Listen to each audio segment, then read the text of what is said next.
In the Frost Festival, we'll be bringing you a series of snow-themed content, including a new Snowy Village-themed area, fun interactions with snow pals, and snow-themed items for more gaming fun and excitement. When miraculous December comes, the frosty world will undergo some magical changes. Stay tuned for updates. Don't miss out. First, let's take a look at the new themed area, Snowy Village. The village covers a wide area of 280 by 150 and has loads of supplies. It's located near Stalber in Erringel, Iceborg in Livik, and Goroka in Vikendi. In addition to the buildings on the ground, the underground area of the Lucky Ice Tower is also worth exploring. Make use of the two-story layout to experience a completely new battle experience. Sound the bell in the Lucky Ice Tower, and you can even summon rewards. Additionally, the village also has a snow rail, which can help you quickly move around and gather supplies. It allows you to navigate flexibly between different areas of the village and also swiftly relocate to advantageous positions during battles for your team to counterattack more effectively.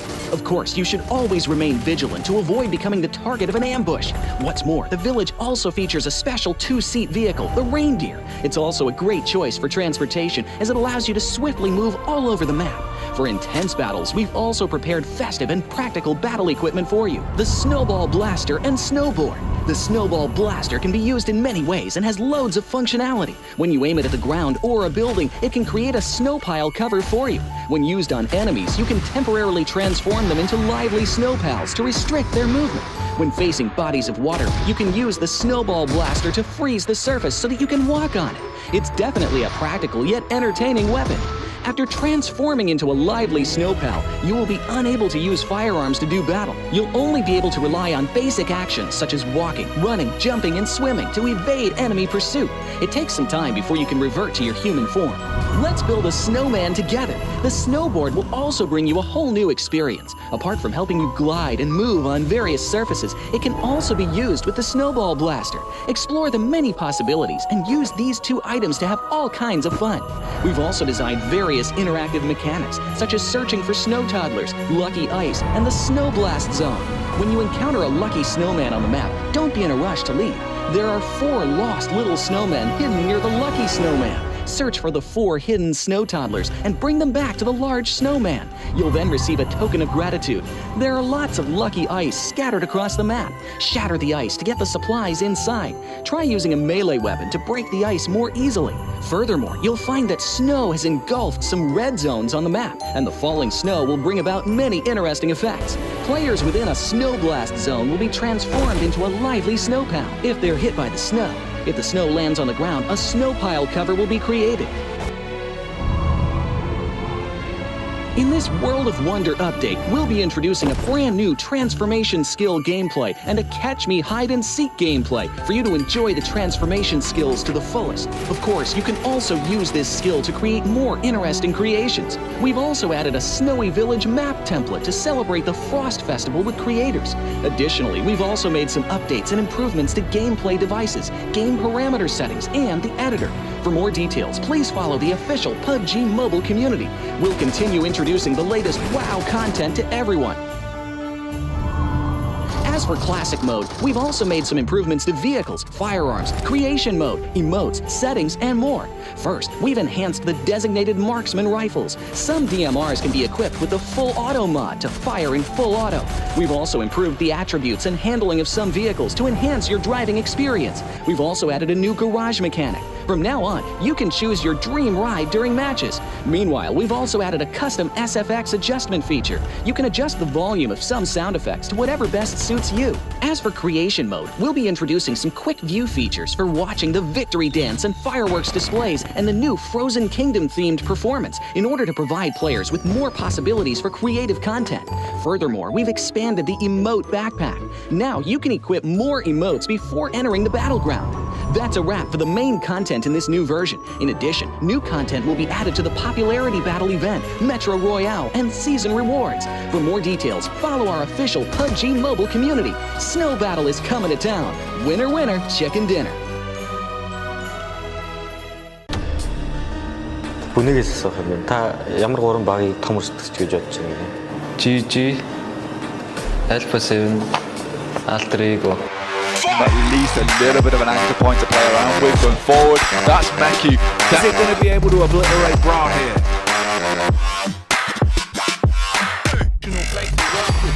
Shot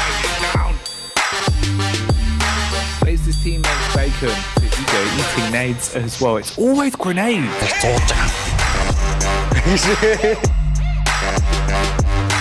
Couldn't have said it better myself, Jack. That is absolutely insane. It's so crazy. Contact found with a nade, hefty damage. That's a chunky one. And Tops so quick with the reactions.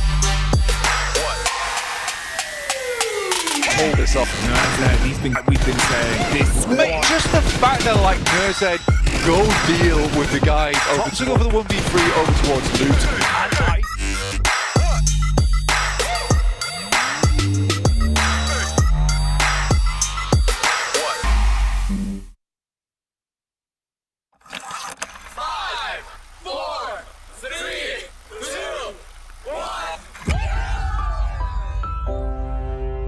In the past 5 years, we have witnessed the birth of countless excellent teams and players in all 5 major regions. They are still remembered by us to this day. At the same time, we also remember our fans who loved us from the very beginning.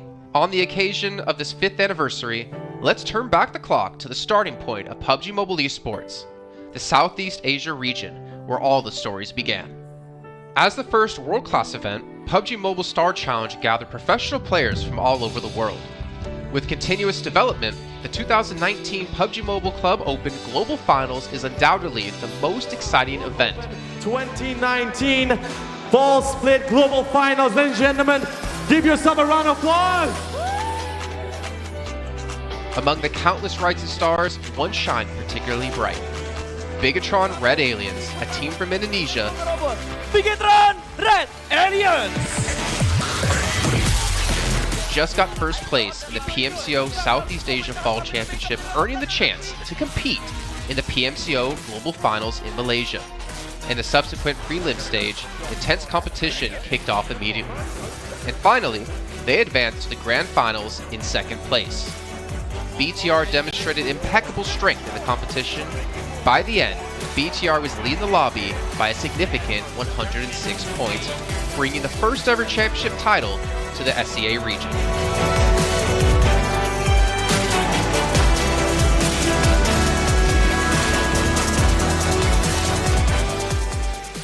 Di saat itu siapa yang nggak kenal dengan nama Bigatron gitu? Tim yang punya segudang prestasi, mereka juara dunia di PMCO Global Finals tahun 2019. Mereka banyak banget melahirkan pemain-pemain berbakat, Zuxi, Luxi, Ryzen, Microboy. Terus habis itu Zuxi, Luxi juga saat mereka menjadi juara dunia, mereka berada di masa prime-nya mereka banget. PUBG Mobile eSports always strives to develop and grow year after year. That's why we made sure to continue the support and build the SEA region. In 2020, the improvement of the competitive schedule introduced the World League, which later became the World Invitational. We also launched the PUBG Mobile Pro League, where even more outstanding teams joined the competitive stage. In the 2020 PMWL, BTR once again clinched the championship in the East. This had given Southeast Asia the title of the strongest region in the world. They hoped to continue their legacy at the PUBG Mobile Global Championship, the pinnacle of PUBG Mobile eSports. However, BTR was not able to repeat the performance from the previous year. Top 2 teams is going to get those this round. Winner with a chicken dinner, Nova XQL. With the rise of Team Nova, countless brilliant moments were had, but this also left many players with regret. After BTR Red Alien won the Global Championship in Kuala Lumpur, we thought C region was the best. We thought nobody could beat C region except maybe RRQ Athena, maybe Illuminate the Murder, maybe Mega Conqueror, but C region was the best at the time. And we get to the league. We heard of a team called Nova. We thought maybe this team is not that good. On the contrary, they owned all the teams. They were very good. Let's move forward to the year 2021. With continuous efforts, more teams and players joined the Pro League. For example, Xavier, who placed third in the 2020 PMWI East League, also secured second place in the PMGC East League. FaZe Clan also made their debut on the world stage. Có thể nói 2021 là năm thành công nhất của Dingo Xavier trên đấu trường quốc tế, khẳng định vị thế và tên tuổi của Việt Nam vô cùng mạnh mẽ. Còn với FaZe Clan Đây là năm đầu tiên họ đặt chân đến với giải đấu cao cấp nhất của PUBG Mobile, nhưng lại khiến tất cả những đối thủ khác đều phải dè chừng và e ngại. Undoubtedly, the year 2022 has brought the greatest changes to the SEA region. Vampire Esports emerged, dominating 2022 PMWI, winning both the main and after-party tournaments, while also setting records for most chicken dinners, most eliminations, and more. They were not only facing competitors from the SEA region, but from all over the world. Everyone was talking about VPE and wondering if they can maintain their performance at the Global Championship or if it was just a stroke of good luck. On the last day of the 2022 PMGC Grand Finals, VPE won 3 chicken dinners alone, moving from the bottom of the table to 6th place, achieving the best result for the SEA region. They pulled off another miracle, but sadly, it was not enough to win it all.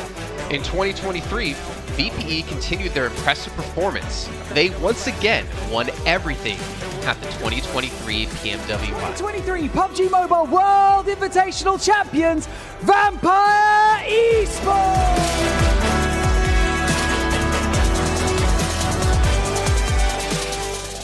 ก็ย้อนกลับไปในปีที่แล้วนะครับเอาจริงก็ผมมองว่าน่าจะโอ้โหไม่มีใครที่จะมองว่าทางฝั่งตัวแวมไพร์จะซักเซสได้ถึงขนาดนั้นนะครับเพราะยุคนั้นเหมือนทุกคนจะโฟกัสไปทางฝั่งตัวอินฟินแล้วก็เฟซแคทที่มีแบบว่าผู้เล่นดังๆนะครับแล้วก็ถ้าจำมันได้เหมือน PMGC ปีล่าสุดมากินไก่แบบเบิ้ลติดๆกันในวันสุดท้ายเหมือนเอาจริงน้องๆก็เคยบอกเลยว่าเฮ้ยเราเครียดกันไปหรือเปล่ามันเป็นตัวเองดีกว่าเล่นแบบปล่อยจอยได้แบบจอยเลยสุดท้าย3จะติดจบอันดับ6ของโลกซะอย่างนั้นนี่นะครับแวมไพร์สปอร์ตเหลือเชื่อจัด But don't forget, Alter Ego, an Indonesian team, showed a very strong performance by winning the Super League twice. The SEA Super League was an upgrade to the previous championship, which by many is considered to be the most competitive league in PUBG Mobile. They could potentially become the next legend of the SEA region. Untuk dibilang legend, gua rasa belum sih untuk Alter Ego. Walaupun mereka sempat ngedapetin back-to-back champion untuk di PMSL 2023, itu menurut gua hanya sekedar untuk ngasih pembuktian gitu bahwa Indonesia tidak kehabisan pemain berbakat. Ya mungkin contohnya Rosemary gitu. Datangnya dia ke Alter Ego tuh bener-bener jadi ujung tombak untuk Alter Ego. Dan gak berhenti di Rosemary. Masih ada Alpha juga yang didatangkan oleh Alter Ego untuk mengisi kekosongan atau kekurangan dari Alter Ego.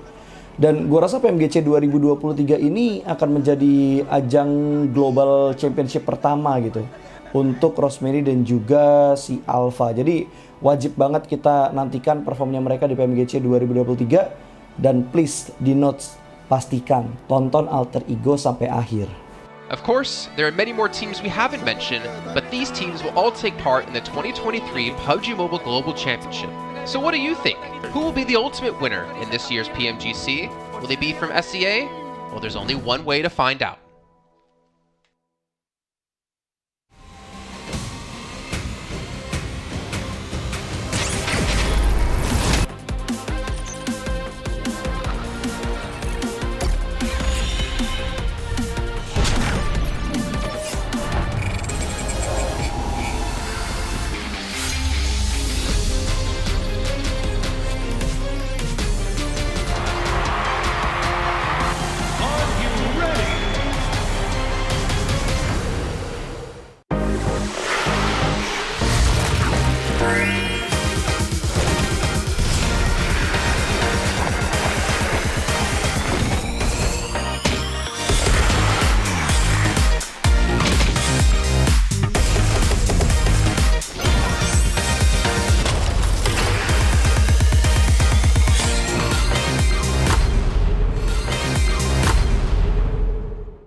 At the beginning of 2020 PMGC, PUBG Mobile fans from all over the world were looking forward to the clash between Nova and BTR. However, multiple teams from the South Asia region showed incredible strength and had shot up the leaderboards in the season.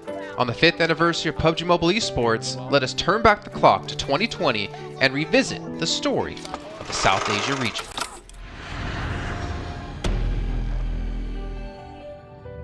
The 2020 PMCO Fall Split Wildcard may have gone under the radar for many fans, but it showcased the power of one specific team. Zeus Esports successfully took first place, securing a spot in the 2020 PMGC. However, many thought they would just be a flash in the pan, but with the opening of the 2020 PMGC, Zeus became the focus of attention. They defeated many strong opponents in 4v4 battles and became the biggest underdog of the year, finishing in 3rd place. And now he's breaking the fight head on! Zeus! Their strength remains to this day, and they have grown into one of the strongest teams in the South Asia region. 2020 put South Asia on the map. That year, besides the unexpected success of Zeus, 3 new teams also made their world debut. They were DRS Gaming and ASL from Nepal, and A1 Esports from Bangladesh. While Zeus climbed all the way to the PMGC bronze medal, A1 Esports and ASL secured their spot in the top 16. Zeus Esports, I would say, were the first powerhouse from Mongolia, and they came out of nowhere and shocked everyone. They did so well with their gunpowder and the tactics. No one was ready to compete with them. As we moved into 2021, more South Asian teams continued to have their presence felt on the world stage. Stalwart Esports had a memorable 2021 PMGC, ranking 3rd in the East League and 7th in the Grand Finals, while 2 Nepali teams, DRS Gaming and Deadeye's Guys, didn't make it out of the league stage. The world at least started to take notice of the region's power. The expectations from the South Asia region were growing, and the question was, could they continue to improve? South Asia सर्किटको सबैभन्दा successful Tim स्टलवर्ट ई स्पोर्ट्सको पनि global कहानी एकदमै राम्रो रहेको छ। 2021 को PMGC को लिगमा 3rd पोजिसन अनि त्यसपछि ग्रान्ड फाइनल पनि खेलेको थियो अनि उत्तिकै शानदार उनीहरुको 2022 को PMGC पनि गएको थियो। In esports, it's the determined, the relentless, and the driven that succeed. This was the mindset of many teams in South Asia, and that is why they continue to grow in 2022. In the 2022 PMWI, Stalwart Esports took 3rd place and Action was awarded the MVP. Later in the year, 5 South Asian teams, Stalwart Esports, DRS, Skylights Gaming, Train to Kill, and IHC earned their slot at the 2022 PMGC. DRS and IHC had a rough start and were placed in the brutal survival bracket after failing to progress in the opening matches. However, they both incredibly broke through in the last chance round and progressed into the top 16 Grand Finalists. DRS found their stride in the finals and ultimately took 2nd place. Torn apart there, DRS now have that control on the northern side flank. This was the highest rank ever achieved by a South Asian team in the PMGC. And alongside their success, STE took 4th place and IHC took 5th place. Furthermore, STE Player Top won both the Finals MVP and the Gunslinger Award. Jakarta for top! The South Asia region showed they can compete and beat the very best. 4 grand finalists in PMGC 2022 from South Asia region clearly means this region is one of the most dominating out there. And by providing the PUBG Mobile world with the likes of DRS Gaming, T2K, STE and Team ISC, this region has got it all. And with the upcoming teams like Team Aegon XI8, 7th Element, NB Esports and 4MV, this region might just become the most competitive region out there. In 2023, we saw more growth and the emergence of new challengers across the region. Among them is Aegon XI8, who has won 1st place in PMPL Pakistan twice in a row and secured 3rd place in the PMPL South Asia Championship. They are about to appear again on the PMGC stage. It's 4 Miracle Vibes, a team formed in 2021 but finally making a name for themselves in 2023 by securing 1st place in the PMPL South Asia Fall season and 2nd place in the subsequent South Asian Championships, successfully qualifying them for the 2023 PMGC.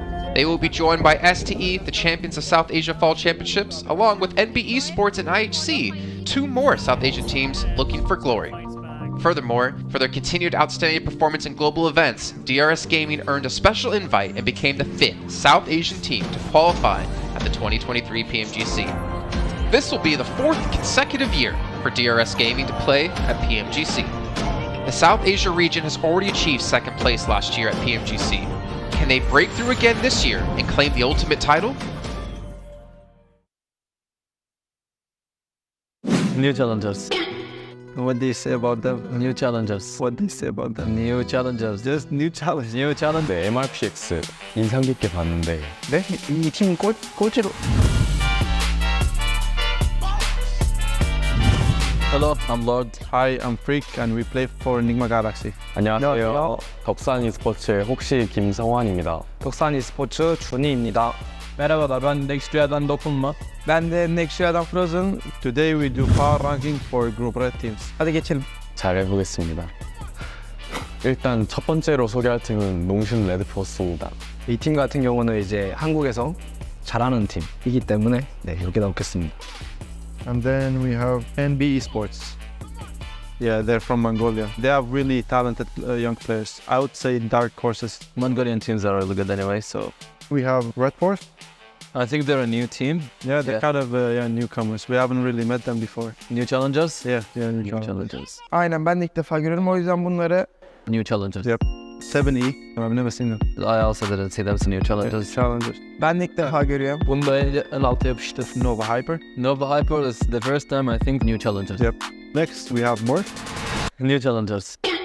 What do you say about them? New challengers. What do you say about them? New challengers. Just new challenge. New challenge. We haven't met them a lot, so I have nothing to say. I'm not gonna pass it to you again, because it's all next to me. I should just put it. Yeah.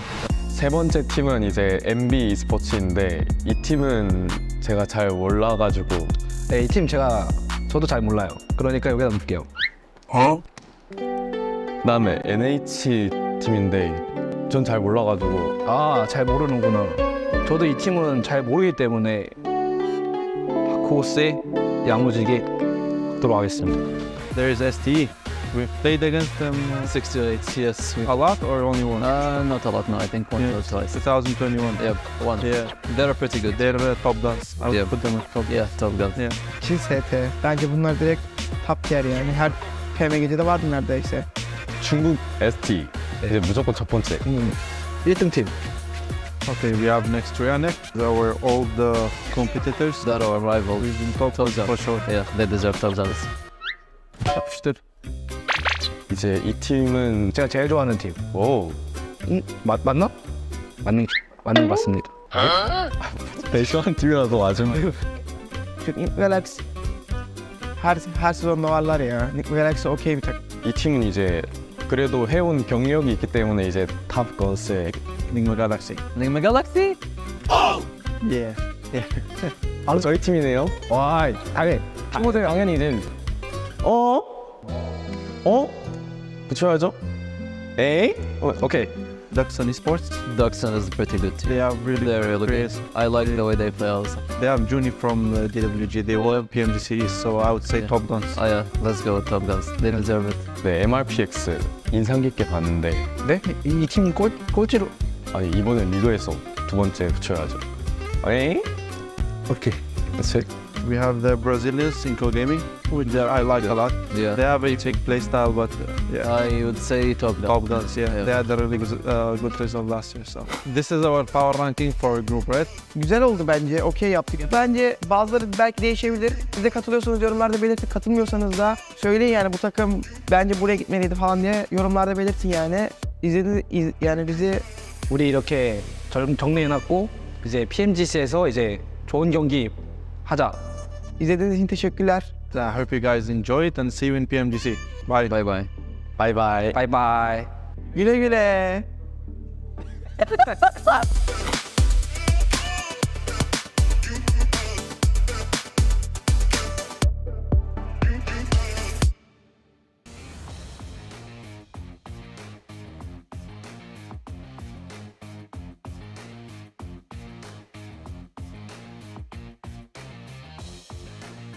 Hello and and welcome back to PMGC 2023 League stage, and this is Chuchu, your stage host for today, and we are live in Malaysia Battle Arena PJ, and today is going to be the last day for Red Group Week 2. Who will get relegated, who will advance in the top 3? With me here standing none other than the fragger of Yudu Alliance, Flax. Great show for the entire week coming from Yudu Alliance. How are you feeling? Flex, apa rasa? Happy tak? Ada kancu hari ni? First kali kita orang nak cakap Alhamdulillah sebab kita orang perform semalam. InsyaAllah hari ni kita orang kumpul lagi banyak poin untuk mara ke final. I say thank God that today they are here pretty much getting themselves a good result because of yesterday's performance the day before, and they tried to maintain consistency with their performance hopefully for today. Now, I'm going to start it off. The most unusual plays for Yudu Alliance showcase with less than 3 plays every single round for the top 5 consistency, but 0% for full squad. So solo mostly, but consistently getting top 5 since day 2. Was that always been your plan, or really what happened behind the scene? Apa yang terjadi sebenarnya kat Yudu Alliance? Korang punya konsisten top 5 tu ada konsisten, tapi 0% untuk full squad yang ada. Biasanya kurang daripada 3 atau 3 biasanya solo lah. Kita pernah nampak Flex yang biasa solo. Sebenarnya memang itu game plan korang ke, ataupun ada benda lain terjadi kat belakang tabir tu? Kita orang selalu hilang orang sebab kena culik seorang-seorang, sebab kita orang tak alert dengan info-info dekat tepi-tepi zone. So sebab tu kita hilang orang. So they usually been kidnapped quote unquote, and been basically picked off by other teams when they're trying to transition towards the zone. That's how they've been picked off, and usually one by one being eliminated from there on. But the thing is, right, how do you being picked off if you're being, you should be in a full squad? Then how you can be picked? Why there's no support for that? Biasanya korang turun kan full squad kan, tapi kenapa macam kena culik? Sebab ikutkan mana support yang patut ada. Bila kena culik tu mestilah ada orang terus selamat kan. Bagi saya, kita orang tak main as a team. Banyak scout sorang-sorang apa semua. Lepas tu misinfo. Kalau seberang kita orang tak kaji lagi macam mana. Sebab tu semalam kalau seberang kita orang mati satu-satu, lepas tu tusun. Hari ni kita orang comeback. So usually they have a bit of issue when it comes to communication. Some of them a bit stubborn, a bit of discipline matters, but they try to work things out, especially when it comes to the circle. You have to say PMGC circle has been really unpredictable, especially when it comes to SMB kind of circle. They have some tough time with it because they're not really 100% predict that kind of circle will happen too often in PMGC. Now, I have another question for you. It's always been you, Flax, and only in the last minute to survive. Who do you think better at this survival game between you two? And why is it so hard for full squad of Yudu Alliance to lose? I think we already asked for that one. And which team might be the main cause of your separation? Jadi antara awak, kan, Flex dengan Olio yang biasa kita nampak solo, kalau antara korang dua, siapa yang boleh hidup lagi lama rasanya? Bagi saya Olio sebab dia dah banyak lagi pengalaman dari saya. Contoh dia pernah mewakili Malaysia untuk Sukan Si Kemboja untuk bermain solo. Saya lak je kat sini. Tapi awak lagi banyak. Lak. Okay, tapi kenapa korang selalu kena culik? Orang cakap tadi antara tim kan? Biasanya kalau korang kata kena culik tu, tim mana yang paling bermasalah untuk Flex? Sebut nama tim. Sebut je. Bagi saya 7E dengan NBest sebab diorang selalu kacau kita orang. Time rotation. Dekat mana tu? Dekat jabatan. Tapi antara dua tu lagi rasa macam geram kat siapa? Cakap je, it's okay. NBest lah, NBest. Okay, so what they mentioned just now, between him, Flax and Olio, he thinks Olio is actually have more chance of survival rate because he's very well experienced. When it comes to SEA Games back in the days, he actually played in a solo match quite a lot, so he's used to being alone down there.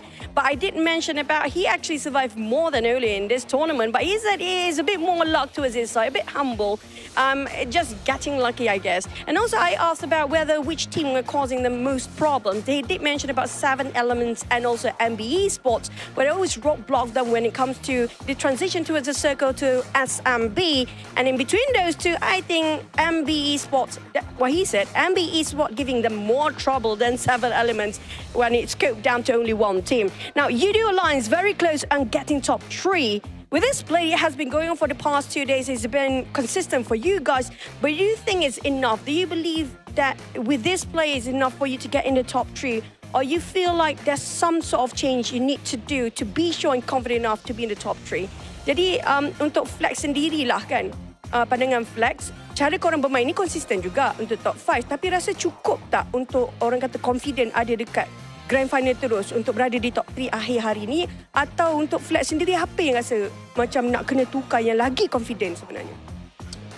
Bagi pendapat saya, kita orang perlu ubah mistik semalam, main dengan kumpulan, sebab kita orang first day banyak main sorang-sorang, kena culik apa semua. So hari ni saya minta kat orang main as a team lah, untuk dapat top 3 dan mari terus ke final. Untuk Flex sendiri rasa macam tak cukup lah untuk main yang baru-baru ni pun memang tak boleh nak push banyak lagi lah.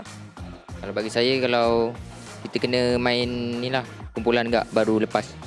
Okay, so basically what he said, he doesn't think that it will be enough. Even though they were quite consistent getting in the top 5, but elimination-wise, it will not be enough. It's so crucial and vital for them to work as a team. They had a bit of a reset, they had a bit of discussion, and he's trying to implement as a team. Let's just go by a team. He had enough surviving solo yesterday and the day before, even though Olio actually do the same thing. But I think the pressure on this one particular man, I think he had enough. And that's it for our interview. We're going to toss it back to Carter to narrate our day. Who will get the top 3? Will be any region that you yourself love, or will be a different team entirely? Will STE still stand on top? Now, Carter, get ready and hype up. This is your time to shine. Take it away.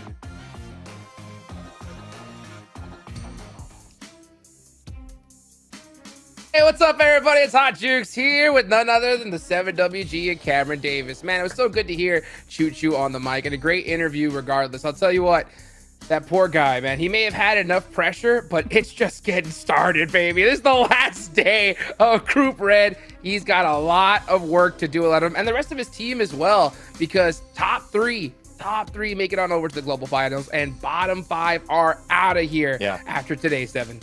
Yeah, but as you mentioned, due to yesterday's performance, they have a chance at actually possibly getting top 3. It's going to be a bit of a stretch for them, considering that the previous performances on day 1, day 2. But you know what? If they're believing, if they're feeling confident, why not?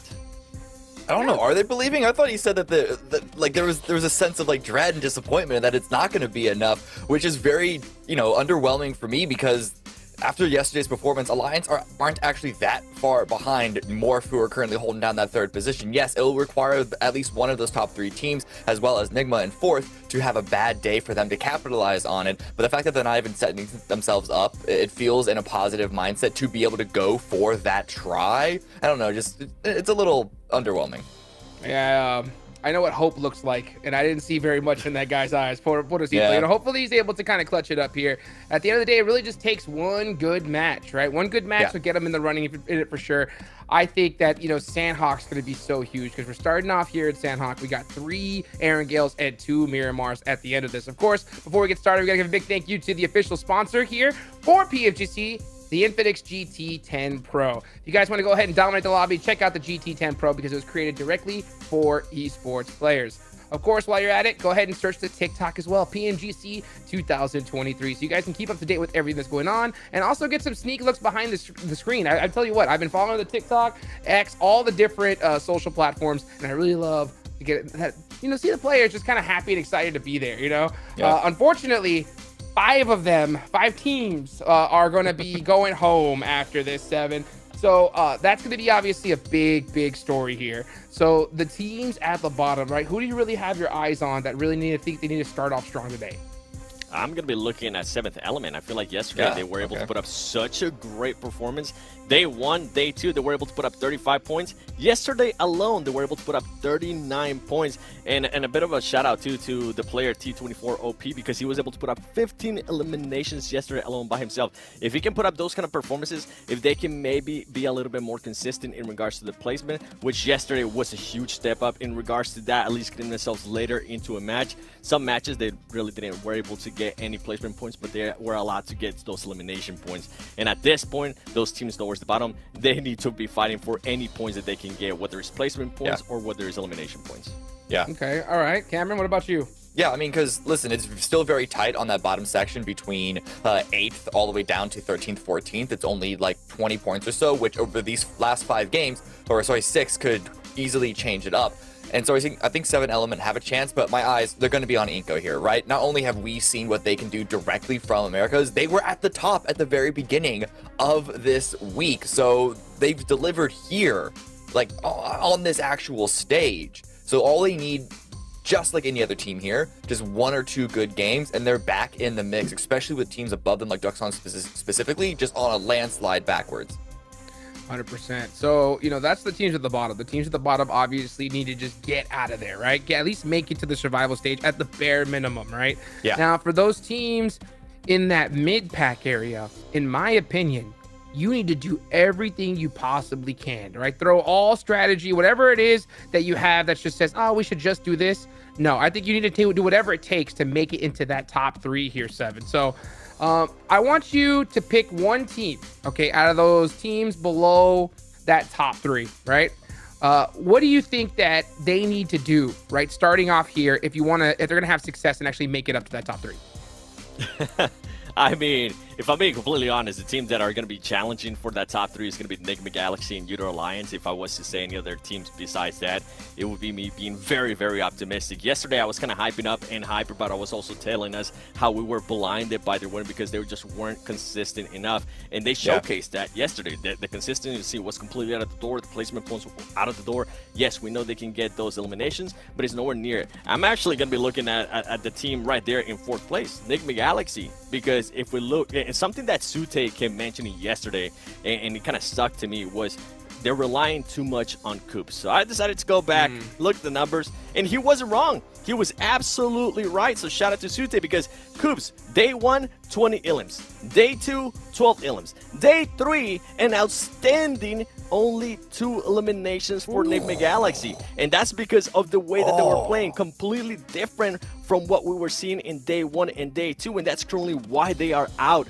of that top 3. If this team just can go back to the basis of what they were doing between day 1 and day 2, which is pretty much committing to a spot, whether it's a crazy rotation or whether it is just committing to a compound, even if it is on the outside of, not on the outside of the circle, but on the edge of the circle, it's going to allow Coops to put himself in a position where he's going to start picking off those ilms, and that's what they need him to do, especially because 2 ilms from that massive performance in day 1 and day 2.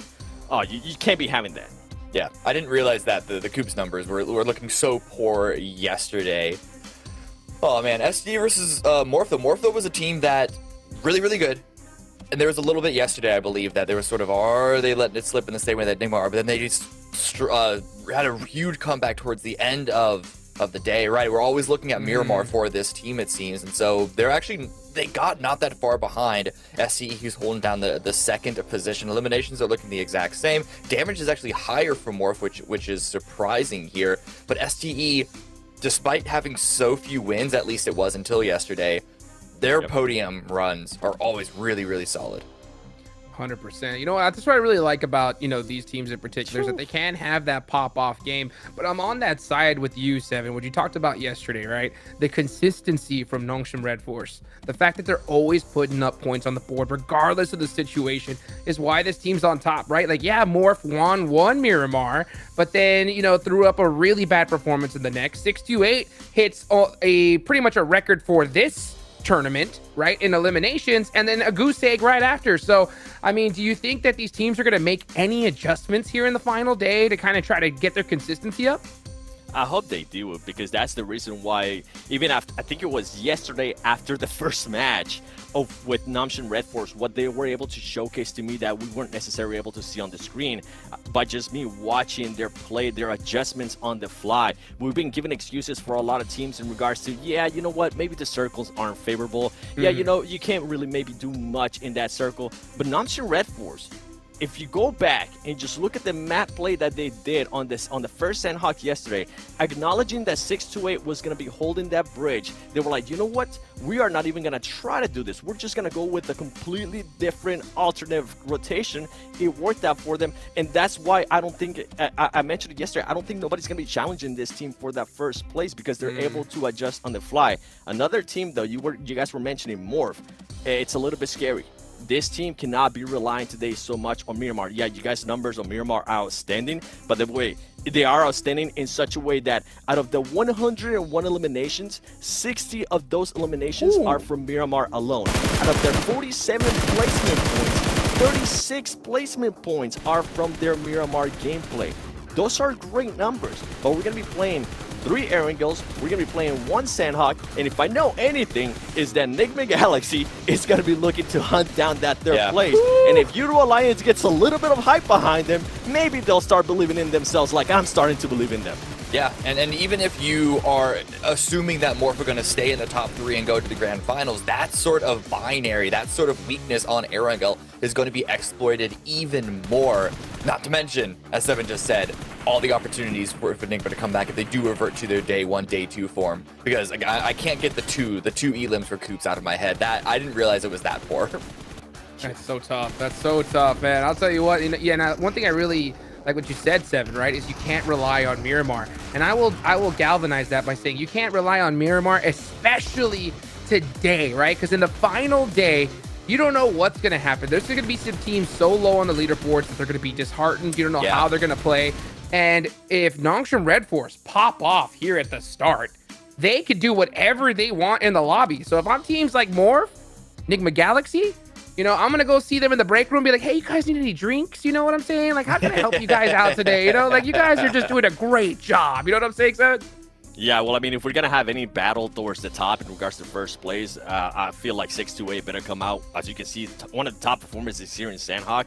They better come out with their A game, and they better hope that they get a circle like they ended up getting yesterday, maybe perform a little bit better, because I feel like they should have won that Sandhawk yesterday. It was a bit lackluster of what we were able to see out of them. Now, going back a little bit to not relying on Miramar, and the reason why I'm being so harsh on Morph too is because the team that's chasing them, Enigma Galaxy, yesterday their Miramar performances weren't up to par, but if we went back to day 1 and day 2, they had a 2nd place finish at one point with 7 eliminations. They were also able to get a 2nd place finish with 7 eliminations. So you can see that the team can definitely put up a performance where they can save their day, and we know Enigma Galaxy can perform in Erangel. We know that they can perform in Miramar as well. So this is why I'm trying to kick Morph in the butt and tell him to wake up and not just wait until the end of the day. And you know what? I'm gonna ask you this, right? Because you talked about holes in game, right? In different players' game. You know, Enigma Galaxy, I feel like one of the holes that we spotted here was the fact that there's certain circles towards the end where there's no center play available, right? Yeah. And in those games, they struggled, right? I mean, as opposed to the other ones that they had in the past. So do you think that they're gonna make some adjustments here, Cameron? Like to just expect the unexpected? I mean, they'd have to, right? I know that's kind of the easy answer here. I think, but I don't even think it's that they weren't even forcing the center on those zones, right? They tried to play the edge. They tried to defend on the edge. It really is just winning the gunfights, and that's, I feel like it's like John Madden statement, like, oh, the team that wins the most gunfights, team that gets the most eliminations ends up winning. But at the end of the day, all of these things that we talk about in terms of strategy, in terms of where you are in the zone, that is all to have a better opportunity and a better chance of the duels that you take with the gunfights to get those eliminations. At the end of the day, that's the overall win condition. So honestly, Enigma just need to figure out what it is that's calling not just Coops, but the rest of them to be able to not win these fights. Because on day 1 and 2, even when they were holding edge before they sent it towards center, they were able to defend. They were able to post up and create the crossfires needed, the defenses needed. There was still that iconic crash in my head of STE of all teams crashing into Enigma, and Enigma just deleting them. So this is a team that can absolutely deliver. I really do think that day 3 was a fluke in terms of their underperformance. The problem is only 6 games left. Will they be able to overcome the hole that put them in, as small as it might be? See, I don't even think it was a fluke. It was just the way that they were not. You were mentioning gunfights there. There were zero preparation for gunfights if you compare their playing style from day 3 to day 2. They were already set. They were willing to all be together. Yesterday, what we kept seeing a lot was there being super split. So it wasn't a fluke. They're just not preparation at all, not being set like how we heard Lord say at the beginning of the day yesterday on his interview. Well, Nongshim Red Force are on top because of their ability to adapt. Rest of the teams are going to have to do exactly that today. It's time to get started. Let's go ahead and send it on over to our casters for some Sandhawk action.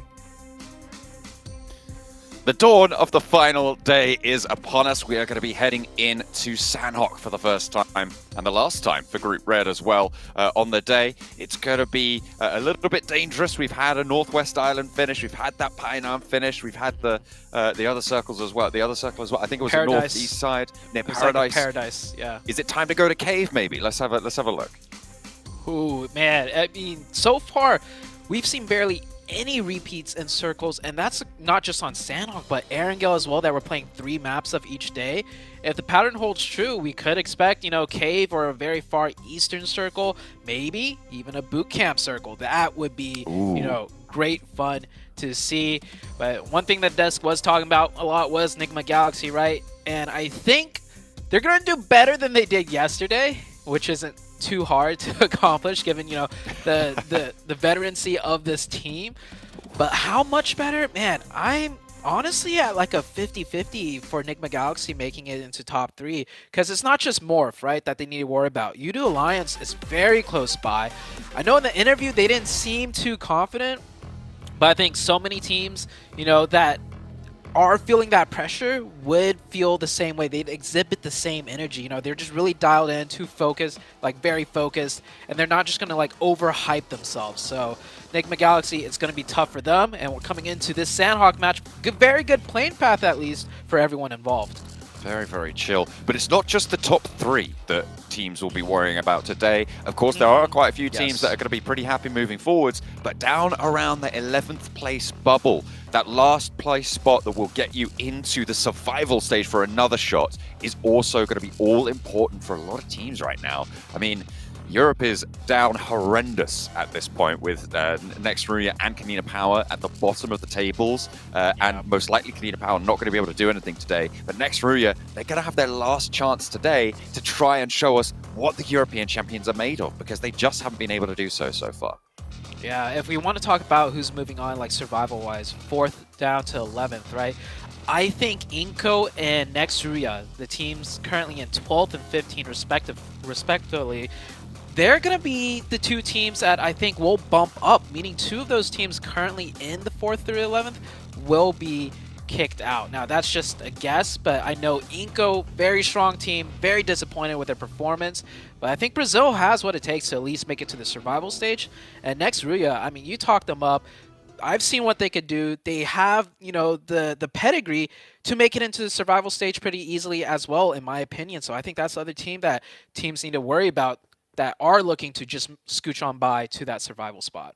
Yeah, absolutely. They do have the skills, but they just haven't shown them just yet. Final day, though, it's their last chance to unveil. Teams seemingly staying fairly far apart from one another. No dramatic moves, but the circle over to the west side captures that northwest island and the southwest as well. So that trifecta position on the confluence for Hale is going to be really, really important. Being able to regroup in time and at the right time to be able to get control of that area will probably be a very valuable asset for Hale in the next couple of seconds, or the next couple of minutes, rather. Yeah, this circle is almost the perfect circle as well for Inko, one of the teams I just mentioned that are trying to, you know, break into that top 11 spot. Ruins, a great spot, but if they were to go for the trifecta comp area very quickly, if Hale's not grouped up there, they could take it over. And even if they can't get to that spot, Ruins has a great, you know, kind of midway to go north or south. So Inko sitting very comfortable. Looking at Nigma Galaxy in the far south, if the circle shifts anywhere down south, they have a lot of open terrain. No teams in front of them, really, besides Inko and Duxen, that they would have to contest. And they do get that huge hill right outside of Painan, just easy access for the Nigma Galaxy team. There's that regroup coming through. Hale on the west side of the bank. And they will just be holding that out for now. They have fully regrouped, actually, so they're giving up their position on the Northwest Island. There's no foothold there should the circle go for a cheeky little hard shift. And they have fully grouped up there. Inco looking to move. So next Ruya, actually. They are trying to get across the bridge right next to Morpher, and they lose one, they lose two on this bridge. And this is not a good start for Enigma Galaxy. For next Ruya. The third falls as well. In their chances to get towards that bubble, just close down that a little bit more. But I'll tell you what, that is 3 points for Morph. Third place team looking to extend that lead over Enigma Galaxy. Yeah, Enigma Galaxy is definitely not happy about that one. Dogma, last one up. Ooh, man. Super low. I understand, you know, you got to be fast on these rotations, but on Sandhawk, it's just so risky.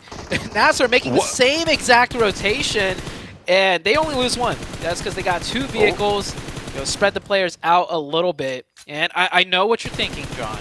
Why are these players making this, like, terrible rotation? I was thinking that. Yeah, it's the last day. Players' nerves are getting riled up. You know, these guys have a lot on the line, and typically fast rotation equals good rotation, right? Typically. So, I mean, they just feel like if we go fast enough, it's going to be good. And these are the teams fighting in from the east side as they're going to keep going. Ooh.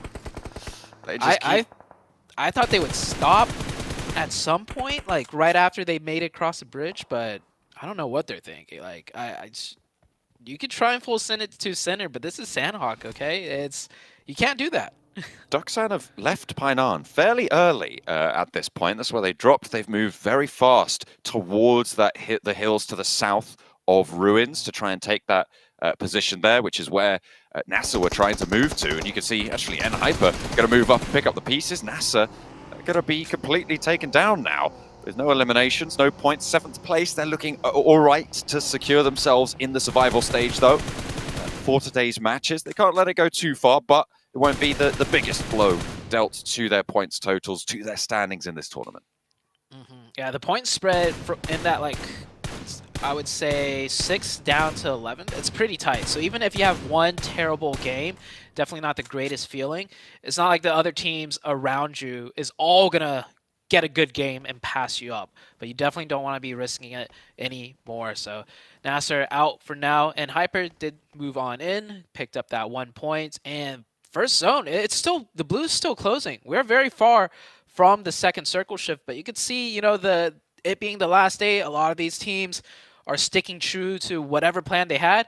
For Sandhawk, it was obviously, hey, if we don't get the first circle, we're going to go for a fast rotation, and fingers crossed, does not work out for neither team. No, it's been pretty dastardly on that south side, so we'll see how teams are able to survive here. Enigma Galaxy on that south edge, playing up from Sami. They are relatively uncontested there. No one really in that vicinity, and the teams that might have taken positions close to them have been shredded down by that south crossing. So potentially a little bit more isolated than they would have been otherwise. But N-Hyper playing around these rocks just to the west of Painan. They've got a pretty solid foothold themselves, although the center of the circle is much closer to Ruins than they are right now. So they are a little bit on the edge. The second circle is going to really dictate how the pace of this game is going to go, because you've still got a lot of different possibilities in terms of which island it's going to.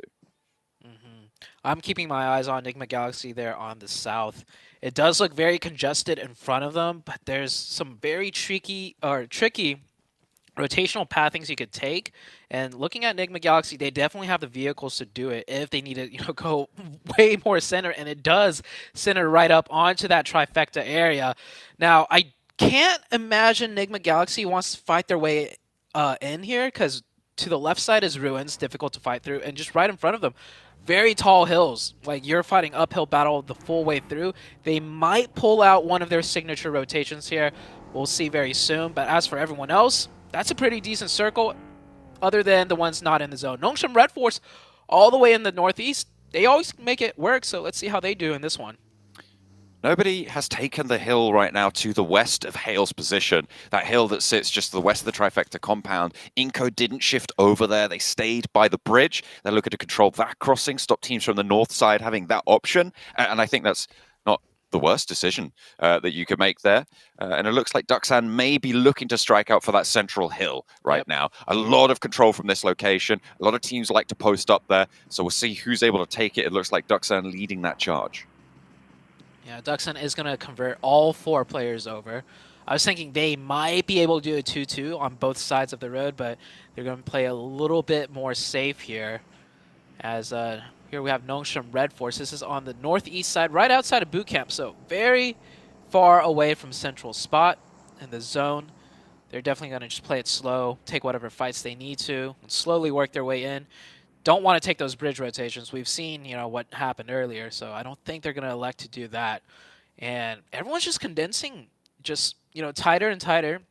The circle didn't really hard shift anywhere, so it's still kind of a question mark for a lot of these teams as to which island it's going to end on. The south does have more landmass. The east side, where boot camp is, way less, but it could still, you know, do a little shift towards the east, and then you get a 50-50 between the south and east island. So I think teams are really just prepping and waiting still. Nongshim Red Force potentially looking to hold out Kanina Power.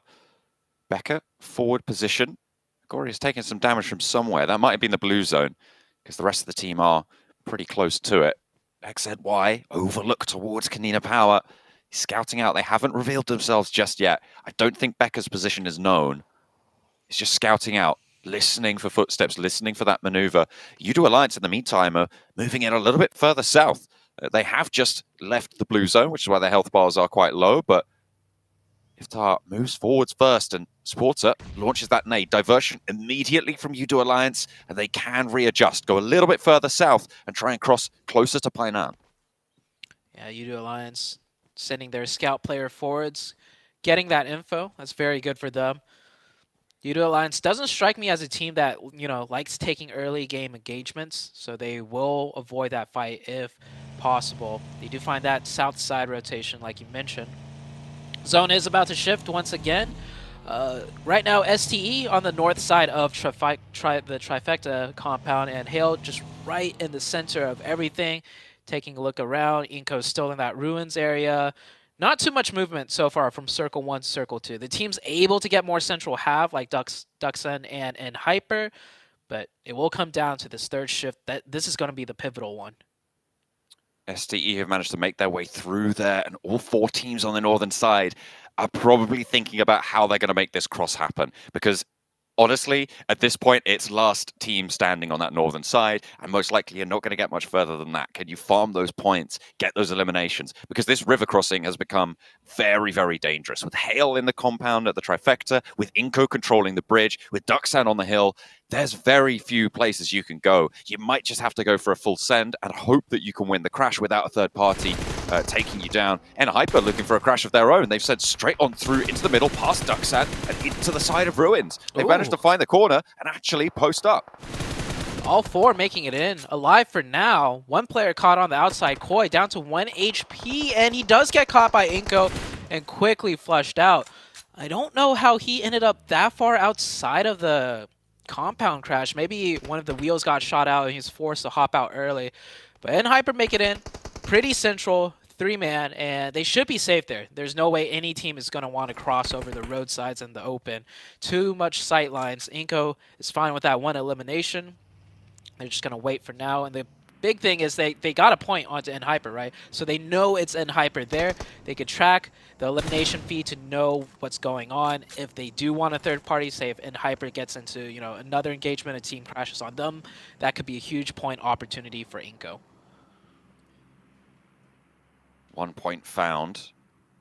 And in a crucial position as well. I mean, Duxan right now have 2 eliminations, which means that Inko still have a little bit more to do. In the meantime, 7th Element, they've been on this North Island for a while. Nongshim Red Force, I'm surprised that they went for this wide North rotation as well. They are now behind all of these teams on the North Island, and they're all going to have to look to cross. I mean, maybe you just look to farm up an elimination point or 2 or 4, rather, for the team.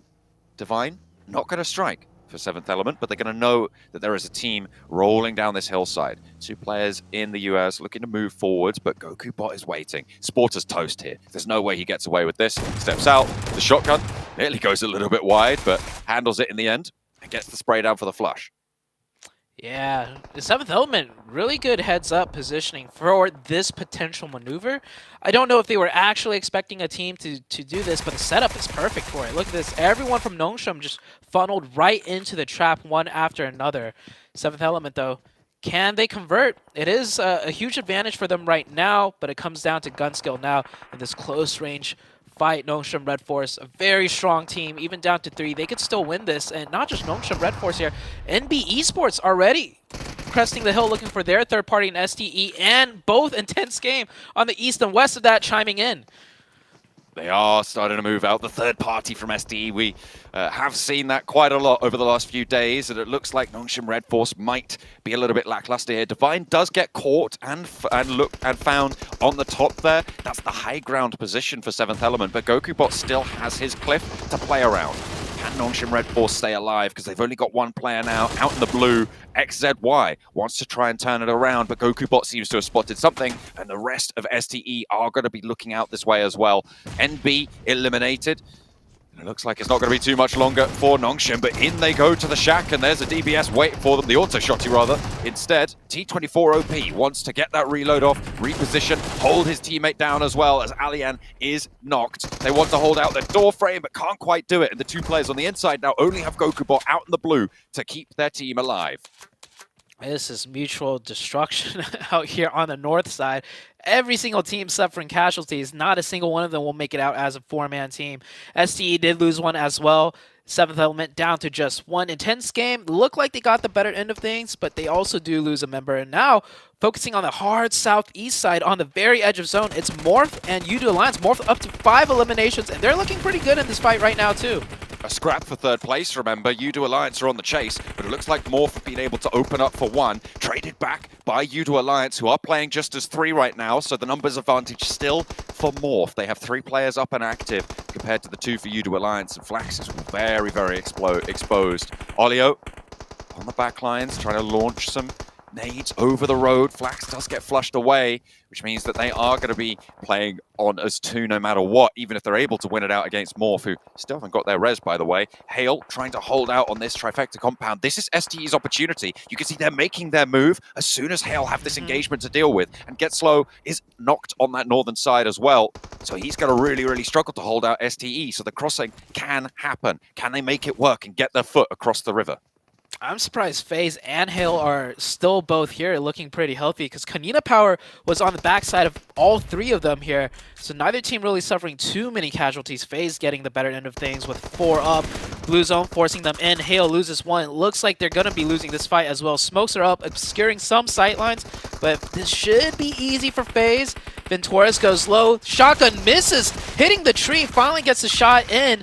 But is that enough? He gets a second one. FaZe down to just 2. Moving out past the smoke. Really, really sneaky play there. FaZe players falling like flies, but they are able to handle it. STE in the meantime have leapfrogged their position and look for that third party onto a wounded FaZe, and will be able to take them down fully. STE marching in from the north side. Duxan in a brilliant position now with this shift coming through. They have an excellent hold on this south side. Teams leaving from Ruins, I think, are going to have to struggle through this one now, as Inco have the backstop, but moving past the remaining 3 players of STE is going to be tough, and Hyper, who sent themselves into the shack, into the building that they have relatively early, they're going to have to leave as well.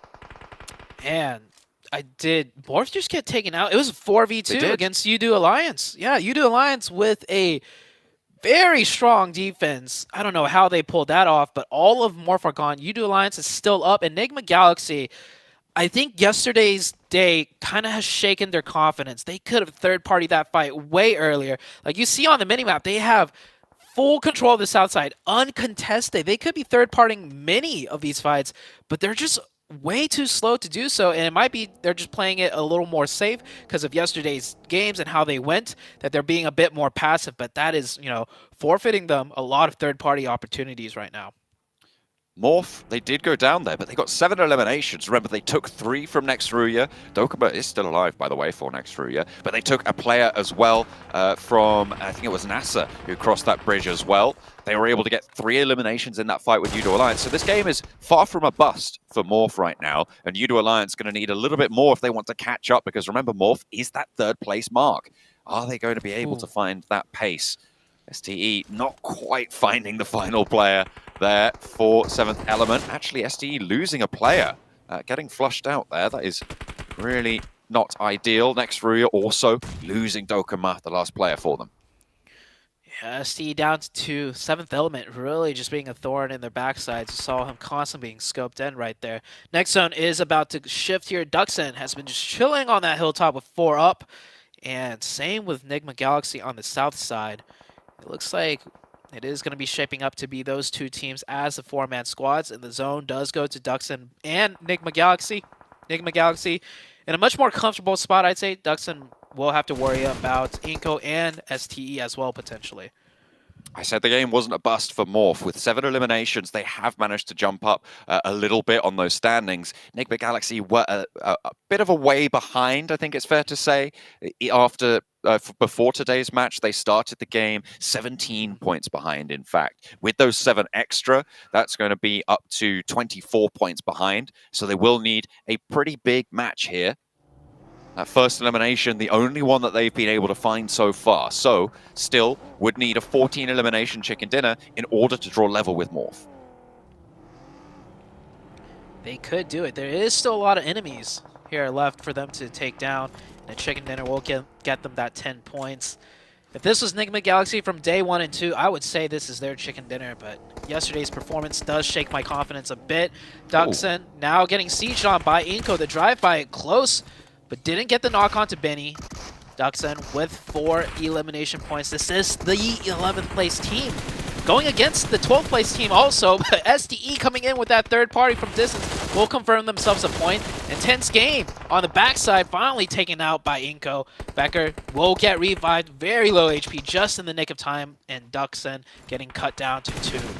STE also losing another player down to just the last. Hero has that smoke cover. The lead moving forwards, the shots through the smoke. They know that they've connected on 1, and he's continuing to push. Nade in hand, wants to find a first knock, perfectly cooked right over the top there, and it's dangerous now for the last player, but Hero will fall. They have managed to handle it, but now Inko can swell over this hill. They can crest and just roll down over Duxon. There's very little that you can do here. You're going to need a miracle nade, or maybe even 2, to be able to hold on, but the vehicle is going to swing on through. 2 players hop out, and it is doom for Duxon on the northern side. Now, Inko can turn their attention south, but Becca's been knocked again. They'll have to slow their roll slightly.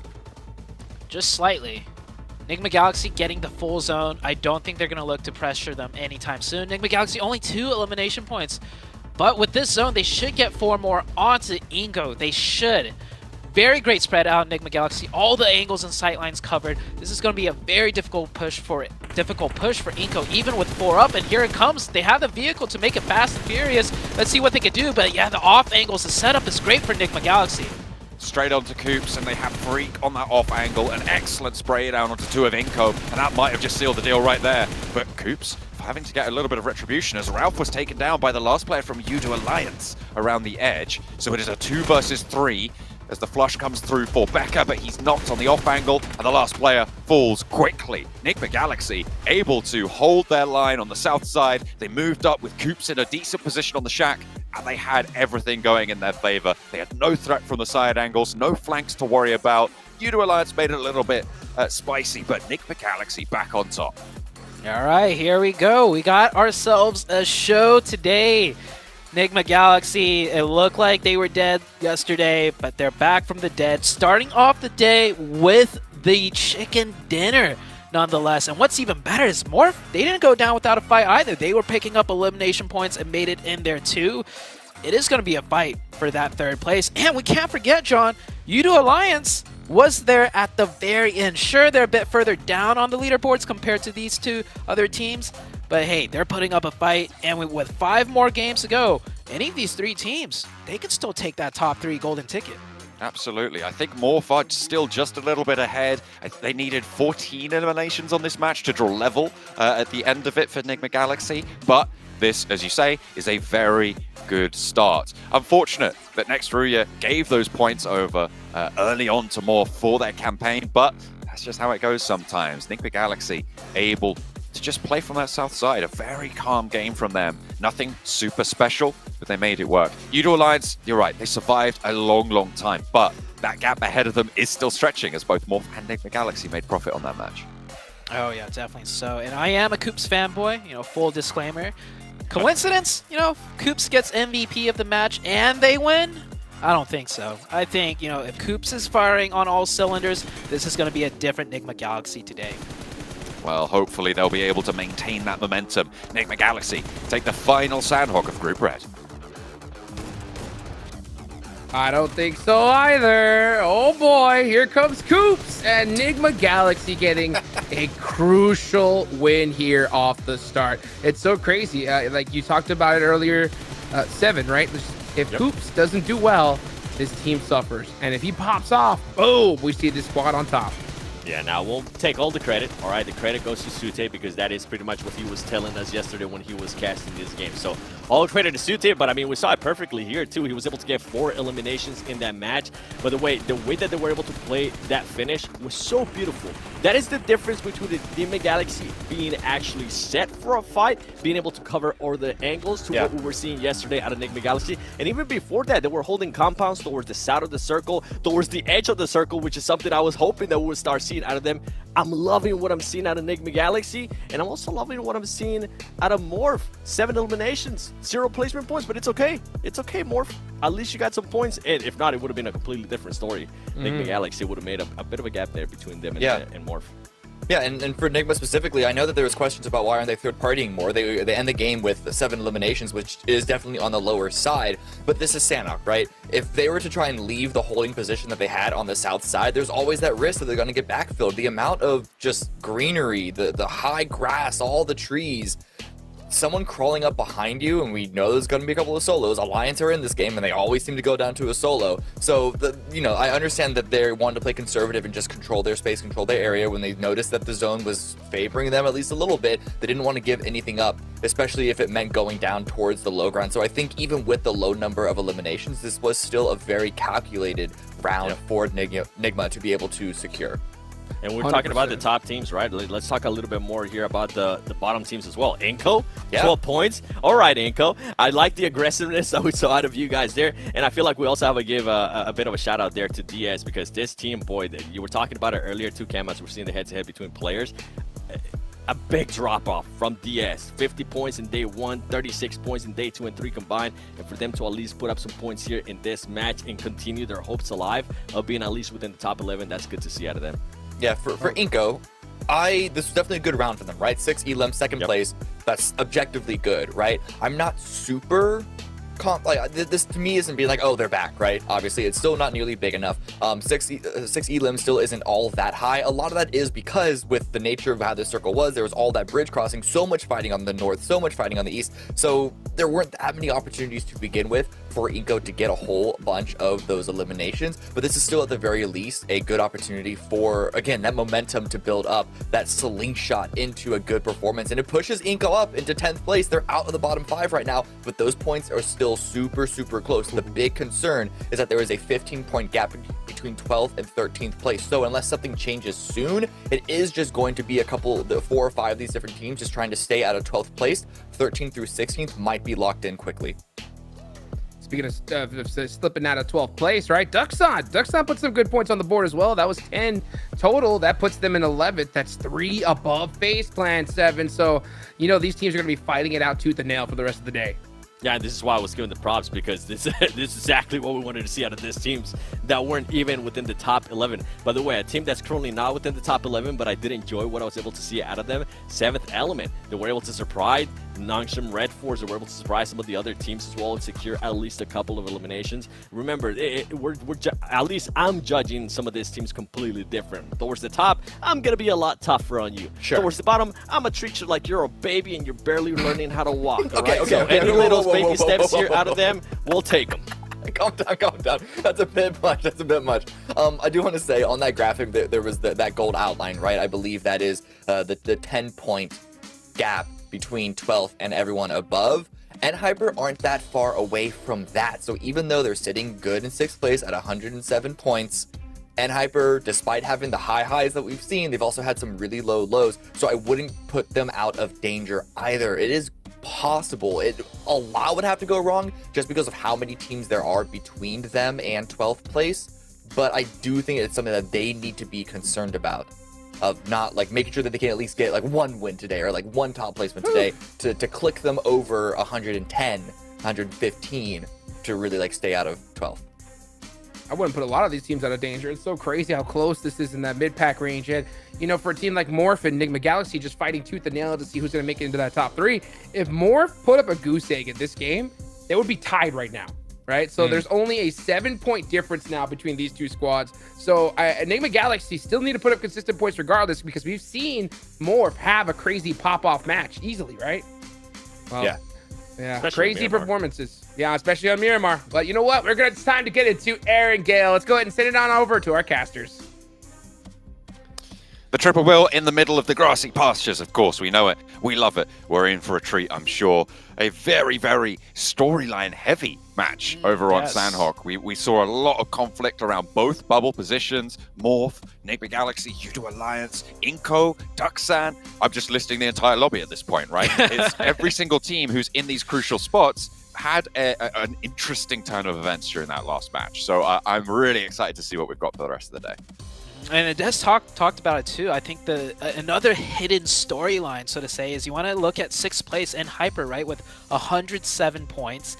Duxan, 11th place, the bubble, the cutoff, 96 points. So many of the teams in the middle also didn't get anywhere, with the teams near the bottom getting a lot of points, meaning now all of a sudden, no one's safe. Like, from 6th down to make it through that survival, and it's just like, so much is going on. I couldn't have asked for a better first game in terms of storyline progression. I think so much things just, you know, got moved around, and the stakes have been raised that much more for everyone.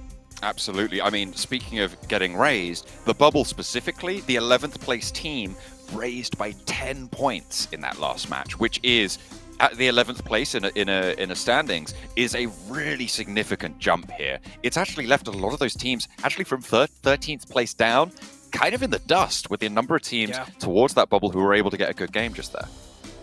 Hopefully 13th down still have, well, technically points-wise they do. They definitely still have a say in things with 5 games left to go. But with just that one game with so much changing, I'm hoping, John, that it's going to be like that the whole entire day, where game by game things get shaken up.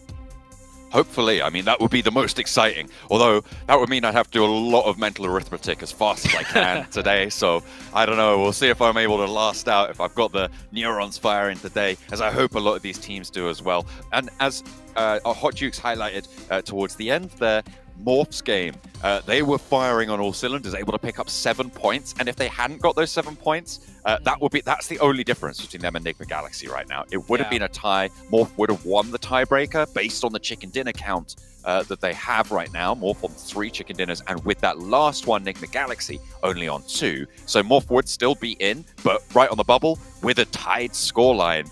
That would be very, very tense, but they still got that 7-point buffer now.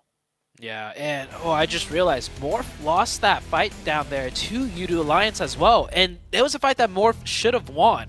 It was a 4v2. The camera went elsewhere, so we didn't get to see exactly what happened. But imagine if Morph held it out and won that fight. They would have been the team coming into the very end in that top 3 and gotten way more points. But hey, I think it's better this way. You know, get those points, the bubbles crunched in a bit more near the top side to make it a more exciting day. We do have the plane path out here on Erangel. A decent enough plane path. Sure, it's a really far to the east side, but I think as for amount of card drops that are available, there's a decent amount. We shouldn't see too many things. Maybe 1 to 2 teams might get into some altercations here. I was going to say, I'm expecting to see Kanina Power dropping back over to that military base there. Drop kind of shifted over to North George. It seems like those are the 2 locations that they were looking for. But with this plane path, it's kind of, you just go back to military base. You go back to that old drop, North George, a little bit too inaccessible. You don't have a lot of time to go for it. Interestingly enough, it looks like 628 are going to drop short. They're not going to go on the mainland. They like to drop over in Primorsk. And instead, they're going to grab a couple of vehicles on the west side of Sosnovka and make their way in just that little bit later. But they're going to have to punch through Duxan. This is a shift for them, going out to the west side. I think the plan right there is I think two of the players are stretching towards the waters to see if they can find a boat. There we go. Right, they only found, oh, there's a boat right there. And then the other play, oh! Oh! Quick little run over. Early game, yeah, 1 to 2 teams getting into altercation. Well, here's one of them, and Hyper picking up a quick point. But as I'm saying, the other 2 players that dropped on military base, I think that's just in case they didn't find any boats, and they're going to need vehicles to cross over. But with that boat being there, I do imagine those 2 players will drive towards that boat and then just rotate on. And yep, that's exactly what happened, especially with the first circle. The circle is down to the southwest. Yeah, get to Primorsk nice and quickly. You're not going to need those boats from then on in. Nobody else really breaking out that way either. Duxan, they split loot around that military island bridge, the west bridge. They have Junie still on that south side. He regroups quite early after grabbing a vehicle, getting a little bit of loot and some information as well. They will have seen 628 dropping on the parachutes, so they might be aware that there's one of 2 things happening, right? Either they are split looting the west side of that island or heading over to Primorsk on the boats because they haven't seen that bridge crossing come through, and they aren't looking to hold out right now. So I imagine they're reading into this quite nicely. Is QX moving? I think QX might be moving over to Primorsk to try and get more information on this rotate from 628. I like it. Yeah, maybe so. He did head to a very strong compound for looting's sake, so he might just be stopping there for loot real quick. Maybe if he finishes looting very early and very quickly, he could post up on that Primorsk kill and find a quick knock and point onto STE. That's a potential.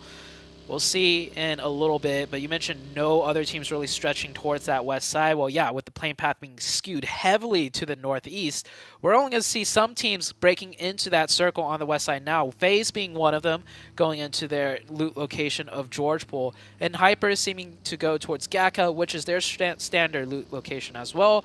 Nongshim, another team rotating in, they do that split loot and farm, so they finish looting very quickly. So Nongshim Red Force may be just going for a central rotation already and setting up.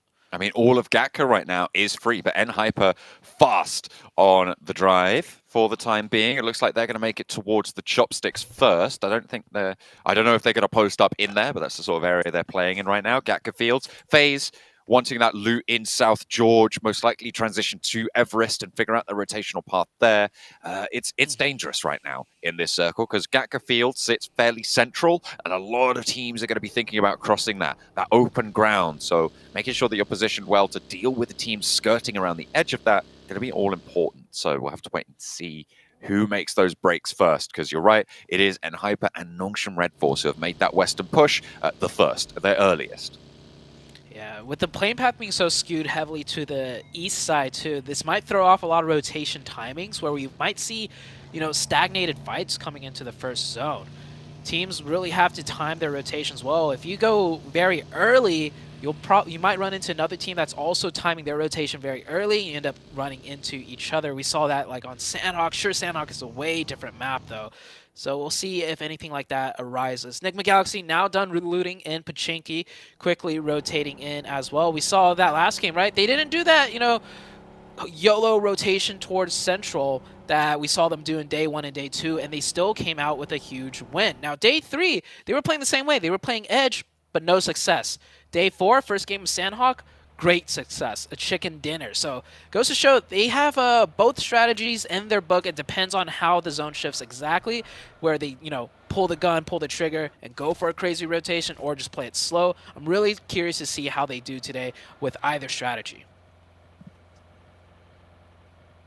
The bubbles keep bursting for a lot of these teams in this position. Seventh Element, one of those teams that I was talking about getting left in the dust a little bit. 78 points right now with the bubble on 96. That's a little bit of a mountain for them to climb. And when you're towards the bottom of the tables, when you're one of these low-performant teams in this lobby, you do have quite a way to go. When you look at that point differential, you're looking at 18 points to try and claw back. When you're looking at the top of the table, sure, you think, oh, they can maybe get a chicken dinner, have a couple of big games, get 9 points, 10 points on a couple. But when you're down towards the bottom, those games are so much rarer for you. So you need to be finding matches where you're extracting 6 points consistently to be able to try and climb up that bubble.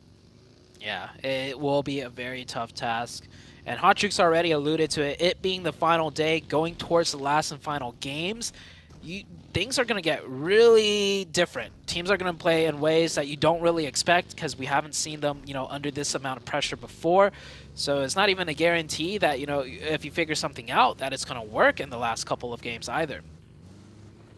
You definitely need to try and go for those plays sometimes. When you're down towards the bottom of the tables, you need to maximize your point scoring, and that generally goes towards a little bit crazier play, because if you don't try and get those 20-point games, right, if you don't try and go for those big chicken dinners, you're going to be stuck getting, as I said, sort of 6 points a match, and you need to have that as a backdrop, but you also need those profit games as well, right?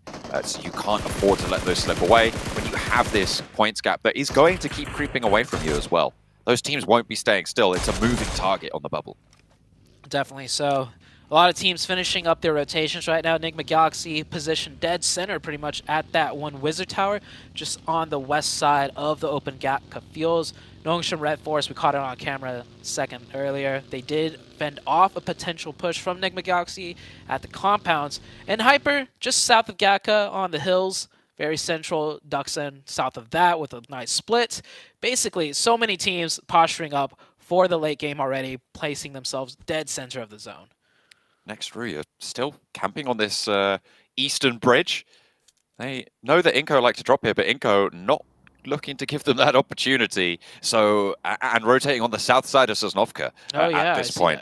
So next Ruya going to be disappointed, I would say, with their bridge hold. They're going to be denied their dinner. Look at that. That's a little bit unfortunate, and I think they might have figured it out as well. They just haven't seen any movement. They know that Inko are going to want to have moved already, and next Ruya are losing time in terms of getting a position on this eastern side of the circle, because Hale have moved in. You do Alliance as well. Oh. That's pretty brutal. We're heading over to the west coast, and this is Nongshim Red Force, 628, and FaZe very, very happy. Actually, Kanina Power have managed to move in by Quarry as well. Yeah, but Canadian Power are about to run into 628. We'll see in a second. FaZe coming down on that northwest side. This is a huge circle shift. Teams are going for that great migration right now. And I do imagine we're going to get some fights breaking out too. The rotations here, multiple teams driving by each other. They're just like waving to each other. Man, what is up with this circle? You see this, guys? And they're like, yeah, let's just keep driving. Let's not stop and fight out here. I mean, you don't want to waste time, right? Like, you get out, you take the fight, you're spending a minute and a half, 2 minutes to try and conclude a fight out of the circle. Meanwhile, everybody else has already taken positions away from you, and then there's no way in. It's a brick wall that you're going to have to slam your face into, and that is certainly going to be bad for the teeth. FaZe have moved around this western side, but it looks like they're close to Enigma Galaxy, who have managed to push through their way as well, and actually play on a very, very decent spot, the northern center of this circle. Yeah, and teams right now want to have neighbors almost, right? Because if you start a fight right now, that third party is coming in real hot with so many teams going for a hard rotation on the west side. And Hyper getting caught on their rotation. And Hyper, they make fast rotations, and usually that's enough. But at this stage in the PMGC, you can't just only rely on fast rotations to make a good rotation. Like, other teams are all moving a step ahead of you just based on where they dropped to begin with. And Hyper close to Duxan. Around the swamp. Just trading off these buildings. A little bit of pressure here and there. Duxan split around the side of the quarry. And they are going to be chilling for the moment. I don't think Hyper are going to be looking to push just yet. They haven't figured out exactly where they want to go, but they're only 3 and they can't really risk this position. Inko just about coming across this bridge now. They might still run into next Ruya. Yeah, I wouldn't be too surprised, because just naturally, if 2 teams are coming in very late on the east side, each circle shift is kind of going to pit them in the same direction and the same optimal pathing, meaning, the chances of them running into each other do go up. We'll see if that does happen. Circles closing. We are going to head into the next circle shift without too much action. Only 62, or not only, 62 members still up. So only 2 players have fallen so far with these hard shifts to the west. And one of those was on a hot drop, remember, on the the vehicle. So that's a really, really slow start with the amount of dramatic shift that we've had. That's not going to stop either. It's kind of interesting. So I'm imagining it must be now, right, that we're going to see a little bit more scrapping going on with the positions around the edge of Quarry becoming really important. It's going to split teams from the north and the south. And right now, the north is so much more densely packed. Look at the number of teams up there. Next, Ruya and Inko and Hale are going to have a much easier time of it. Yeah, not the big thing that stands out to me for this circle is on the west side. Not only is a huge majority of that open land, the other thing is it's just like 2 giant hillsides too. So whichever team controls the hill controls all of that open space. So there's so much dead area in a huge chunk of that zone. The northeast has a lot of cover with buildings and ridges and all of that, so we might see a lot of teams just stuck in on the northeast, and maybe just one more team filling in on that west side. It's going to be difficult, though, for a lot of these teams. You can see the eliminations start to come through. Yudo Alliance picking up a point, getting that flush over onto NASA, trying to move past 628 now, or 4 of their players still alive. Can they post up? Kanina Power are still quite split here. You can see there's only 2 players for them, but that high ground angle is going to divert Olio back over to the road here. Palucci able to hold it off. This is a good crossfire setup for Kanina Power, but they are still a little bit vulnerable. If they get overwhelmed on one of those angles, that's going to be curtains for them. They're just going to fall like dominoes, so they do need to be careful. Man, I can't imagine the comms out of these players right now making this crazy rotation. Getting shot from every which way. Morph coming in onto the backside of Intense Game. They'll pick up a quick point. Intense Game actually just down to 2 players already, suffering a lot of casualties. Morph with a position not yet in zone. That's all the way in the northwest outside of the circle. So Morph's going to have to keep pressuring themselves in. Intense Game are knocked out. Yudo Alliance found a shack. And teams are having to go to Primorsk in the urban safety of the buildings. And this is dead edge of zone. Inko, 7th Element, and Next Ruya all in the edge of Primorsk here. Dokuma has been knocked. I think they should be able to find this res. It's a building over. Frozen gets the heal off, but... Oh no, wait, hang on a minute. No, Dokuma is actually in the closer building. A nade in through for Becca, just looking for that flush. Looks to be pretty good. Yekta spotted out. This is so difficult to try and make these moves right now. But Nenebeche does get spotted. That's going to slow down Inko somewhat, but Becca wants to find Dokuma. He moves out on the broadside, and it's just not going to go super well there. Nenebeche still not getting rest. He's a little bit split from the rest of this team. In the meantime, Hale have established position on this hill to the northeast side of them, and I don't think anyone's getting out of here unscathed. Oh yeah, so deadly. And looking at that west side, no teams made it into that western area. FaZe and Kanina Power will hold down everything. Yudo Alliance got close, but they did end up taking a shack along the roadside. Next circle coming out, and it is going to go into that dead zone towards the west. Kanina Power, surely now they'll probably think about grouping up. But man, it's still the same thing. Not many teams will find spots to play. There are some shacks scattered around, so I imagine we're going to see teams full sending some shacks here. Kanina Power going to hold those central shacks. In the meantime, Next Ruya trying to conclude their fight, but so are Inko. And Next Ruya definitely taking the L on that one. Inko able to keep it together with 3 players. They lost Nenebeche earlier. Oh wait, hang on a minute. No, they got it back up. Got revived. I'll take that back. I thought he would have gone down there to the 7th Element angle, but no. All 4 players from Inko. They are fighting to stay inside of this top 11 spot. They'll have to go a lot further this match, though. Picking up 2 eliminations down in Primorsk. They'll need a little bit more. I now am looking at Kanina Power and thinking, if they can't do it here, they can't do it anywhere. They should, by all rights, win this game, but we've seen that they have been a little bit lackluster. Can they make it work right as the close comes through? It might even be too little too late, because they're 39 points to the 96-point bubble. It's just too far, even if they're able to take it. Kanina Power needs to win this game. As for them winning the game off that position, I'm not sure. I mean, they're in a great spot in center, but they have no control. They're surrounded by hilltops. On the south side, Yudo Alliance trying to take one of them, and then on the north side, FaZe is there, along with Morph. I think Morph did just full send the shack with 4 players. Shots coming down from Hale on the outside. 7th Element getting cut down here.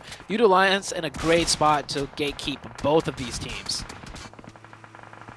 Everybody on this north side starting to be cut down. You can see the picture-in-pictures starting to go through. Seventh Element crossing the open ground with T24OP, actually doing a lot of damage to Hale, as Hale will completely be eliminated there. And T24OP keeps it going for 7th Element. They have 3 points this match, but they won't be able to get any more as they are put down by Inko. And Enebeche puts him to sleep. And they're up to 4 eliminations. Hop in the vehicle, get on forwards, but they've still got Duxan to their east side. You can see them just off there as they look to cross. Yudo Alliance will be ready and waiting for this push. They're going to have to crash right in. And that is exactly what they're going to do, getting very close to Yudo. No fire just yet. Maybe Yudo Alliance thought the fight was done after they took out the other team, but now with a 4-man squad of Inko knocking at your doorstep. Oh, Vitali goes down to the play zone, though. So just a 3-man squad, still a deadly squad. Inko definitely got their blood pumping after the first game. They may have not won it, but that Sandhawk was very good for them. Pushing Yudo Alliance further away into the no man's land. Barely any cover, some rocks, some trees. That's about it. Difficult south side. Yudo Alliance, though, with a big chance here to earn profit on this match against the teams ahead of them. Nigma Galaxy crunched on this north side. FaZe have excellent control over these rotation angles for them as well. Nigma Galaxy very unlikely to be able to get much further here. Morph already down to 2. They might be able to survive, sure, but they've got 3 eliminations and they're in a shack with no real prospect of leaving. So Yudo Alliance have the best chance here to try and jump on up towards 3rd place. Nigma Galaxy trying to sweep around this eastern side as Nongshim Red Force take a couple of shots, but a reposition comes through and Nigma Galaxy just going to try and position themselves into this next circle. Yeah, next circle pulls down further to the south. So many teams on the north-northeast not in the zone. You can see that now. FaZe is in a great spot to take that hill as for Nigma Galaxy is going to be caught in the middle of everything. They should look to third party this fight going on in the picture. STE versus, I believe this is NB Esports. NB Esports doing a great job right now finishing that off. STE down to just maybe 1 or 2 players. Just the one, I think, of 33Z. Getting the spray onto Mondo, a really good start to his potential resurgence here. Hero very likely to get flushed in this position, as there's the third party. Nigma Galaxy want to sweep through. They've lost Ralph though, so it's a little bit more dangerous. Sprays, damage, flushes coming through now across the hillside as well, as Nongshim Red Force losing all of their players on that crash. Ralph is going to be resible here. Nades pour over the top as Fist tries to hold it off the last player from NB, and he's taken even lower. The spray from Lord keeps them there. Ralph got flushed there. I think that might have gone down to a nade, so Nigma Galaxy playing on his 3. And actually, hang on a minute, NB is still going. Lord hasn't managed to get the flush. Yeah, that first aid will pop off, just putting himself away from the car enough to avoid the util, the molly. Great job out of him. He has a nade in hand. This could go horribly wrong for Nigma Galaxy. They do avoid it, but Nigma Galaxy still have to breach into the zone. They're going to have to drive into the open. Unless they can pull off what they did the other couple of days where they do not get shot at. FaZe and Morph should be looking right at them as well with Konina Power as Nigma Galaxy rotate in. Yudo Alliance trying to control Inko on the south side as well in the meantime. 33Z taken out, and that's STE eliminated. Now Morph just trying to survive in that shack against FaZe's pressure from the north side as well. Duxan mounting up with 3, trying to move further forwards, and NB, they haven't managed to get rid of him, and he is just this perpetual bother in their side. He is going to get another flush over onto Lord, and it's going to leave Nigma Galaxy on 2. They send straight through the middle and get to the water. Honestly, probably the safest place for them. Yeah, safe for now, but FaZe has 4 players uncontested out here, and they just saw 2 fishes just go straight into the water. They're going to be focusing in on that one. Duxan not in the zone yet with 3. What can they do? They see what's in front of them. Nothing looks open for them to play. They may have to go for a crash. There is that shack right on the tippy edge of the zone on the east side. But, I mean, once they get there, Konina Power is just going to finish them off on the next circle shift. So they may have to do something else here. Inko on the far south getting whittled down by Yudo Alliance. So Yudo Alliance doing a great job with what little cover that they have on the outside of No Man's Land. This bubble's going to continue to shift as well, because you've got Duxan, 96 points with 2 eliminations on the bubble. In 11th, 12th place FaZe with 4 players alive, 3 eliminations, only 3 points behind at the start of this match. They managed to close that gap by 1, so it's a 2-point difference between them and Duxan. Duxan not only looking to survive this match, but survive in terms of the bubble in match number 20 of this 24-match set. And I just want to put a little bit of context around Konina Power here. If they get a record-breaking match, Zute, if they get let's say 20 eliminations, right? They get a 30-point match. They're still in last place. And that is... Oh, wow. It's kind of crazy that That's they're pretty not dire. going to be able to make that jump right towards the end. I think, yeah, no, they would still be on 69 points, and that's just not enough. They're still behind, which is absolutely insane, the amount of points that they are behind. And I feel bad for kicking them while they're down, but this is what happens when you don't perform at the level of this lobby. You know, when you said a 30-point match, I was expecting the follow-up to be they will be right at the bubble. No. But no, still last place. Wow, okay, yeah. I that's one way to show how bad they're doing in this tournament. But the circle has shifted. Duxan should go down here. Yeah, nowhere for them to go, nowhere for them to play. Inko, that's not even in the next zone. They're going to be cut down here. And that does leave Enigma Galaxy, U2 Alliance, Camino Power, Morph, and FaZe. Those should be the next couple of teams that are in the next circle. And we'll see where the next zone goes after that. Camino Power still on the inside, still have the buildings under control. FaZe just stopping Duxan from doing pretty much anything. They try and open into the corner of this compound. Camino Power ready for the fight. They're setting up for the scrap. They're cooking nades, and then it's FaZe just melting them on the back lines. And immediately Palucci moves forwards. Might be able to get the point onto QX as well as he moves on through. QX falls down. Junie on the outside, last player for Duxan, and FaZe going to be pretty happy to pick up these points, right? To try and jump up towards that bubble. Secure themselves a couple more points here. A nade in for Palucci, and that's brilliant. Nade onto Morph to pick up more points. 5 eliminations now for Camino Power. They're playing on the east side of this circle. Duxan not eliminated just yet. Junie's still in. Next circle about to shift. This could go between FaZe, Camino Power, or U2 Alliance, honestly. And he said, oh no, yeah, Junie's causing some damage here. One player down. That should be it. Should be a clean reset for Camino Power. And there we go. DGR will finish off that last player. 6 eliminations and the full reset. Circle closing in. Enigma Galaxy, are they... How are they looking? I'm looking at my map. It seems like one player is in the water still. Yeah, getting revived out there potentially.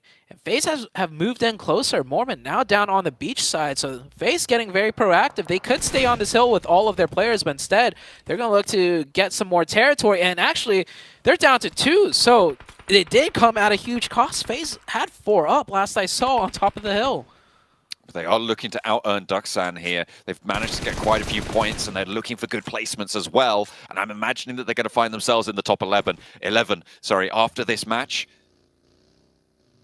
And looking to try and take control of that. But with 2 players, it's unlikely they go much further. U2 Alliance, this is a big game for them. It's very, very important, right? They've just come off the back of performing well over on Sandhawk. Another nade over the top might find some more points, but they've got 5 eliminations already. Camino Power have flexed out to the north side. They've taken that backfill onto FaZe's position, and this should be the end of FaZe. Yeah, I don't know how FaZe threw this game this hard. I mean, I'm looking at this perspective out of Becca on top of this hill. Why send anyone down at all? You had so much hill space to work with, so much lines of sight. There was no need for them to push downhill. So FaZe just absolutely throwing this game, in my opinion, but it does allow for Camino Power to take this hill and have more control. U2 Alliance lost a player earlier, so they're down to 3. They shouldn't be able to do too much, not with Camino Power holding this hilltop and the number advantage. It's an excellent line of fire, but getting out from these positions is going to be tough. If not, cuts DGR out in the open. Agori tries to suppress him on the rock, but it's just not going to happen. He's really going for this. Oh, goodness me. He wants to find that elimination point. Actually greeding away for it, but Becca going to crest that ridgeline with the DPS just a little bit out of range to be as efficacious as maybe he would have liked, but nade in hand, looking to cook it. Flax putting one back, though, and Becca gets the worst of it. Camino Power down to 2. What is Camino Power doing? Losing. I think that's the short of it. Like, there's no 2 ways about it. Like, what? Like, the first player going down was terrible, but when Becca crested that hill, as an ex-comp player myself, I saw him cresting up that hill with so much open space. That was not the play. FaZe make a move as well, taking down another player of U2 Alliance. That helps out Camino Power quite a bit here. Kanina Power down to 2. They could get that revive onto Becca as well, which is what they should look to do. Make sure they don't be in nade range, however. Pull up a little short. Don't revive right on top of where you stop the vehicle, because that is an audio magnet for that nade. And okay, pulls off far enough, gets the revive. This should be good. The ball's still in Kanina Power's court, but looking a lot scarier. And okay, no revive. Down to 2 for Kanina Power. This is potential for FaZe, actually, with Palucci relocating down from the high ground. They don't have that threat for that angle, which means the beachhead is much more maneuverable. That ridgeline that slopes away from the mainland as you sit on that beachhead gives you quite a lot of cover, gives you lateral movement, but they are cinched in a little bit. Can they find an opening?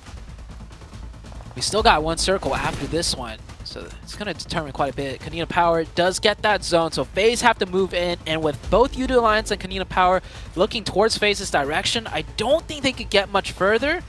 FaZe is definitely going to need an opening knock onto at least one side of this.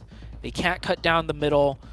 Palucci with the DBS out, reloading. I wonder if he has the ammo in his other weapon for some long-range capabilities still. FaZe now forces Snake in. The smokes are out. They are in the zone. No util out of flax, so they will be safe from grenades. Only 2 smokes in hand for Yudu Alliance. Iftar, the proprietor of those. Kanina Power, they do have Palucci in the middle. FaZe definitely armed to the teeth on those nades, but Flax spots one. Mormon goes low, but it's Onsen to go down to the nade from Palucci. There's a second, there's an answer.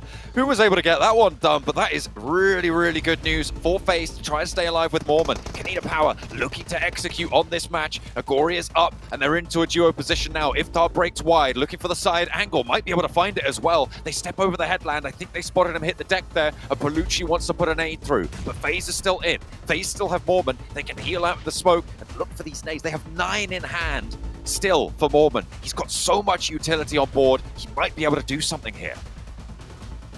Mormon with the nades will be looking towards Kanina Power, the closer targets. And oh, good nade out of Palucci to take down Yudu Alliance. This would have been a huge game for them to try and break into the top 3 if they got the chicken, but that's not the case. Mormon with the nade, it is cooked. It goes in and massive damage, but no knock. Waits for the peek on the left side. Palucci not in a position to go for the trade, and that's the first knock. Mormon now isolated to 1 versus 1, but finally stepping up on the rock. And that is Kanina Power taking a chicken dinner. But as I said before, it's just too little too late. At this point, Kanina Power, sure, they find a win. Sure, they're able to get a decent amount of eliminations, but they're still just so far behind. Today would need to be a miracle for them. They need the rest of these matches to go their way as well. But you can see they're still a little bit cheery. They're still a little bit happy. Yeah, the nerves are definitely there. He's shaking his hand. He's like, man, that was intense. I don't blame them. They made it interesting. That's for sure. With 4 up on the high ground, I thought like, oh, this is going to be a very smooth sail, you know, of a game in. Not too much hype to be had here, but it got close. Palucci with 6 elims, the MVP, 869 damage. It's possible now for them to break into that survival, and hey, who knows if they could pull out another chicken. It's still going to take a bit because I just remember what you said, 30 points still leaves them in last place. But hey, what better way to close that gap than with a chicken dinner in the second game of the day? And I do want to give them a little bit of credit as well. They came into this tournament without of Hayes, who they've been playing the entire season with throughout so far. DGR, the coach, stepping into that player role. So they are playing at a bit of a disadvantage. They don't have the synergy that they've built over the course of this season. But still, it is a little bit lackluster from this roster. DGR putting his best foot forwards and really stepping up for the team. So I think they've got to be proud of that as well. Kanina Power, they were able to take home the chicken dinner, but it might just be too little too late. It's too late. Okay. It's too late. All right. Kanina Power, congratulations on getting this chicken dinner. And this is like one of those side effects of the last day that I talk about all the time, right? Is on the last day, the teams at the bottom, they have nothing to lose at this point, right? Like, to be honest, Kanina Power could win every single game and still not make it in. Like, that's how behind they are. But when you don't have anything to lose, you finally start playing your game. We've seen this happen time and time again, Cameron. Yeah, and honestly, it's FaZe that helped gift Konina Power that victory because, as what Zeus was saying, they had that high ground. There really was no reason for them at that moment to try and go down to the beach side. There was no way that crate was that valuable towards them. I understand that hillside was not going to stay in the zone forever. They would have to leave eventually. But then, like, keep someone up there to have that high ground angle, high ground advantage. The way that Konina Power just instantly spread out and took all of that zone, that was the only way that they were able to win because they still got so close at the end, so much back and forth between Konina, FaZe, and Alliance. It could have gone any which way. You know what? The hands were shaking. The hands were shaking after the chicken dinner. Regardless, I mean, you got to give it up for Konina Power making it this far in the first place. And at the end of the day, that experience, right? That experience of being able to get a chicken dinner in a stage like this is something you got to definitely walk away proud from. And hopefully they can learn from it, right? And maybe next season come out a little bit stronger, Seven. Sure. Yeah, I agree with you. You know what? Let's move on from Konina Power because they are dead last. So let's talk about Alliance because that's a team that we're hoping that they will try to make a push towards top 3. With this performance here, I mean, it's not going to put them at top 3, but it is going to close at least a bit of a gap because Morph, even though Morph has been getting those elims, they have been getting eliminated early on. As you can see, there are 5 points for Morph on the right side. And then Enigma Galaxy, I'm enjoying what I'm seeing out of them. They fully send it to the water. But you know what? For this, at this point for Enigma Galaxy, as long as they continue to get those points, as long as they don't end up with those donut goose eggs matches like we were seeing yesterday, that's going to keep them within range of Morph. And hopefully they close the gap here in the next couple of Erangels because, man, I cannot wait to see what Morph is going to do today when we get a Miramar. Man, listen, if Alliance were to win that match, which I thought that they definitely had a decent chance to be able to. I actually thought for a moment that they were in the driver's seat of that end game. If they were to win that match, I would be fully on board with what you're saying, that they come up. However, they missed out on about 12 points or so by not winning that. So sure, they're getting the points. They got more points than Enigma. They got more points than Morph. But we're running out of rounds to play. We only have, what, 4 more for the day? And, like, there's a time limit here. The candle is burning. You say 4, I say 2. They only have 2 more matches for them to even try to catch up. Because once we go to Miramar, it's going to be a completely different story, at least from what we've seen in the past so far in the first 3 days. Who knows, right? You may even have teams at the bottom just have some fun. Next, Ruria might just start being the next team to get a chicken dinner with how things are turning out today. I'll tell you what, though, right? After this one, that gap between Morph and Enigma Galaxy was closed by 3 more points. So now it's only a 4-point gap. So I do like what you're saying, Seven, right? It's interesting because you only think they have 2 more matches. If that's the case, how do you want to see, Enigma Galaxy go into this next one? I want to see them continue to get those top 5s, and I want to see them being able to get those elimination points because that's what this team has been able to showcase, at least from the first 2 days. How many? We're able to get those. How many? What eliminations? How many? Coops. I mean, I think he'll probably end up with a solid 7. It's a great number. Okay. That makes sense. I think if they get 7 eliminations, if Scoops gets 7 eliminations in the next 2 matches, I think we see this team in the top 3. What do you think, Cam? I mean, it's definitely possible. I actually am distracted by a message that John sent, and now that we see on the overall rankings is that STE are no longer safe. Nongshim have been getting those points. They have been, even though they've been going out early, they've been getting elimination points every single time. So they are still far and away. It is so unlikely for them to get knocked out at this point, even if they get donuts the rest of today. But STE only 7 points ahead of Morph. And yeah, it's 11 points ahead of Enigma, but like, that's not unsurmountable. SDE need to try and avoid those valleys in performance that we've seen from them previously. They need to make sure that they get like something in these next couple of rounds. Were we blinded by 6-8 from yesterday? Because right? I was just like, even with the 7-point, I don't see. I don't picture it in my head. There's no. I'm feeling like Doctor Strange here, trying to find the right universe, the right path that's they're gonna be able to not be in the top 3. I just don't see it happening because it's such a strong team, right? But it is. I mean, it does come down to performances. And the thing why I was talking about Euro Alliance only having 2 matches when we go to Miramar, because it's not just Morph. I've also talked about how Enigma Galaxy has been able to put up some good numbers when we actually go to Miramar. And so far, I mean, Enigma Galaxy has been putting up good performances. It's not not of the likes of back-to-back chicken dinners, but at least they get a chicken dinner to start off with. They were able to at least get some points here in the last match. They just need to continue to do that because I think everything's going to work in that way. And I personally have Nick Galaxy being in the top 3 at the end of the day. Okay. All right. Well, you know what? Let's go ahead and, of course, give a shout out to our official smartphone sponsor here for the PMGC, and that's the Infinix GT10 Pro, a phone created for esports players. You guys want to go ahead and own some PUBG Mobile? Go ahead and check out that GT10 Pro. Guys, we got a lot more action to go, so make sure you get your popcorn, get your drinks ready. We'll be right back after this break.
Welcome back, everybody. Final day for Group Red, and 5 teams are going home at the end of this. So, Cameron, I'm going to ask the question, right? Those teams at the bottom, the gap is getting pretty big, but it's not impossible. What do you think they need to do if they want to go ahead and cross that gap and make it into the survival stage? Oh, I mean, if you're talking about teams like 7E and Hale that are still like 15, 16, 20 points behind 12th place, not even 11th, which is out of the danger zone, 12th place. They need to come up with like multiple good rounds. And unfortunately, as we all know, like we never talk about them because we don't really see a lot out of them at all. They're not even quiet killers. They're quiet diers, unfortunately. So we just need to see them winning more fights. Again, I'm back to like the bare bones, bare basics here. All right, well, let's see if they can get it done. They're going to have to put out those good rounds right here and right now. Let's go ahead and take it on over to our casters.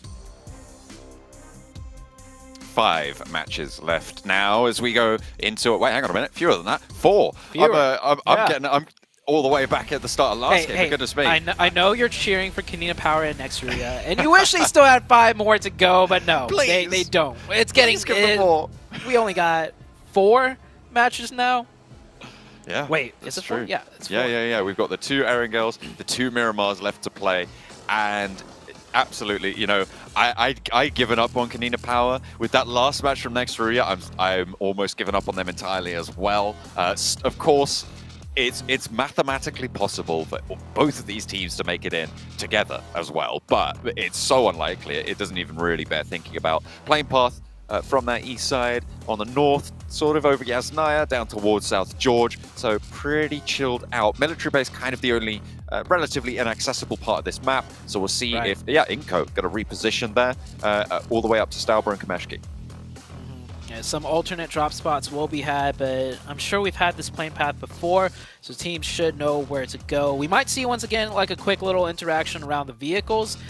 Maybe might lose a player here, but shouldn't be anything too crazy. It comes down to that first circle once again, and man, the circles on Erangel, I don't think we've had a single repeat circle. The closest we've had is like it starts off in the similar like area, but then it shifts into a completely different type of area, like the battlefield, and that's a very hard eastern circle. I don't think we've had one this far east. The last time we did, it pulled all the way back into Milta.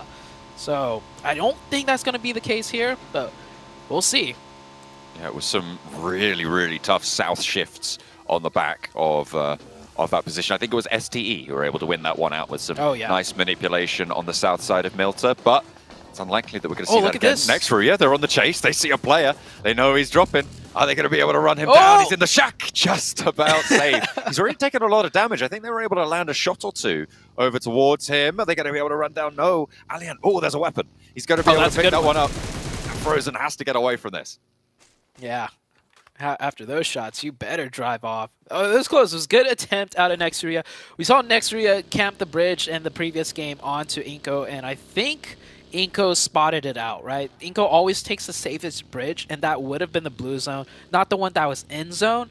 So Inko being very heads up, avoiding that fight, and then eventually ran into them, right? And just demolished Nextria regardless.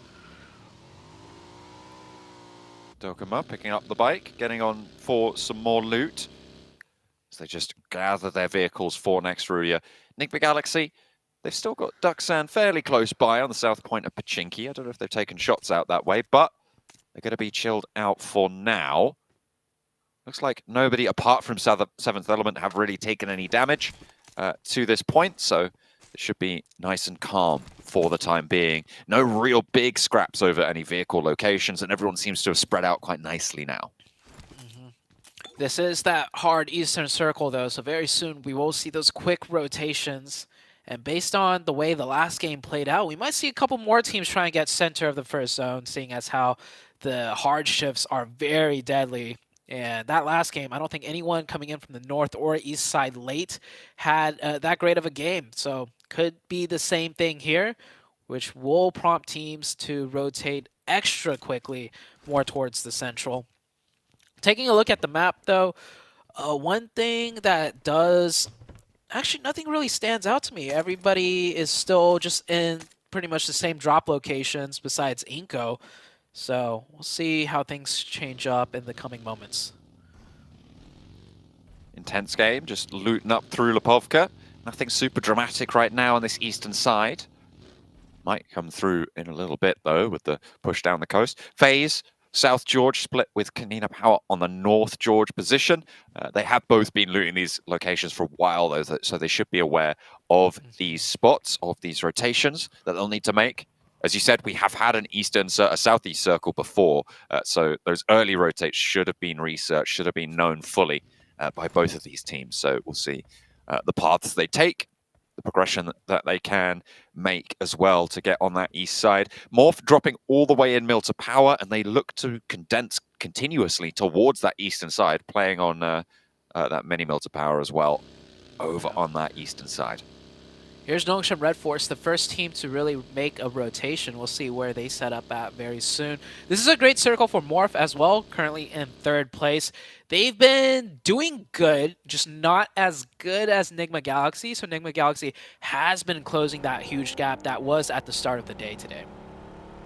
And not only that, STE have been chased down a little bit as well. 7 points ahead of Morph and only 11 points ahead of Nigma Galaxy. It is dangerous, where perhaps they wouldn't have wanted it to be on the flip side. But Nextria have spotted some of Nongshim Red Force and taken some shots. Not getting any knocks, though. XZY gets his head ripped off there by Yekta, who continues to spray out into that smoke. This is a good lineup. The rest of Nextria not quite in a position to go for some response, but you can see backup is starting to come on through, and they have put them into the buggy, and Nextria might just look for the push here, but they're hesitant. They haven't regrouped. They're not going to go for this push. They just want to suppress, and Nongshim Red Force are going to be allowed to get back to their feet. Yeah, at that point, once they regroup into that building, that is not a building you want to lay siege to. Not an easy one. I don't know if Nextria just didn't have the capabilities to respond more quickly, or if they were hesitant, right? I saw one player trying to get a little bit closer with a vehicle of some sort. Yeah, he does. Oh, I think he might have stuck that. No. Yeah, I think Nextria, if they were a little bit more confident, could have made something happen there. It seemed like it was just a tad slow and hesitant. Yeah, they didn't have that clean call. They wanted to hold on to the rest of Milta out to their western side, it seems like, with players at the back just not quite responding to it. Could have been a really nice team to get rid of as well, because they're going to be playing in your local vicinity. They're going to be competing for those rotations. So kind of a dropped ball, but then again, that's kind of the story of Nextria. And yeah, I don't think that we're going to see much adjustment, certainly. Inko, close rotation to Udo Alliance there, I believe that is, over on the northern side, and they're going to start to push down. So now, intense game, going to have their work cut out from them near Lipovka. We have Nigma Galaxy doing their rotation here. They're just taking it slow for now in the first zone. I've really never seen Nigma Galaxy do a hard rotation on the very first circle. They're really good at waiting, taking their time up to the fourth circle, and then they either just gunshot it straight center, or they just know how to play the map from that spot with every circle shift and then play the edge. So a team that's very dynamic in their approach to these zones. We'll see how this one shapes out for them, but they've been doing great today, way better than yesterday. They'll have to keep it together, though, because the chase is still on. The game is still afoot, and they have to keep up that pace. G2 Alliance with Flax in danger right now. NASA giving them trouble, and Flax gets taken down. That's a really good spray coming through from J7 to keep that pressure up. And immediately they go in for the flush. This is what we wanted to see from Nextruya. Finding a knock, going on in. Sure, you're not crashing onto a building here. It's a little bit more open, and you know the player's isolated. Was it? It was taken away by Intense Game. Yeah, Intense Game with First Blood. All right. Okay. What a shot. I mean, I said I liked how fast it was, right? But apparently not fast enough. Yeah, great steal, Cielo. That was a very long distance angle through like some tree lines too. So good eyes on Cielo to steal that one. An Intense Game, they could use points. You know, they're not absolutely safe by any means either. As we head into the next circle shift, and it is a hard shift once again. Imagine it goes back into Milta. This is pretty much the same exact circle as yesterday, where it just pulled all the way into Milta. I don't think it's going to happen again. I almost kind of want to see it happen again, because I am cheering for STE a bit here, but we'll see. Playing on that west side is going to be pretty devilish. I like these positions around the outside of Milta Power. There's a lot of open terrain spots that you're going to be looking to play around with. There's some really wide rolling hills, a lot of flat flat terrain in this area, a couple of ditches that you can kind of play to your advantage, but it's all about zonal control in this spot. If it goes away from Milta, it's the hill and the flat areas around Milta Power that are going to be the most interesting features.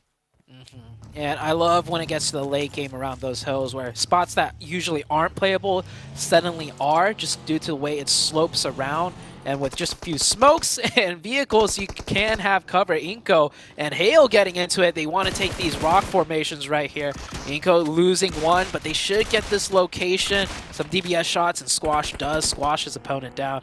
Getting that potential reset. There's another team right over the top. And the blue, and Hale coming right back here to answer. And now it's not just the team on the top. I see FaZe rolling in. That team is Nextruya on the top, and the team from the bottom has sightlines. That was Morph getting in some points. FaZe forced to go back around, flying over in the buggy, driving right past Nextruya. Oh boy, that was a sequence of events. What is going on here? Goodness me. Jumping into the... Is he stealing Nextruya's vehicle? Wait, That's did he cheeky. really? Onzen, Really? I don't know if he crashed into the building and then had to reposition a little bit, but he's just rolled the vehicle down the hill. Going to play by the logs there, and Onzen trying to get away, as the rest of his team were able to do. Seventh Element holding out on that south side of the top of this lumberyard, but Onzen trying to be a little weevil here. Yakta has spotted him. Behind the tree trunk he goes, repositions over to the logs. Did he think that the other tree trunk was the wrong one? I think he might have done. Yeah. That's unfortunate. Onzen does go down in the meantime. Yeah. They still get the knock. I guess with the adrenaline pumping, he forgot which tree stump he had the opponent pinned under. It does not matter, though. They get the point, and the bigger question is, under pressure, Onzen, did he just drive into the vehicle? Or not the vehicle, did he drive into the compound on accident? I think that might have been the case. And with that sequence of events, let's take a quick look at what actually happened. So Inko are out, so is Hale, who picked up the points. Scattered in between NB Esports. I think Morph picked up one there as well on the northeast. And things will settle down for now as we head into the next circle. STE taking up that same 2-2 split that they won the Milta game with previously, but we're going to be denied that opportunity. We're going over to the hill. We're going to be playing on that east side of the hilltop that sits with that lumberyard right on the top, where we saw Nextruya holding down. We've also still got Milta Power in there, so those open grounds where Nongshim Red Force sits, where Morph also have taken a little bit of control, they're still in play. Nigma Galaxy pushing onto a compound now. The Wizard Tower A split defense out of 7th Element. This could work in huge favor for 7th Element, yeah. Taking this tower is not easy, especially if the defense is set up correctly, and that is what it looks to be. Enigma Galaxy eating some casualties here. Koops is still up, going for that revive. And 7th Element, not the strongest team, so I think Enigma Galaxy could recover from this and actually end up winning this. And a great knock out of Hyper, the third party, but also getting third party onto Enigma Galaxy is STE, and that is one team you don't want third partying you. No, they are the professionals when it comes to this third-party game. Freak, though, has a little bit of cover from the angle, but I don't know if he's going to be able to crawl it out. Koops is down, though. They go solo into the top of this Harry Potter tower, and it just doesn't go well. The flush for Goku Bot, that is a misstep for Enigma Galaxy. You don't go in solo into that scenario. You have to have at least 2, but then it's dangerous. I'm not entirely sure what they were trying to make happen there, but whatever it was, it didn't work. I mean, Koops almost won that fight. If the Goku Bot didn't go prone and dodge a pump of that DBS, it would be a completely different story. And sometimes you just have a feeling you have to time that push when the opportune time is. Maybe you heard a grenade pin being pulled. But either way, Enigma Galaxy is not for long here, down to just Ralph. Enigma Galaxy, when they go for these earlier rotations and they meet opposition, it just doesn't seem to work out. So far, it's either they full send and the spot is open, or they play it very slow from the edge and just get a lot of eliminations and points along the way. But whenever they crash in and the opponent's there, no success. 4 points, the gap between Enigma Galaxy and Morph, but right now Morph are in a fantastic position compared to pretty much, well, basically everybody else in this lobby. Enigma Galaxy not going to be allowed to earn any points this match. That means that Yudo Alliance have a chance to jump up as well. Yeah. But they're kind of isolated towards Prison. However, the hills around that area only really have one major team holding on that north side as it slopes down from that lumberyard. You've got NASA to worry about, but if they can handle that, they might be in with a chance to try and leap from Enigma Galaxy and chase down towards Morph. Yeah, the big problem, though, for Yudo Alliance is more so the fact that they only have 3. And working those hillsides with that many angles and slopes and ridges, you want 4 to maximize lines of sight, and that is not going to be possible with only 3 players. We'll see how they do, though, as we head into the next circle shift. And look at STE, by the way. Where are they on the map, John? They're on the west? Wait, where what? else? Oh, yeah, they're also on the far south. No, I'm not saying it's a good play, because it looks like they are running into Duxon and might lose 2 players for no real reason, as no, they're going to drive back and they're fine. I mean, they're getting a lot of info and opening up a lot of option plays, so that is a very heavy-duty scout work, if I say so. That's kind of crazy. I was looking at the west side and they're like, oh, they're really tightly packed together. I can only see 2 dots there. And then I'm like, hang on a minute.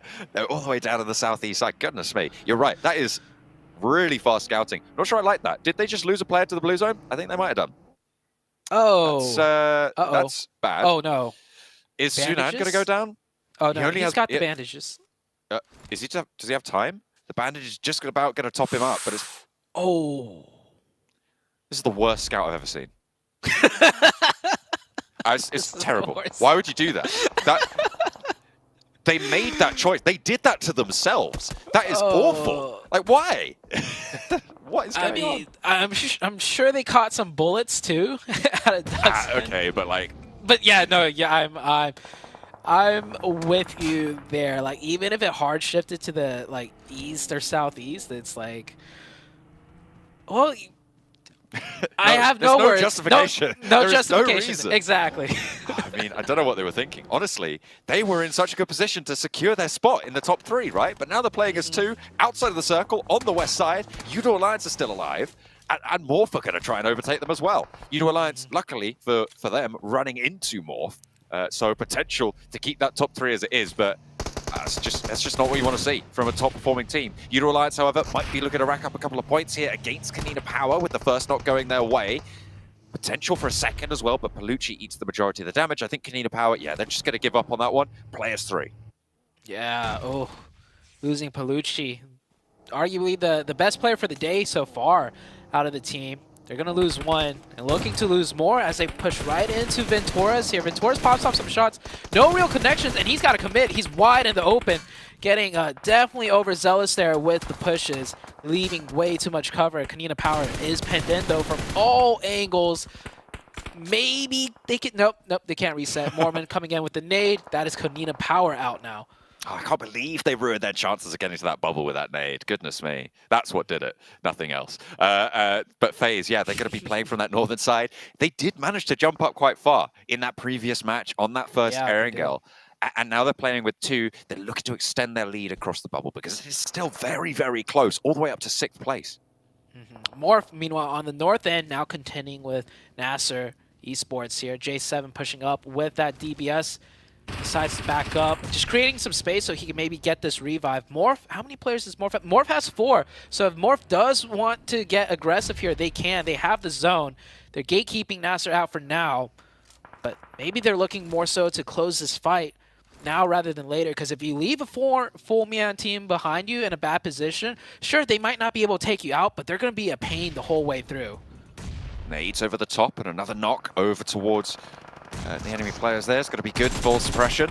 Circle not too dramatic, but look at the hold from Boohoo. Finds 1 and 2. There's the Kareem forwards with the buggy as well. And they're looking to just sweep across with these NASA points and be able to rack up a lot in their security. And they're chased towards STE as well, putting them at the back of the pack to be chased down by Enigma Galaxy, by Yudo Alliance, but not looking like that's going to happen this match. Really, really solid stuff, keeping all 4 alive for Morph. They've been playing nicely on this northeast side. Yeah, Morph doing a great job in the most perfect game too. Enigma Galaxy going out very early, like you mentioned, with almost no points. Actually, maybe 0 points, honestly. It was, Morph still with that 4 on the northeast. This could be a huge game for Nextruya. They are in the best position, in my opinion, and they have 4 up. Nextruya is a team that does need to break into that top 11, and this could be it for them.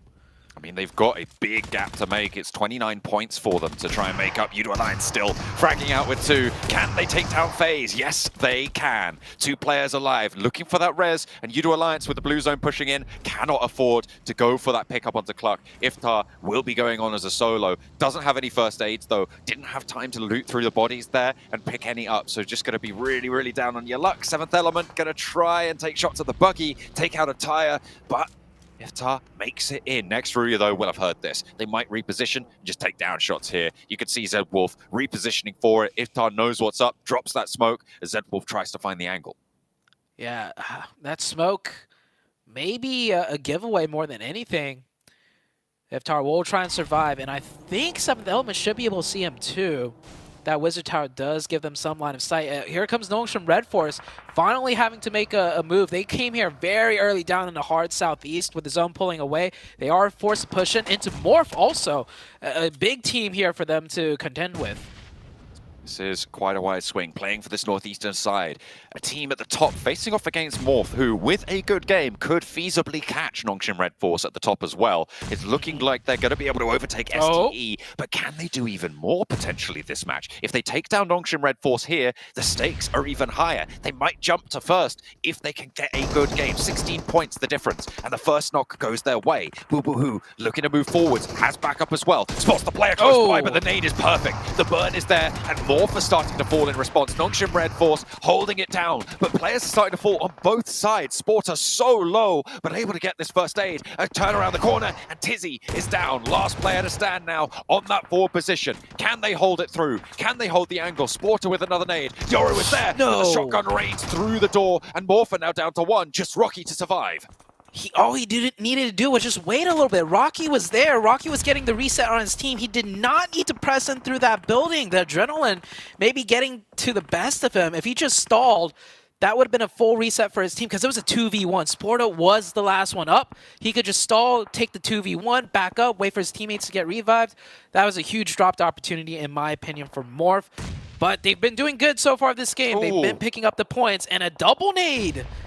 Nongshim Red Force just can't be stopped.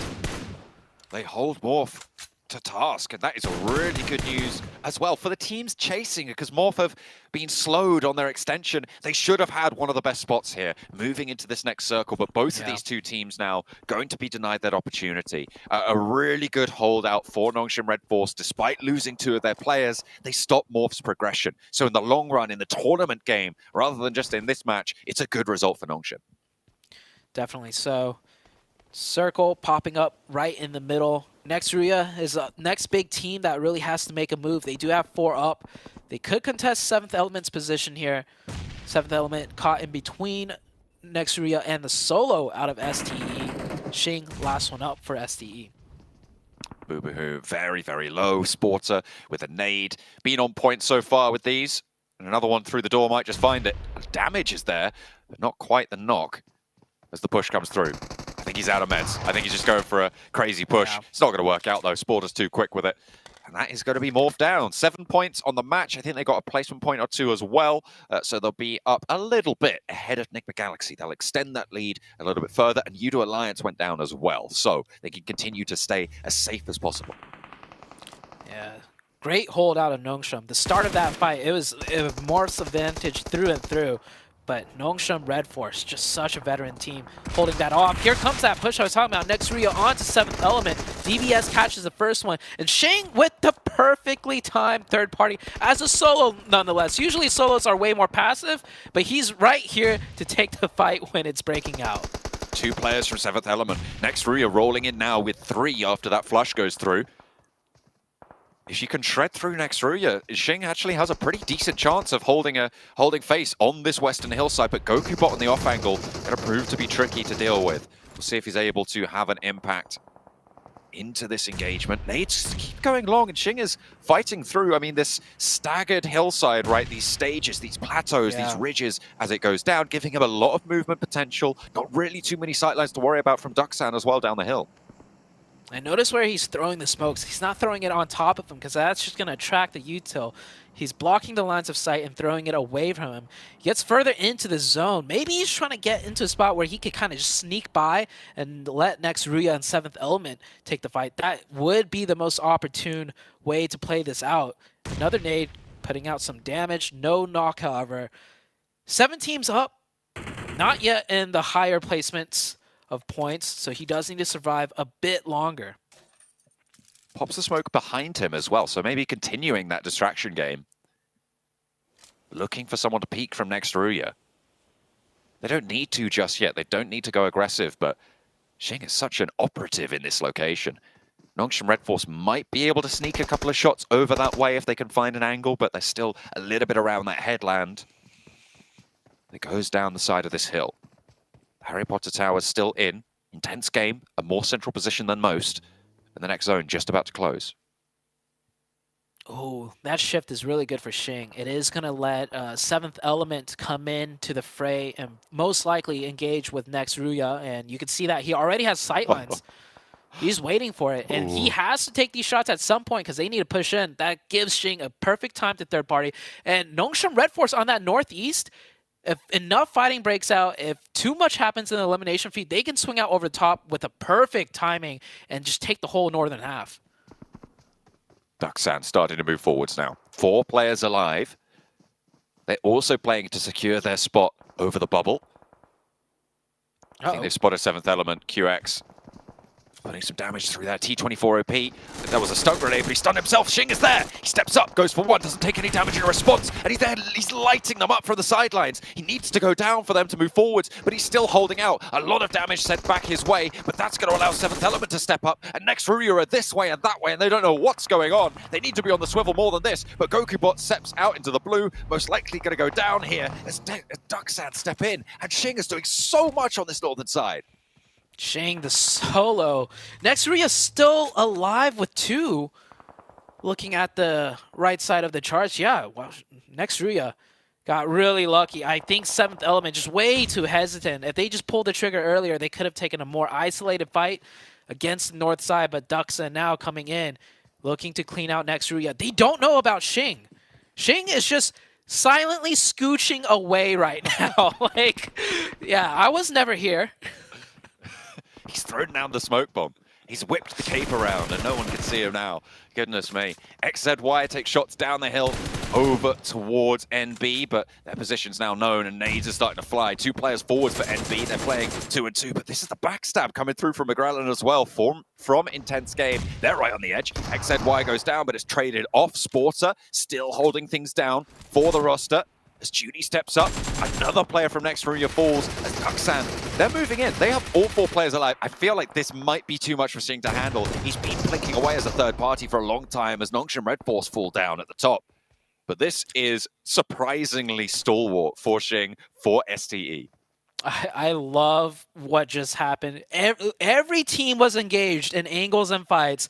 Meanwhile, the king of third parties finally decides to not third party anything. And Xing just scooches towards the center of the map, completely hidden from sight from everyone. It's just like that, my work here is done, and just sort of magically just disappears. He's like, haha, I'm forwards. 2 eliminations, 4th place. This is a great result for STE in the position that they held. Yeah. With 7 eliminations being taken by Morph, they did need to keep this gap alive, and they're doing just that. Big game for Duxan coming out here, though, with 4. They should be able to close this one out. Xing could be the next one to fall. I did catch a glimpse of where he's at. It looks like he's in a really big divot. And with the way the circle's closing, potentially intense game will have to be in line of sight first onto Duxan, which means Xing could get a top 3. As for NB, NB should finish out second here. Yeah, Xing in a deep ridge line. If he gets found out by Duxan, he will certainly be done. Not much he could do from that position. Grella might spot him as well from intense game, but the push forwards, this crossing should spot Xing. Are they going to be able to look down? Are they worried about this location? I'm not sure they are. I don't know if they've scouted it. Still yet to take damage. It doesn't look like QX is worried about that angle either. So I don't think they've seen this. They're looking right at him. He's got the cloak of invisibility. NB There he Esports is. actually forced in line of sight, and yeah, Xing goes down. Top 4, not able to get that top 3 in placement points as Duxan does take him out. One of intense game gets found and gets taken out as well. It is a 4v2v1, I believe, and this has Duxan chicken dinner all over it. I think he was underneath that log just there. I think that's where he was hiding. He stepped out to go for the trade, but Binny was able to win the challenge. They weren't looking at it though before. I mean, obviously they just didn't see it. So good news. But this is Duxan looking to try and take home a chicken dinner here. NB been valiant so far. 4 eliminations on the cards for them. Nades over the top. They do still have quite a few. If Duxan eat too many, there's potential, but they don't have the center of the circle, and it's looking great for Duxan. Yeah. 3 nades thrown right there to make some space to move up a little bit, covering ridgeline by ridgeline. Does need to conserve at least 1 and 2 to get that crucial nog. Good spread out of MB. That's all they have going for them pretty much. But with Duxan with 4 and pretty much really close to that center, that deep ridgeline, they should be good. Unless Mondo hits one. Akaze actually from up top nails one in. Mondo really needs to follow that up, but used all his util, no connections right there. This could have been a win for NB if he saved some of those nades.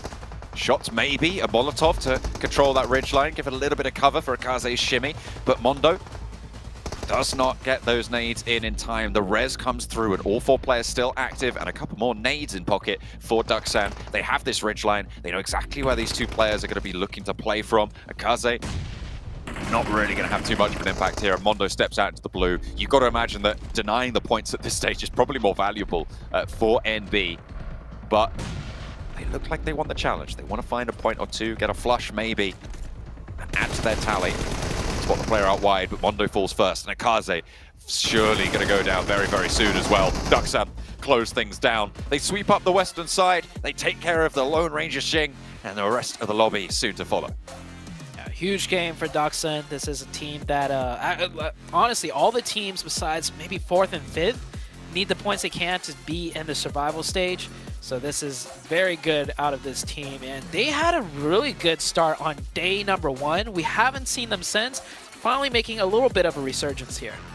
Intense game making it late into that match. They were sat in 12th place. Duxan winning this match. They were in 11th place. Inco didn't do quite as well in that match, so maybe they're going to be the ones dropping down. NB late, they were in 8th place with 103. It's a lot of these middle teams starting to get late into these matches, which is absolutely incredible. What a way for this final day to be progressing as we get over this halfway mark. We've had 3 matches now, 1 Erangel left, and a lot of these teams are really going to be trying to step up this pace because it is right down to the wire.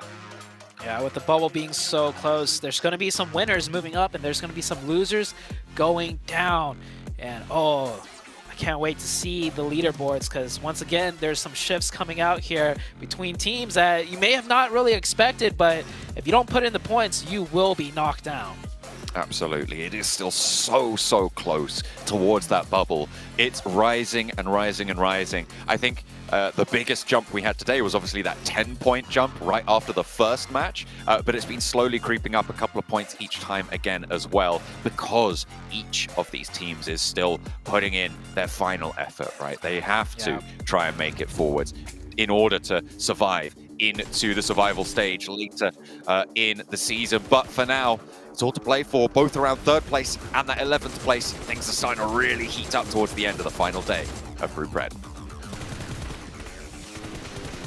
You said it, John. Oh boy, Duckson getting a chicken dinner here at a very crucial moment in this tournament. Prior to this game, they were sitting right there at 11th place, literally sitting on top of the cutoff. After this game, though, they got to be feeling a lot better, Seven.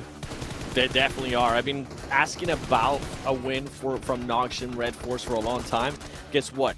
Ducks and Esports, they were like, we're the South Korean team that we're gonna be stepping up here and actually moving up with that chicken dinner, which is good. Honestly, I'm pretty sure once we see the overall, that top 11 is gonna be even more compact. I'm pretty sure. I think Cam at one point he was mentioning in Hyper they needed to step it up. If not, they were gonna move out of the top 11. Honestly, Cam, I'm with you because we really haven't seen much of it in Hyper today. Yeah, they're slipping. They're slipping. We'll see exactly where they land when we go to the overall leaderboards about the match ranking right now. 21 points for Duckson. Really good performance out of them. And what a chaotic circle. I mean, Milta Peninsula is never a fun place to play around, but especially if it's so concentrated in those trees between Milta Power and Lumber Mill. It's so hard to manage spacing, and so the fact that Duckson was able to keep so many members alive all the way to the late game just shows how good chemistry they had, at least this time around. Now, can they get any more going forward? Because even with these 21 points, I don't know how far away from the danger zone that has put them yet. So crazy to see. I kind of even was joking around about a next Rio win, and it's so crazy to see them end up in 3rd place as well. Intense game, put some points on the board. That'll give them a little bit more breathing room. But, you know, now that we're kind of done talking about the bottom, we'll talk about them some more. But I'll say at the top, Nigma Galaxy, 0 points here, Cameron. Yeah, as far as that Nigma comeback, this didn't really work out for them. This time around, they were like close to the center here, right? This wasn't, I don't know, this looked like a game that they should have at least had a better performance at, right? And again, the chaotic zone for them to play around in, but the gunfight just didn't go their way. They just didn't win the fight. That's very problematic and very worrying going forward into the rest of this tournament. If they don't make it into top 3, if they go to the survival, like this trajectory that we're seeing them on right now, it's gotten so long looping into all the games yesterday that there's a possibility that they peaked at like the start of this group stage and like that's it. Wild to see, wild to think about too, because Morph, right, they went out early, but they still put up points on the board, and you can just see, wow, now it is gone to a big differential between these two guys. Nigma Galaxy, you said it, 7, that it was up to them in Erangel, so that's one more here to go. How are you feeling about them going into the rest of the day? Not good. Not good at all. Not good. I had this team being in top 3 with the way that they played it there. I mean, you kind of heard Cam talking about him too, them not being able to adjust whenever they get a tough circle. I wish they wouldn't have pushed towards the middle of the circle. This is a team that needs to learn how to play that outer edge of the circle as well, because I feel like they could have set themselves up. They might have gotten just so used to day 1 and day 2 where they were getting away with some of the rotations towards the middle of the circle, that at this point they were maybe starting to feel themselves, start to go and send it, and then out of all the teams, 7th Element decided to stop them, and 7th Element decided to get some points for themselves. Ooh. And I mean, that's another team that I've been hoping that they can make a push for top 11. They really haven't been able to do much. They at least got some points there in that last match, but they also need to step it up, right? And then Nasser out of the top 11. Ooh, that's a big surprise considering how consistent they were being at one point too. Yeah, I'm looking at that 12th point cutoff right now. Nasser sitting at 12th place with 103 points. Right above them, Eco with 104, IG with 106, then N-Hyper with 110. So it's still maintaining that tightness there where things can switch on a dime. Like Duckson was in 11th place last game. Now they're at 122 points in 6th place, so things can still swing wildly. No one's in the real danger just yet, but that also means that for a team like 7E, who are 15 points away from Nazar in 12th, if they get a win, they can then be a part of the conversation. And next year they'd have to have a win as well, because they're like 20 points behind, so they can get involved. But right now it's still like 5 or 6 teams trying to stay out of the one danger position of 12. Well, you know what? Speaking of danger position, right? It's so close there. Now that 7 Elements got some points on the board, they are, I believe it's 16 points away from Inco at this point. So Cameron, like, with that kind of gap and so few games left, do you think they're going to pull out like some kind of crazy strategy to kind of make that up? Man, we were talking about this during the games, about this idea of when do teams start targeting, and especially if you're in the bottom 5 when you have nothing to lose, like, do you start like actively targeting someone? I think the number of options for who 7 you want to target, it doesn't have to be just Inco, it doesn't have to be just IG. I really do think they just want to set themselves up to be incredibly proactive during the game, not to like go in a hot drop or anything, just be ready to fight anytime you hear an option for a third party. They need to target this Erangel. Yeah. You know what? Okay. All right. 7 said it. They need to target this Erangel. Let's see if they're going to do it as we go into the final Erangel, Group Red. Hey, you might want to target someone, but how many targets can you do at once, right? There's about like 7 people that you need to be worried about at the same time. It's just so tough right now at the bottom of those tables. Just try and play your best game. I would suggest just stick to your guns, stick to your strats, try and figure out where it's been slipping up and mend those small holes. But it's really rough right now. We're going to the final 3 matches, and we've got about 7 teams competing for that bottom spot, that bubble to the survival. As far as 7th Element goes, I feel like they just need to be a little more decisive. We saw towards that very end there, they took way too long to take their shots at Nextruya, and Duxon ended up pushing beneath them and taking them out before they could have done anything. They could have taken out Nextruya, picked up a few more points, but they didn't. And I like what Cameron said too. I think be ready to third party. That's probably the easiest thing a squad can do that doesn't involve them getting completely wiped out. So if you need the points, especially if you're not in that top 11, third party is the safest way to go about it. Trying to pick up those points, just get the little scraps that they can really start to add up to as well, especially down low on the tables. The plane path gives access to basically the whole map here in a way that we haven't seen for a little bit. There's always been one sort of corner of the map where I'm like, oh yeah, that's probably not going to be viable to get to. But I mean, even up to Georgia and Zaki, which I don't think anyone's really going to go for, but certainly accessible to the northwestern side, pretty kind across the board. We should see FaZe head to George Pool still. They've gone there even when the plane path is further out. This plane path, very nice for everyone. We'll see where the circle goes. And are we going to continue the pattern of the circle popping up where we have not seen yet? So what haven't we seen? We haven't seen shooting range. That's one of the staple zones. Yeah, a Pachinki one. Where else? I feel like we've almost seen everything that Erangel has to offer besides those. We haven't. I don't think we've had a coastal finish yet. Coastal. We've had a coastal. Which coast? Like. Well, on any coast, right? I don't think we've had any cliff finishes. Oh no, wait, we did have that one.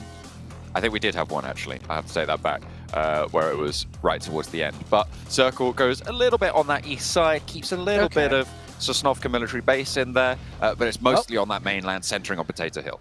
Uh-oh, Morph! Cleon goes down. Uh-oh. That's a big one. That's pretty big for the standings, right? 168 points in 3rd place. This is Nigma Galaxy, and to a lesser extent, Udo Alliance's now chance to open up a little bit of a gap. Morph playing on their north side. I imagine we're not going to see them until about phase 4 now, with only 3 players alive, trying to push in from that north edge. But that is a really bad start when you're defending that place. Yeah, that's definitely a blessing for Nigma Galaxy after their terrible previous game. Morph starting out with 3 should give them a little bit of sigh of relief. Nigma Galaxy, though, still has a lot of work to do. We've seen them just consistently fail when they are met with opposition rotating in. So if that doesn't happen, like if they don't meet opposition great. But if they do, which is more than likely the case, you know, coming into these final stages of the tournament, they really have to be able to, I don't know, I don't want to say change something up. I think it's just the execution. They just need to execute things better when it comes to that. But it's pretty late in the day to find these adjustments, though. With 22 out of 24 matches in, right? It's very few opportunities to really bring that to bear. And even if you do make those adjustments, there's still that probability, that potential for you to just lose, even if you do everything right. So over the course of 3 matches, that probability can be pretty impactful. Over a 24-game set, if you're doing everything right, on average, you earn more points and you do better. But when it comes this late, you kind of just need luck on your side as well when you want to pick things up like this. So this zone, very standard. Probably one of the more standard ones we've seen. I'm taking a look at it. It can get tricky if we start ending up like in a shelter ending, because everything around the shelter area is highly contested, right? You have the big dips, then you have the scattered compounds here and there, and that's about it. But besides that, if a circle goes anywhere else, there's a lot of different dynamicness to the zone where a lot of teams could play in. So we'll see what the circle holds for us this time. So far, Erangel circles have not disappointed. It's always been very unique in some sort of way. It's been really good to see that variety, not always going down to the same place. 7th element, fairly central on this circle, just sort of southwest, this shelter area, playing in this compound. Quite stacked up, so no wide position being found for them. In stage 1, I feel like you can flex out a little bit more, get a little bit more info. You could potentially even have an outpost, even up towards Potato Hill from that position, flex back in for the next phase, but they stay very close to one another. They are very central, which is probably the saving grace for it, but they don't get a lot of information from that spot. Yeah, I like to see them do a small 2-2. Just go up a little further north. There's that small hillside that gives them so much line of sight everywhere else on the map. I do understand they may be nervous, though, right? They're barely going to be able to make it into that top 11 if they get a really good game. So maybe their goal is just to, hey, just keep 4 up. And if the circles work our way, we'll get the points. They don't want to risk, you know, just having one player getting caught and then thirsted, which can be the case when you're playing on that north side. Nasser, another team very close by to them, Spec already on that hilltop that I was talking about. So 7th element is just going to hunker down and wait for the zones and hope the zones keep shifting onto them. Nasser, a little bit more spread. Next Ruya trying to move in now from Milta. They find their compound. They're into the garage, and they'll take control there on the southeast side. Slowing rotations in that area, I'm sure. Not too many teams looking to push into it just right now, but Inko from Novo going to look for a cross. Next Ruya not going to guard them out this time. They learnt their lesson. Kanina Power still on Sosnovka military base as well. And they're going to probably have the toughest time of getting off that island. Oh, yeah, Kanina Power, that's going to be tough for them. And, yeah, I guess why... A good reason why Nexria isn't capping the bridge is because last time it just got spotted out and Inko just went the other way. So they don't want to waste any time. Also, this is a zone where Nexria could get very good positioning into like a second circle shift. Unlike the other game where they were so far away from the zone out on the east side that, you know, they may as well go for a bridge camp if it works out. Long distance shots being taken, NB Esports. This is right around the shelter area. NB will be the first team to take down the shelter area. So they can hold it for the first zone or 2, but eventually teams will start filling in and they will have to share it if the circle does keep going that way. Enigma Galaxy jousting their rotation route, spiking out from the sides of it. Slowing down. Duxan leaving that bridge camp as well. So an opening on the west to move past Inko. Moving up to this bridge, and Kanina Power might just wade straight on into it. Nenebeche informing his team that one of Kanina Power's gone through. I don't know if it was spotted either. He's seen the rest of them now, and I think he's going to take the spray. Zagori takes a lot of damage, doesn't quite go down. He tries to strafe across, tries to keep that spray going, but has to swap it out, and Agori has the back of the buggy now protecting him. Nenebeche can't quite connect, but he's counted. He knows that there's still a player on the south side. Yeah, that was close, down to 1 HP. He almost got Agori here, but Kanina Power will make it through. Palucci, the one that didn't cross, he can most likely take the other bridge or swim across if need be, but that will slow down the entirety of Kanina Power from grouping up. Inko, I feel like they should have had at least 2 players there. Maybe they weren't really thinking a team would take that bridge and it was just on the off chance, but Nenebeche tries to make the most of it, doesn't convert the point. That's unfortunate. Should have been able to find that spray onto Gory as well, but once that back of the buggy turns its face to you, it's so much harder to hit the driver. The seat can just eat so much of that angle, so nice and covered off. And if there had been 2 players in that buggy, that would have been a knock. So the fact they were all in separate vehicles for Kanina Power kept them all alive. There is an off chance that the player on the back of the buggy knocks the other player shooting at him. We have seen that before, but usually it ends up the other way around. We're going to head into that second circle shift. STE really close to Enigma Galaxy. A lot of colors being mixed in on that southwest side. And Hyper, FaZe, STE, Enigma Galaxy. Circle does go north. Oh, this could be one of those school endings. That'd be a unique one that we haven't seen yet. And other than that, I mean, this zone, really nice to play in. A lot of different options available for many teams. I'll tell you what we also haven't had is a Yaz Fields finish on that open side, on the south side of Yaz, which is a major feature of the north edge of this circle. So with a hard shift that way, could again be on that open terrain. STE playing around on that south side near Potato Hill. Just trying to get past and Hyper with Enigma Galaxy behind them as well. Just trying to make the most of it. Next Ruya playing in the super strong ditch right now.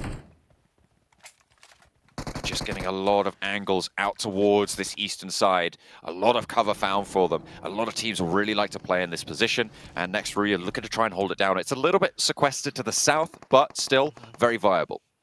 Yeah. Enigma Galaxy made one of their harder rotations towards central, and it was an uncontested area, so Enigma Galaxy just a little bit off-center down to the southwest, but in a great spot, I would say. This might be a better game for them, depending on how the circle shifts from here on out.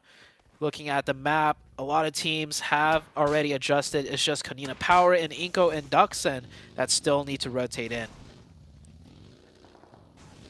Still just trying to get their foot in the door. Looks like Kanina Power going to sweep up past Prison. Inko just about across now the bridge. No casualties on either of those 2 teams, despite their earlier scrap. Duxan moving past Pachinki now, all the way on the west side, and probably a little bit better time to push in towards apartments and school through that angle, but there's a lot of teams now playing in the hills just to the south of Yasnaya Fields. No team really wanted to step foot in, but Yudo Alliance has a lot of control in that area. I mean, they drop in Yasnaya, so they flexed out down to the south, and they control a lot of that Yaz Field, so the majority of the circle on the north side is owned by them. Yeah, huge buffer being created by the Yudo Alliance with that split. I like that split. It is difficult to hold, though, if the circle shifts towards them, because some teams will full send those ditches that I think each Yudo Alliance player are playing solo. So they have to be wary of a quick group or regrouping if need be. Hale, meanwhile, taking one of the hills. This is probably the best position, I would say, given the spot on the map. They do have sight lines and access ways to the rest of the map, but problem is everything is pretty much taken, as you can see right there on the minimap. Everyone is right next to each other. We've only lost 2 players so far, yeah, so it is very congested here. Next pop just about to come on through. It goes southwest, so it keeps apartments in, over towards school. STE right on the edge. I really like this position for them. That circle has given them a lot of control. Yudo Alliance can regroup. Kanina Power, maybe. Got to stop them from doing so over on that north side, but then again, they're going to have to figure out their way forwards. This is treacherous now. It's cut out the fields, which is the good thing, but there is still a lot of hillside that is going to be occupied already from this eastern edge. Yeah, this is a bad circle shift for Morph, however, because they lose a lot of that control on the north side, and a great one for Enigma Galaxy. So 2 teams that are really duking it out for that 3rd place. This time around, Enigma Galaxy will get the much more favorable zone shift. We'll see what Morph, with only 3, by the way, could salvage from a zone shift like this one.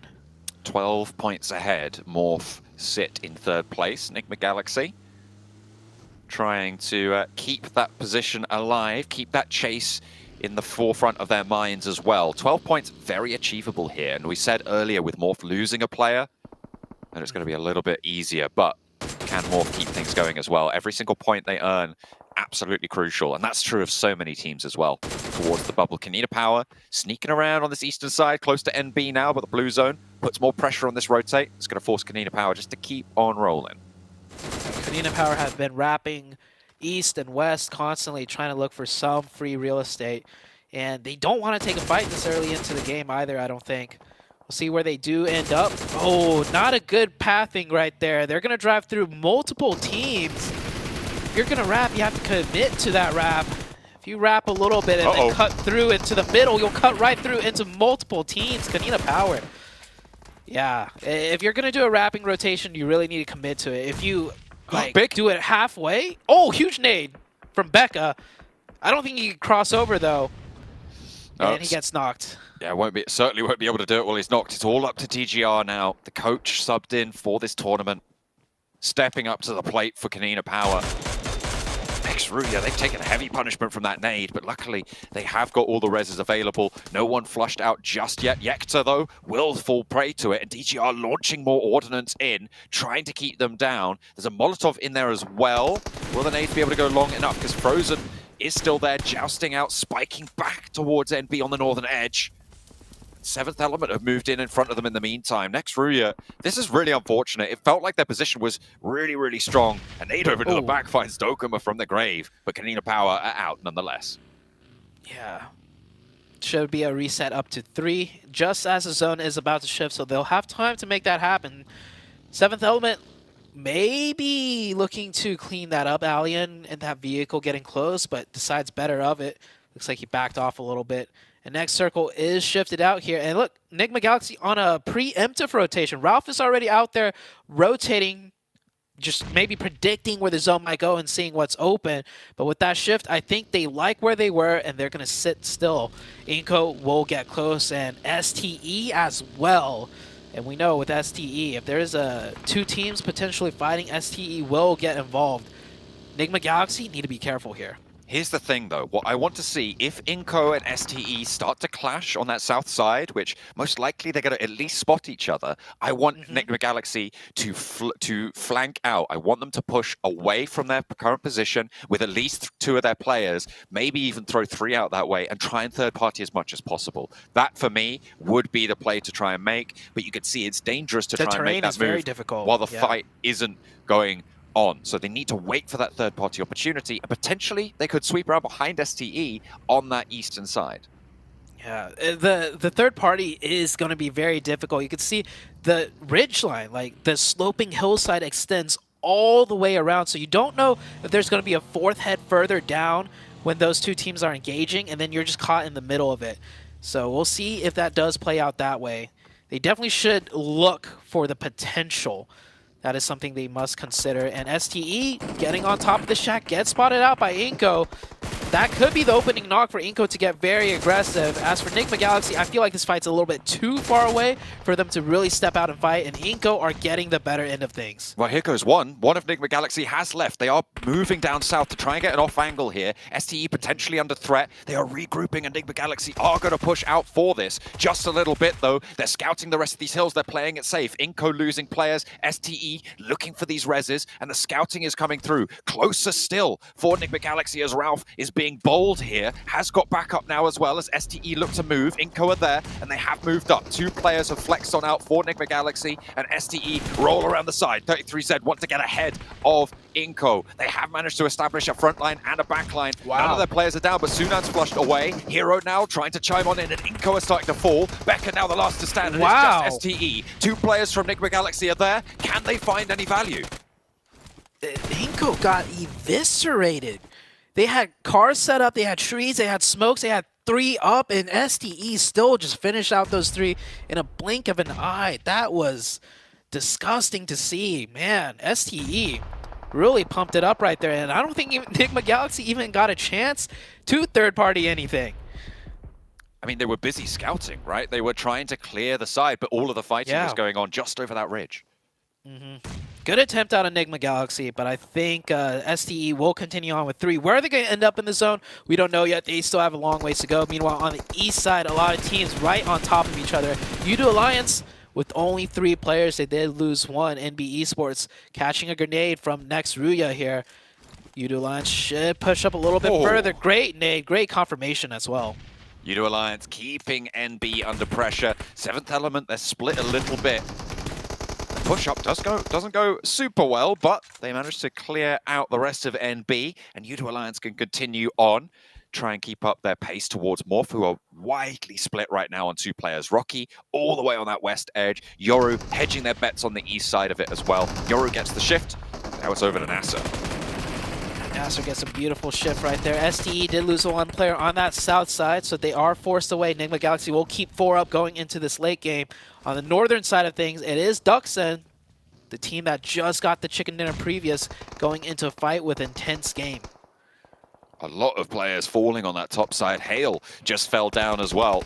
Over in that 3-way engagement on the north edge. U2 Alliance still trying to push on up, clear out their flanks. Frozen goes down, looks to get flushed. Zedwolf steps high, but the foot smoke fades, and it reveals him to Flax on the low ground. 3 players alive, and 5 eliminations found for U2 Alliance.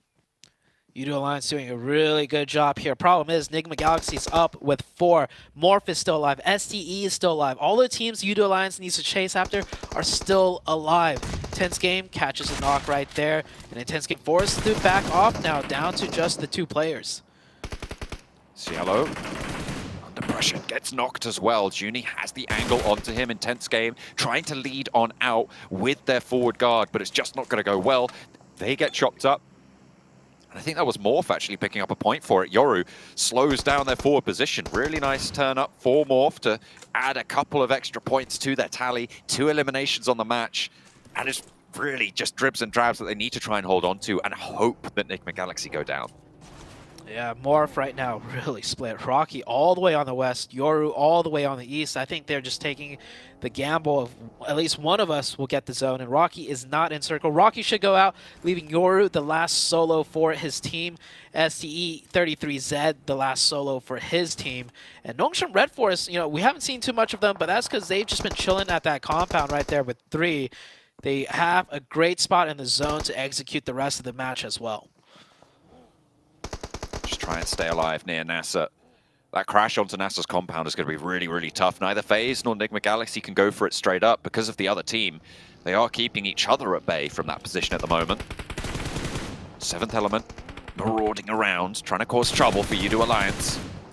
As they get very close to the bumper, and Cluck able to handle it. Pop out of the buggy as well to stop that car dead in its tracks. A really nice pickup, a flush as well, and another point added to the tally. T24 OP in the meantime has gone down as well, and there's still more buggy play to be taken on as Nongshim Red Force on the northern side trying to stop Duxan from moving on in, but they're taking casualties, they're taking punishment. Junie the last to stand. Ooh, that player will go down, bleeding out very low. Doesn't eat any bullets, but should bleed out here. Junie mounting a heavy opposition here against the last 2 of Nongshim Red Force. Nade towards the backlines, which cooked a little bit too long. Junie needs to find the heal in order to go for this fight any longer. On the covered offside, but Hyper might try and flex around this angle or maybe even go for this crash. Enigma Galaxy, speaking of flexing, they're moving Ralph out on that eastern side. They've got 2 players out there as well, so Coops and Ralph both playing towards 7th Element and U2 Alliance here. Junie picks up some more util for him to use. I don't think Nongshim fully realizes it's just the solo player. They might be expecting 1 more out of Duxan, but it is a 2v1, and I don't think they should be playing any more passive because he's just getting free util use, and if one of them get knocked, it will be a 1v1.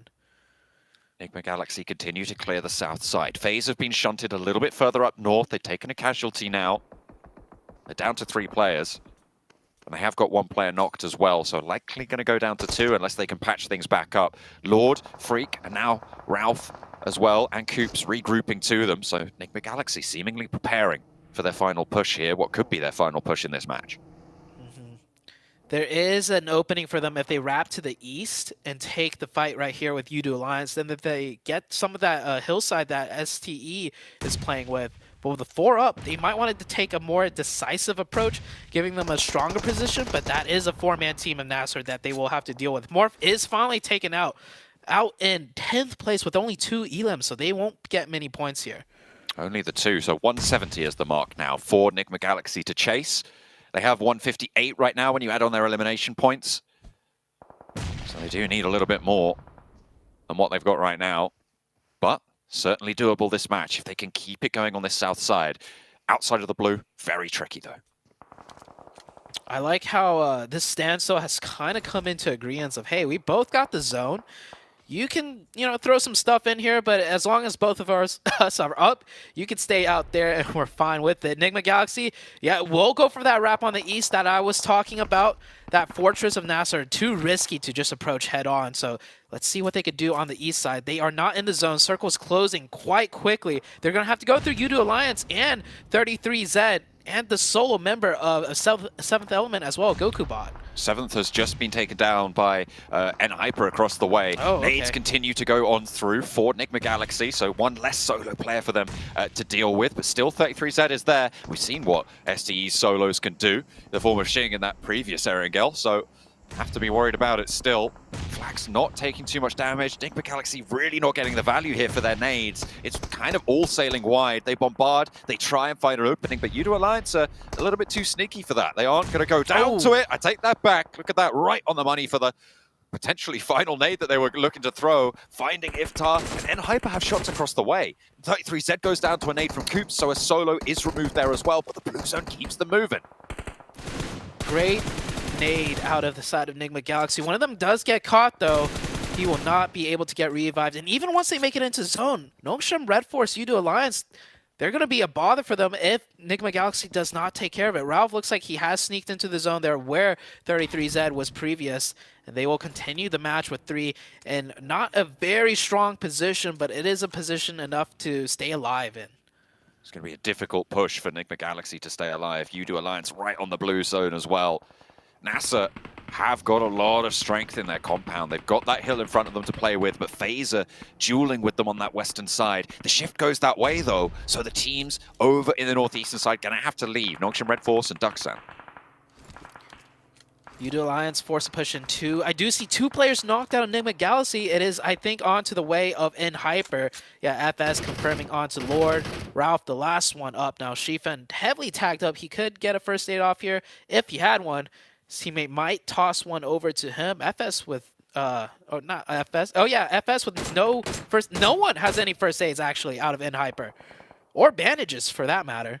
That is really unfortunate, and they'll have to try and piece something together. N-Hyper still taking sprays, and Yudu Alliance have managed to get through here really quite effectively. 9 eliminations for Yudu Alliance right now. That puts them up fairly high on the standings, but they're going to have a real tough time getting much further into this one with Cluck going on the floor right there. Close to Ralph and potentially going to fall prey to it. With the 9 eliminations they've got, that's going to put them up at 155 points right now. 170 is the 3rd place bubble, so 15 points more they need. Yeah.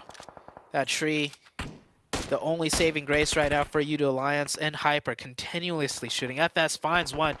And these 2 teams are still out here. Junie, XZY, the patience to just hold firm while being bombarded by Util.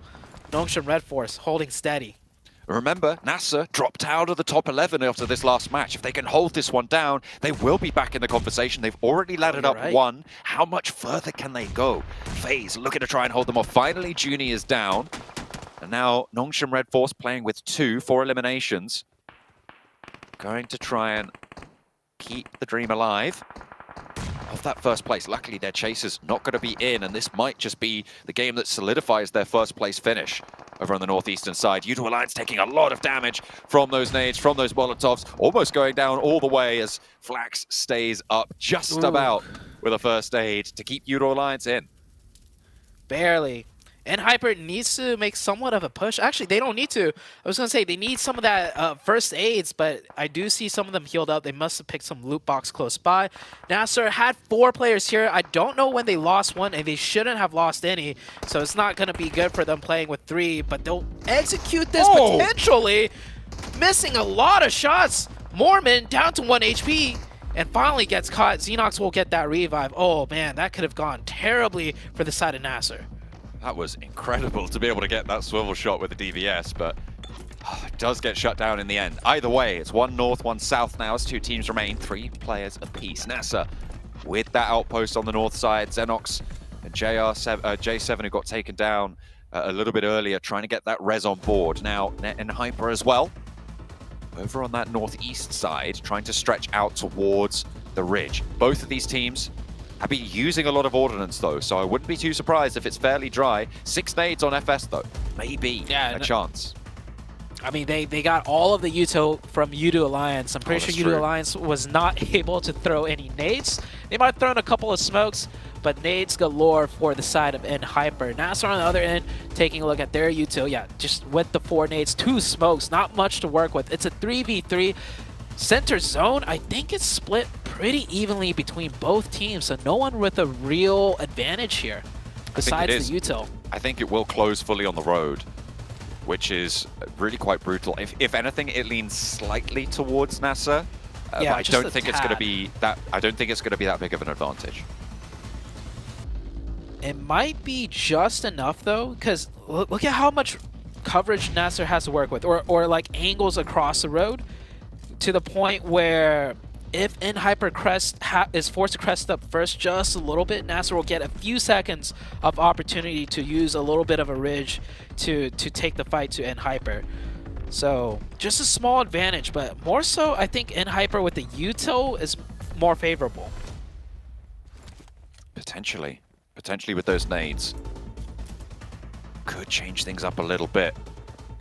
That hard ridge for Hyper countered by the soft ridge of Nasser's side of the road. Those smokes starting to bloom. That's all the smokes from Nasser's side being thrown on in. I think they managed to find an extra one from somewhere. They're going to use the vehicles. A vehicle push. The nade up onto the tree. They could set up a makeshift compound right on the road if they're able to pull forwards, strafe it sideways. Actually, they're going to go for the wide sweep. Xenox careens forwards. J7 as well. FS able to hold face, and Xenox goes down. Shifan is traded, but J7's in the danger zone. And Spec now the last to stand for Nasser to try and close over. And Hyper might be able to take this one down. He hits the deck, but he's low, and he's spotted. They know where he is, and they'll be able to handle business. And Hyper find Nasser going on through across the road. I'm not sure I agree with it, but it's what they went for. In the end, it doesn't go their way, and Hyper hold face. It could have gone anyway, but they went for a hard one right there. That's I think those are the players that couldn't make it to the land that they were holding up pictures of. So good job out of Hyper for closing that one out. They had good positioning all the way through the game, and they made sure not to lose too many players, only losing 1 in the process. So good job out of them, but it's a big game for Nasser as well, because now, once again, they're back up into the top 11. Excellent stuff from Nasser to be able to clamber their way on through, and then Hyper to get themselves out of that dangerous area. 2 big point scoring games coming on through. FaZe were in fairly late, and we thought maybe Udo Alliance could do a little bit more, but they will continue to be on the chase. A lot of eliminations found for Udo Alliance. Udo Alliance had a big game, but I think it was Nigma Galaxy that made it in quite far ahead. All the teams ahead of Udo Alliance, right, stayed alive pretty deep in, so they might have caught up by some points, but not as much as they would have liked. Not quite as much as maybe would have been favorable, but you take what you can get. Still 2 matches left to play. There's a couple of teams starting to extricate themselves from that melee around the bubble, but we'll see what more they can do, because it's Miramar up and it's only 2 of them to play. And Hyper with that win kind of feels a bit more comfortable once again. They were slipping. They kept slipping. This was finally the game for them to kind of shoot up a little bit to secure a spot in the survival stage. Taking a look at the stats here. Yeah, Udo Alliance with 34 smokes used. They really had to stay alive through a lot of teams, you know, pushing in on them. This honestly was a great game for Udo Alliance with just how difficult it was and how much they managed to get from it. They were able to stay alive for quite a while. A lot of nades used there. They had a very difficult push towards the end, trying to get out through on that north side of the road on the east edge of it. It was very, very open, and they weren't able to do too much, but they still got a little bit done. Can they continue the chase? Only 2 matches left, and everybody still very much right on the edge of their seats. Ooh, they got a lot done. So did quite a few other squads here. Udo Alliance are now in the race, folks. 2 more matches left to go. It's going to be on the side of Miramar. At the end of the day, though, it's North America pulling out a chicken dinner here. And Seven and Cameron, right? I think we both agree that we all have pictures of kindness and Rin in our hearts. Yes, absolutely, of course. But this is what we were talking about for NHyper. They were really needing this because, again, with the binary, the stark contrast between their good games and their bad games. They were having a lot of the bad ones. But here it is, their 3rd win. Actually, the only team with 3 chicken dinners that isn't in contest or even in the top 3 at the moment. But I'm pretty sure at this point we can say tentatively, but fairly confidently, that NHyper are safe from being in the bottom 5. I agree. They're safe in the bottom 5, but also too far away from the top 3. So hopefully these guys are, just using these last 2 games to prepare for that stage, because it's going to be a doozy. You got to deal with Luxy, Zuxy, so many other big names as well, and future names, because we got another group stage coming up. But this is the end of Group Red. And y'all, Udo Alliance, 14 points on the board, 7. That's huge. It is huge considering that Morph really has, even though Morph has been getting points, they haven't been able to get any chicken dinners. They haven't been able to get into a top 5 situation and then back it up with Ilms. They begin in some Ilms, but that's about it. They keep getting eliminated early on. Enigma Galaxy hasn't been able to capitalize on that, and that's why we're going to be talking about Udo Alliance for the next 2 matches too, especially if they continue to perform, because they could be that team that if maybe we see a bit of a 180 from what we saw of Flax earlier in the interview, saying, you know what, we don't think we have enough to... We don't think we have what it takes to maybe make it to 3rd place. At this point, you guys are right there. I want to see the confidence, because they're only 10 points behind to tying it and 11 points taking over. Yeah, it's definitely doable for them. They're going to need to have 2 good games, hopefully one of them to be a win, and of course, Enigma and Morph to both perform suboptimally on these last few rounds, but it is well within the realm of possibility for Udo Alliance. Man, the reason why I'm saying no here is because I'm looking at that 11 and 12 place for 7 Element. As much as I've been a cheerleader for you guys, the reason why I was hoping that they would start targeting or we would see some life out of them here in this last Erangel that we played is because going into Miramar, this team hasn't really been able to perform that well in Miramar, and we know what teams towards the top are going to be looking to get those points, the teams that are currently hunting them, right? Morph, we know what they can do in Miramar. They've been able to get 3 chicken dinners out of that map. Enigma Galaxy, that's a team that's currently looking to at least make it within the top 3, and now Udo Alliance as well. I don't think 7th Element is going to have what it takes to push that to that top 11, but then it comes the question of, does Inco have enough? Because Inco got absolutely destroyed by STE. Ugh, brutal. And I'll tell you what, I will not think that 7 Elements doesn't have enough if they do not go into this match and straight up target Intense Game at this point. I think they have to. They're 20 points away. They're not going to catch up to them just by playing their regular old game. So I think at this point, you got to go and you got to make it happen on your own volition. On the other hand, though, Cameron, Inco only 5-point differential. I don't think that's enough to kind of pull out any crazy strategy, right? You mean like that's not too big of a dramatic shift to go for like a hot drop or anything? Yeah, I agree. They can focus on playing more of their game, especially because so often we've seen good games out of them. It's just been way too many really, really poor games. I honestly don't know what to say about Inco. I don't know what it is that has led from like good rounds to a bunch of terrible ones and like a few good ones and then back to being terrible again. It's got to be some chemistry. It's got to be something internally that they need to work on, because we know that this team is skilled. It doesn't seem to me this is a strategic issue like we could call out for a couple of other squads. Well, let's of course give a big thank you to our official phone sponsor here, the Infinix GT10 Pro, a phone created directly for esports players. You guys want to dominate the lobby? Check out that GT10 Pro. And while you're at it, make sure you search the TikTok as well, guys. Search that hashtag PMGC 2023. We appreciate everybody following all the socials, using the hashtag so we can see you guys a part of the conversation. And if you guys are on other platforms, tag us as well. Hot Jukes, the good old 7WG, Cammy D. Guys, we got a lot more action. It's going to be in Miramar. Don't go anywhere. We're going to be right back.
Ooh, you can see the pressure on these guys' faces. It's coming down to the final hour here. 2 more matches, all in Miramar. And oh, you said it, Seven. You said it. When it comes to Enigma Galaxy, they had to get it done inside of Erangel. They didn't pass them up here. So, do you think that they got to pull something out of the bag here since Morph is in Miramar? I knew this question was coming. I don't want them to hot drop, all right, but I do want them to at least try to cut off more in a rotation, try to catch him by surprise. I feel like that would be the best way to go for Enigma Galaxy, because with the way that we have seen Enigma Galaxy fight, whenever they take a fight and they are not set, it has gone the complete opposite in their favor for them. So if they can actually set themselves up, set up a trap, which we've seen. Remember what was it, the bridge camp? Yes. If I'm not mistaken, that we got a chance to see in Sandhawk. That was beautiful, and they were set. If this team can set and surprise Morph, that would be a completely different story, and then they can open up that door, especially going into the last match. I think that's what they got to do. They got to find a way to stop Morph some way, somehow, but 9 points is still doable. Can they do it? Let's find out. Let's throw it on over the casters. I mean, you might be able to stop Morph, but can you stop U2 Alliance as well? Enigma Galaxy and U2 Alliance, 160 points for Enigma Galaxy, 161. Sorry, the other way around for U2 Alliance, 160 and 161. It is so close between these two teams. Do you go for these bridge camps? Do you go for these guarding plays and potentially lose a player or two and allow the other team to get an advantage? You might just be doing their work for them. Yeah, it's tough when you have another team right behind you, 1 point difference, and then you have that 9 point gap, and that 9 point gap, like the desk and us, we've been talking about for so long, Morph on their premier map, Miramar. So it's going to be tough. It's like, if you commit to messing with Morph, U2 Alliance might just, pass you up because you're changing your own game plan. You might lose a player to Morph, but then if you don't mess with Morph, we've seen what they could do. They're going to extend that 9 point gap. So tough spot for Enigma Galaxy to be in. At the end of the day, I think it just comes down to the zone. If the zone permits them to have a nice potential trap play onto Morph, they'll go for it. If it doesn't, they got to do their own thing. I mean, you just look at how far ahead they are in terms of these Miramar points. 15.8 average. The next highest, like I think it was 9.7, right? Absolutely insane advantage on this map, seemingly, for Morph. Right at the top, 9.7, and then even behind that, that's still a big gap from 9.7 down to 7.8 on U2 Alliance. But U2 Alliance are there, right? On that 7.8 average, so they are still very much capable of taking Miramars in their stride. So on average, Morph is getting a chicken dinner and 6 elims every time Miramar is played, on average. That's what those numbers mean. If that doesn't really goes to show how good Morph are, these stats, on your screen right now too, 18, 16, and 15 elims so far on Miramar. Man, this team really just has Miramar figured out, plus more than likely have gotten some nice zones too, right? That has to play a big factor in it. Ooh, a big east shift here. That's going to go right over to Impala. It's going to keep those islands in. So a lot of heavy rotations needed from the western side quite early on, probably. The top 4 average damage, all Morph players also, wow. Seems like they're the only team that have had full control of the game and able to just take whatever fights they want from distance and close range. Eastern shift, very hard skewed western plane path. This might get tricky for some of these teams. Morph, we know, always loot from the very far north, so they've always been having to chase the zones in a way, so this zone shouldn't be too big of a worry for them. And Hyper, after a big win, almost lost that buggy, gets it flipped back around, and they will drive off. And Hyper, looking at the leaderboards, I think they're safe, to make it into that survival. Too many teams have to pass them up to knock them out of the top 11. So if anything, they should just look for 2 chicken dinners in a row with like 10 to 15 elims each, break into that top 13. I was just looking at top 3, sorry. I was just looking at Morph's record on Miramar, just to get a little bit of context here. They have 3 chicken dinners. Out of the 4 that have been played so far, sorry, we would have had 6 so far, right? Yes. Miramars that have been played. They have 3 chicken dinners coming on through, which is absolutely incredible on their record. They have a 2nd place outside of that, and then I think the other ones have been a little bit less illustrious. They did get a 9th and an 11th place on those, but the chicken dinners they've got, one of them was 18 eliminations, the other one was 14, the other one was 10, and the second place that they got was 14 eliminations as well. So this is a powerful team if they get to the late game. Oh, yeah. And I think with a zone like this, it favors them more than anything because they start looting from the very north side, meaning they can have a clear shot in coming into the northeast. It's going to get heavily congested on the west and south of that because that's where majority of the teams have landed. And with a zone like this, the road access ways are going to be coming in from the west and south more than likely. We might get 1 or 2 more teams outside of Morph wrapping in from the north side, but I don't expect too much more. So we'll see where the circle ends up. And Enigma Galaxy, on the other hand, the team really chasing for that top 3. Far on the south, they always drop there, south of Los Leones. They can rotate in from the south. They have different road access ways. It will get a little bit tricky once they get towards the center of the map, though, because that is where there's the huge barren fields west or east of La Bendita with a few compounds that pretty much make it a no-go zone. Can be pretty difficult terrain to navigate, really a last-ditch effort sometimes if that's all you've got left available to you. Next, Ruya moving past Enigma Galaxy, who are similarly on that chase. 9 points behind Morph right now. So they need to find whatever they can. Ralph a little bit isolated from the rest of the roster, so he's just going to try and find the back of this rotation. Does tag a little bit of damage, diverts the vehicle. Oh, a lot of damage there found as well. Empties the magazine, in fact, from the M249, which is no easy feat, but still tags just a bit of damage, doesn't really get any knocks, and next Ruya are on their way. That could have been a knock. It would have been a miracle one for sure, but they will get away. 1 HP, yeah. It was maybe, I think it was a double body shot and a headshot. I definitely saw that one dink there. Good shots, but no conversion. Next Ruya will be in front of them. Enigma Galaxy have to make that rotation, that difficult one from the south. Udo Alliance are ahead of both Next Ruya and Enigma Galaxy, so a bit more favored to get more central. So that's where Udo Alliance are currently. Udo Alliance rotating on through. You see them just moving on the hillsides to the southeast side of the map, trying to get closer up towards Impala and get a little bit of terrain under their control. I wonder where they're going to draw short, because they have got that 10-point gap between them and Morph. I want to try and put themselves within striking distance. There's a knock over onto Morph. Cleon on the north side. Yeah, Bubaho really split out. Bubaho is in El Azahar looting right now, so he will not be there to kind of support this skirmish going on. Hopefully we'll get that camera switch very soon to see if Cleon is even revivable or what the case is on that northern side. There's the rundown. That's the flush coming on through. It's Hale able to take that point. So again, Morph find themselves with 3. This is what happened last match as well. Losing a player early on. Very far from ideal for Morph. I don't think it was Morph actually that lost a player early on. I have to go back and take a look. Morph. Was it Morph? Okay, so they were playing as 3 for a while. They got run over in the very beginning by seems to be happening again. FaZe, see them on your screens now. Focused in, locked in. They are on the north side of Impala. On the north side, it seems like we might be having an issue or two. Next Ruya taking their headsets off.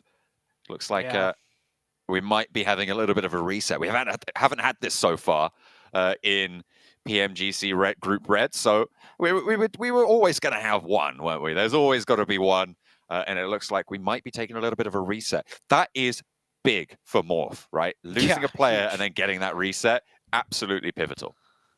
More fans in the chat. You guys lucked out on this one, because we saw what happened yesterday when Morph got lost a player early on to Enigma Galaxy. They ended the last match of the day yesterday on Miramar, their best map, right? 11th place with 0 points. So losing that player early on does hurt Morph a lot, even on their most premier map. So this reset will be underway right now. Players could take a little bit of a breather. That zone far to the east side, I think only the teams that landed around there are really upset, you know, with a potential reset. Everyone else, no one really likes rotating hard east on Miramar. No, it is really, really tricky. Like you were talking about, the areas around La Bendita can be very, very treacherous. In fact, most of the time are very, very treacherous with all of these teams trying to move forwards. We've also seen quite a propensity for teams to try and get quite central in this lobby. So trying to get there early, a lot of other teams are going to be rotating on similar paths. So this reset, is it going to give us a different circle? It's not impossible that we go out that way again, but you know, we do see a lot of variation. We haven't seen any circles up to the northwest side just yet, near La Cobraria. I would be quite interested to see a northern circle. You're right, as the northeast also being a little bit uncircle blessed at the moment. It's all been south for the Miramars. Oh, actually, we did have that one northeastern one that N Hyper won, but it wasn't like hard northeast. Like I'm talking Campo. I think the place is called Campo Militar. The hardest northeast you could go. So we'll see. I mean, we've had different zones in all the maps, even if it overlaps just a little bit.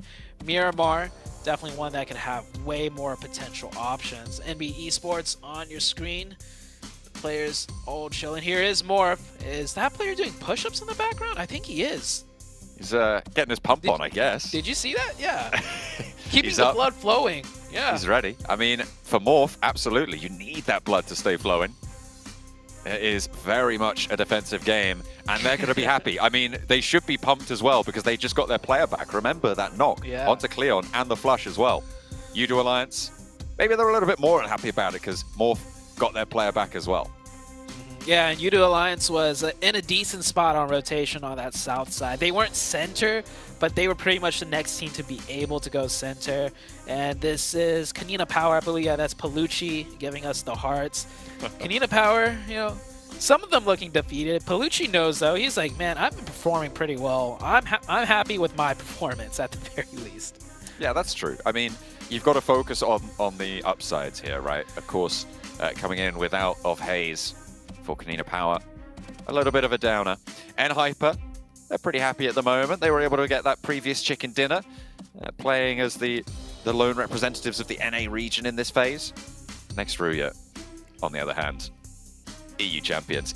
That's a reasonable head in hands kind of time right now. Get in there, John. Give him a. If you could give them a pep talk, right? Because I don't remember the points off my head, but if they were to win this match and the next one, would they make it in?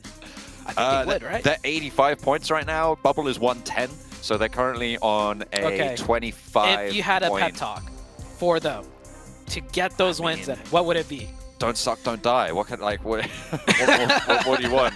It's like it's really difficult though for a team like Next Ruya who has so much power. It just seems like they're just losing these fights. They're maybe being a little bit too timid. Turkey in general as a region was always certainly within this European microcosm. Was always the aggressive region, right? They were always fast, going aggressive, taking fights, making these moves, making these rotations very proactively. And Next Ruya, it feels like they've just been... they lost their identity. I don't know, leashed, I guess. Yeah, I feel like a lot of the teams that have done very well in the past, when they get to this stage and they start meeting a lot of opposition and struggles, you start to lose your identity, especially over the course of 4 days, right? Day 1, day 2, you try to stick true to what you want to do. Day 3, you make some changes, and if it still doesn't go your way, you're just looking like a ghost of your former self, trying to figure out what can we do to make things go right again. So definitely a lot of teams, I think, are going through that a little bit. Seventh Element here, this is a team that's just been constantly just struggling to kind of throw their names up in there. And it's not like they're just completely terrible. We've seen them be able to do stuff here and there, but it's just overall not working out. No, their coach Neptura has been trying her best to keep morale high. And to be honest, I think a lot of us are rooting for them. They are a team that has played from the South Asia region. There's a lot of fans out there, so I know they've got a lot of support in this tournament. And it is not currently out of the question that they make it. Similar to Next Ruya, they are a little bit behind, 90 points to 110, so a 20-point difference. It's possible, but with their performances on Miramar, it's going to be a real test of character for the 7th Element squad. And to be honest, I wouldn't blame them for not being able to make it here, especially when you consider that the teams they're directly competing with are Intense Game and Inco, right? These two Brazilian rosters who, by all rights, I reckon Inco would have been in a lot of people's top 3 in this group. Oh, I mean, coming into this one, we thought the Brazilians would do really well, especially after last week's performance, but that is not the case whatsoever. I do believe this is Hale on our screens right now. Hale currently in 15th place, 80 points, so 5 points below Nextria. I mean, they technically also still have a chance. It is getting very difficult, and I think Miramar is the hardest map to get points on. Miramar is the map that requires the most amount of skill to navigate and figure out when, like, okay, we have to switch up our game plan at this stage in the circle and go for these fights and go for these points. It's definitely the most challenging one for these teams to work out. Something that's interesting, and as we look at Kanina Power there, something that's interesting is with that chicken dinner, they took a lot of the points away from some of those more chasing teams, right? The teams that have a little bit more competition for those bubble spots. So they kind of had an impact on the tables despite being right at the bottom and frankly in dead last. So it's been interesting to see how that's developed over the day. So all the teams just waiting to get back into the lobby, get back into the game. Yeah, Enigma Galaxy right there. Definitely feeling the pressure. It must be terrible to go from first place, like looking really solid, down to not even making the top 3. We had that happen before. You mentioned it. It was HVVP at the time, now Gaming Gladiators. They were first place, if I'm not mistaken, for the first 3 days, and they were first place coming into the 4th day too. Yeah. I remember it was crazy, and then on the 4th day, not only did they lose first place, they lost the top 3 qualification spot. And then they lost out over in the survival stage as well. It was really, really tough stuff for them to just not be able to all the way on through. But that's just how it went that time around, unfortunately for them. Looks like the players are starting to get ready to get back into this lobby, to get back into the game and try and keep their heads high here where it matters most, right at the end for these teams vying for the spots in the survival stage. 7th Element getting settled in right now for their 20-point chase to the bubble in these last 2 matches. You can see they are just in the warm-up right now, waiting for the planes to go over. We've got about 30 seconds now. Yeah, get those fingers warmed up.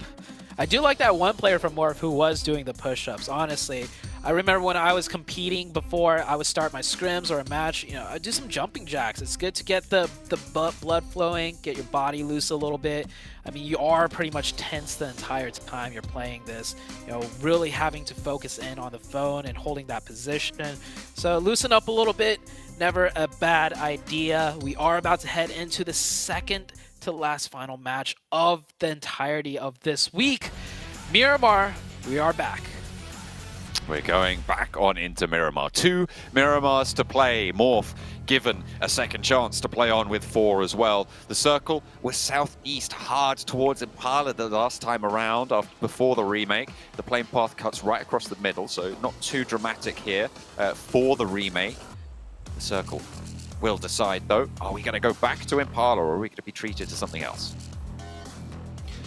Good circle for all the teams, or not circle, good plane path for all the teams.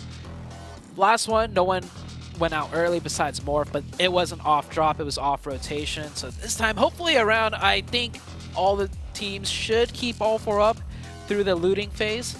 It'd be terrible, you know, on a remake that this is the plane path you get, which looks great, and then you lose a player, right? Looking at the map, Enigma Galaxy still going for that south side. Nextria will alter a little bit based on that plane path, landing in El Azahar, and everyone's spreading out pretty nicely for now. Pretty chilled out for the time being. The Galaxy dropping down towards Puerto Paraiso. Maybe falling a little bit short on the south side of Impala, actually. Just touching down, grabbing some vehicles. Going to stretch out and rotate around. We know how they like to play along that south side. It goes southeast again, but not as dramatically as last time. So, over to Los Leones for the circle. Yeah, I think this one is much nicer for all the teams involved. Even for the teams who got the circle the previous game before the remake. I mean, one hard shift to the west, and then you lose everything because that middle ground cuts through pretty much road access ways everywhere. So this one, much more favorable for majority of the teams. Korean Power firing off a quick shot, no connection. They will start their rotation now. We're going to try and regroup on the north side near Los Leones. Just getting through this terrain. Try and figure out where they want to go. I've loved the Winchester duels that we've seen at the start of these matches as well. I think we've seen about 3 knocks early game with the Winchester, and aesthetically it's one of my favorite weapons in the game. As much as it is not quite as effective as a lot of other weapons, almost all other weapons, I really enjoy seeing it be utilized, especially at this level. I feel like the Winchester deserves some sort of a buff, right? Because one thing that you mentioned, aesthetically, yeah, it's one of the more aesthetically appealing guns to me, simply because it comes with a scope.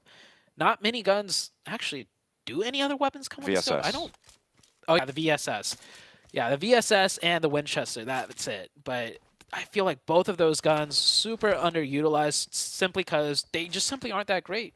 The Winchester in particular, give it a little bit of a damage buff maybe, and we'll see it more in use. That'd be nice.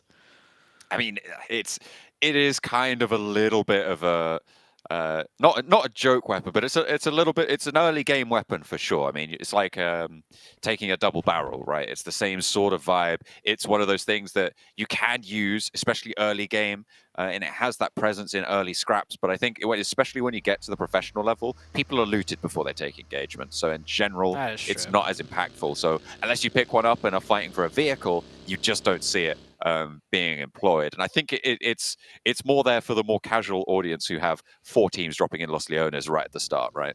And they'll be oh, I found a Winchester on the high ground. I'm just gonna take some shots over at this other team. But maybe a little bit less utilized here. But we've still seen a couple of headshots from it.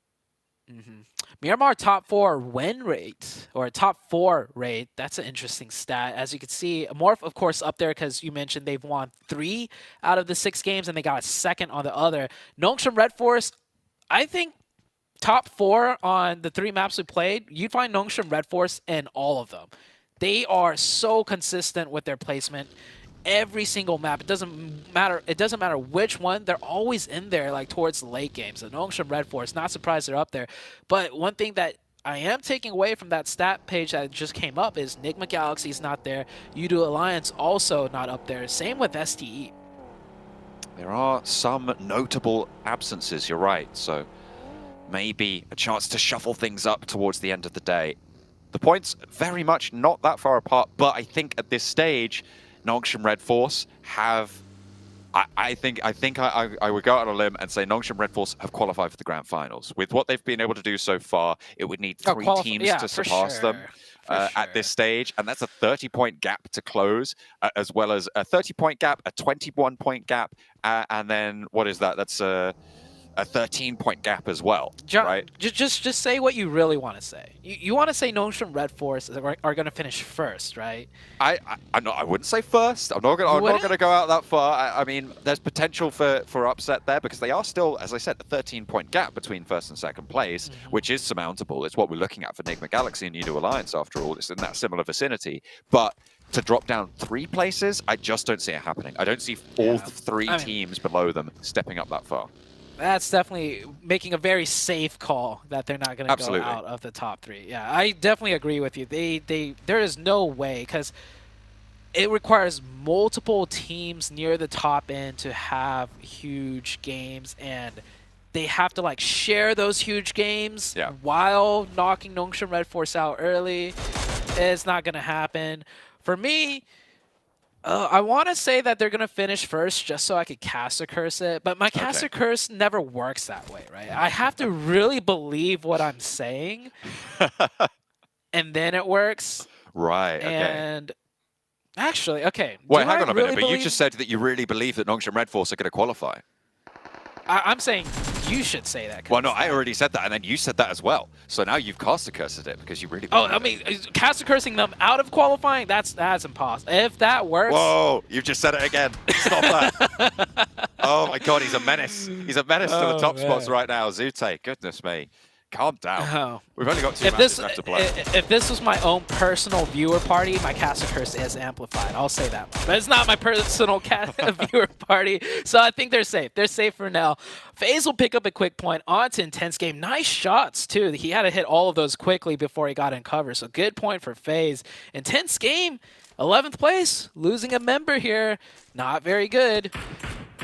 That is very, very shoddy for them, unfortunately, right on that bubble. 110 points. Yeah. They just want to extract as many as possible. Inco right behind them on 105. It's likely that one of these 2 Brazilian teams falls on the bubble at this stage, but NASA isn't secure either, despite their chicken dinner, and NB ahead of, I mean, even up to FaZe, right? For me, the volatility sits from 8th place down to 12th. You could maybe include 13th in that as well, with 7th Element a little bit further behind. So we've still got a decent chunk of teams looking to compete here. 5 teams total. Yeah. Something that I believe Seven might have mentioned, 7th Element, they're in contention still, but they are not very strong at this map. And same with a lot of the teams near the bottom end, right? This map is just very difficult to play in. So I do think most of the points that will be gained are going to be near the top inside, meaning the scramble for that bubble is just going to come down to the very last game, and it's going to get scrappy, I believe. Ocean Red Force climbing up to the high ground. All they need to do here is put 6 points on the board, right? Each Miramar. And it's likely that they do hold on to that top spot. From the south side of Los Leones, relatively uncontested, but Enigma Galaxy creeping around. You never know. Ralph is there. Morph all the way out on the northeastern side. They've managed to keep themselves together. Okay, well, we avoided it on the first circle, but we are going back to Impala this time around. So back to the east you go. They've already moved past the terrain to the west of La Bendita, though, for a lot of these teams. So a little bit of a stepping stone for them. That is just funny. for the lack of a better word, that's just funny. First zone was here. It's almost like Whiplash. It's like the Circle Gods were like, oh yeah, that's right. We wanted to see the circle in here, so let's shift it back over. We have had a circle in here before. I think it was day 1 actually, that Nongshim Red Floors clutched out a huge win from inside Apollo, pushing out when we thought they were going to be taken out because there's so many teams around them. So this circle, very familiar for all the teams. I mean, it's a common one in comp, and we've had it in this lobby too. Next, Ruya taking shots. The Longhouse now with a scrap between Hale and Intense Game. Intense Game right on the bubble. Remember, they've already lost a player. They are down, and McGrellan stands up for them. A second knock is found as well. That's a third party coming on through from Next Ruya. On the side, the Hale sit. They have just so little maneuverability here. An Intense Game thrown a life ring. Adrift in the sea right now near that bubble, and they want it to burst here. Gets low outside. The last player for Hale, Adrian, crawling on up the stairs to try and stay alive, and IG know that they can't step out, but the player gets 2, and they find the final player from Hale to stay alive here on the bubble. Great job for Intense Game to not go for the revive until the fight was fully finished. They knew there was only one up. Don't risk an isolated 1v1. Meanwhile, elsewhere, Hyper lost 2 of their players. Inco lost a player as well. A lot of casualties to be had. I mean, when you get a hard shift like that, teams will scramble for positions, and that will cause altercation. Shifan, last player up for Hyper. Luckily for them, they already got that big chicken dinner the last game, so they're not going to be too worried about being knocked out into the bottom of the 11th. Hey, look at that. Next Ruya, 3 points as well from that scrap. I think a lot of Hale went down their way. Intense Game did get 3 as well, so maybe it was from a different scrap that they were able to find. That is interesting for Next Ruya. They're currently playing on Impala. They are the only team inside of Impala at this point, so they probably have quite a big advantage. A chance for them to rack up quite a few points, as well as 7th Element adding a point to their tally as well. Yeah, 7th Element in a decent, actually not that great of a position. They're on the west side of the road that cuts down the middle of the map, so if it does shift east or south for that matter, they're going to have to cross through really tough intersections. Inco getting aggressive now, as they do know they took down 3 members of Hyper, and Shifan is last one up. Chiffon, he's got to have to make it somewhere. Where's he going to drive? Luckily for him, Impala's pretty empty besides Nexuya, and can't even make it there. He won't be able to. Gets to a hay bale. Will stay alive for now. Next circle comes up. 7th Element gets that zone. More importantly, intense game, dead center of the new circle. And next Rio on that eastern side with Morph behind them on the Impala Hills. N-Hyper eliminated, but honestly, that's not that big of a deal for them right now. Yeah. They are in 6th place, 131 points. With this last match left to play after this one, it's very, very, very unlikely that they go down towards that bubble. So they have done enough of the work. And to be honest, it's unlikely that they ladder up as well. The only thing that they'll be losing out here is a little bit of prize money. It's $1,000 per spot that they drop down. So we'll see what they can do. Into the drink for NASA. As Enigma Galaxy actually spot them. And NASA still closer to that bubble and very much still in danger as well. Nasser needs the points desperately right now to feel somewhat safe. Enigma Galaxy camping the rotation here. We saw them do this to Morph the other day. That one might have been a bit more targeted, but here, I mean, with the way the zone shifted, you can definitely expect teams to take this road crossing. They haven't converted the point, however. Enigma Galaxy on the edge of zone with Ralph further in, and I don't think there's much places left for them to go, so they are going to play from the edge and work their way in. More importantly, keep the back lines pressed out as, wow, a great knock from Star onto Coops.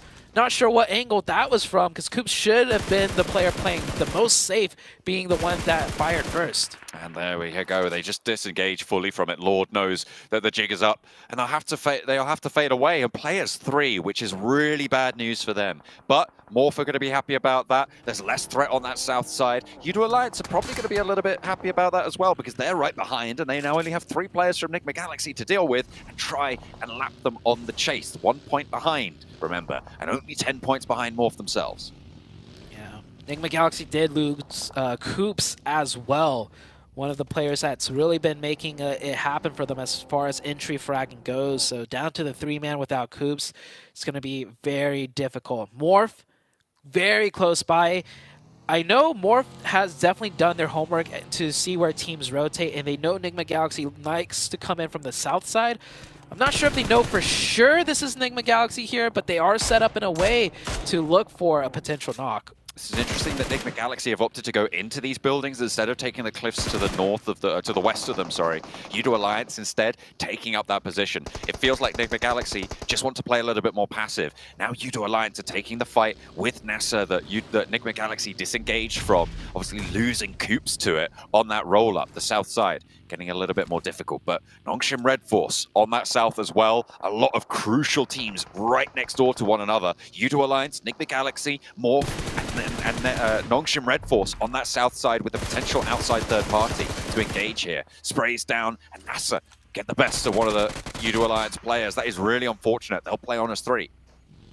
Udo Alliance really feeling the pressure right now. They go for it. They do finish out Nasser, but they lose one. Nongshim Red Force very close behind. And Nongshim, I mean, they're probably the most comfortable team in the lobby right now, first place with a huge gap. They should feel confident to take every third party that they want, and they are committing to this, getting very close. No opening knocks for them. However, they are getting closer. I don't know if they know Udo Alliance lost a member here, but with that circle shift, it gives them more time to go for this. Udo Alliance gets 1 member locked onto the side of Enigma Galaxy, so Udo down to 2.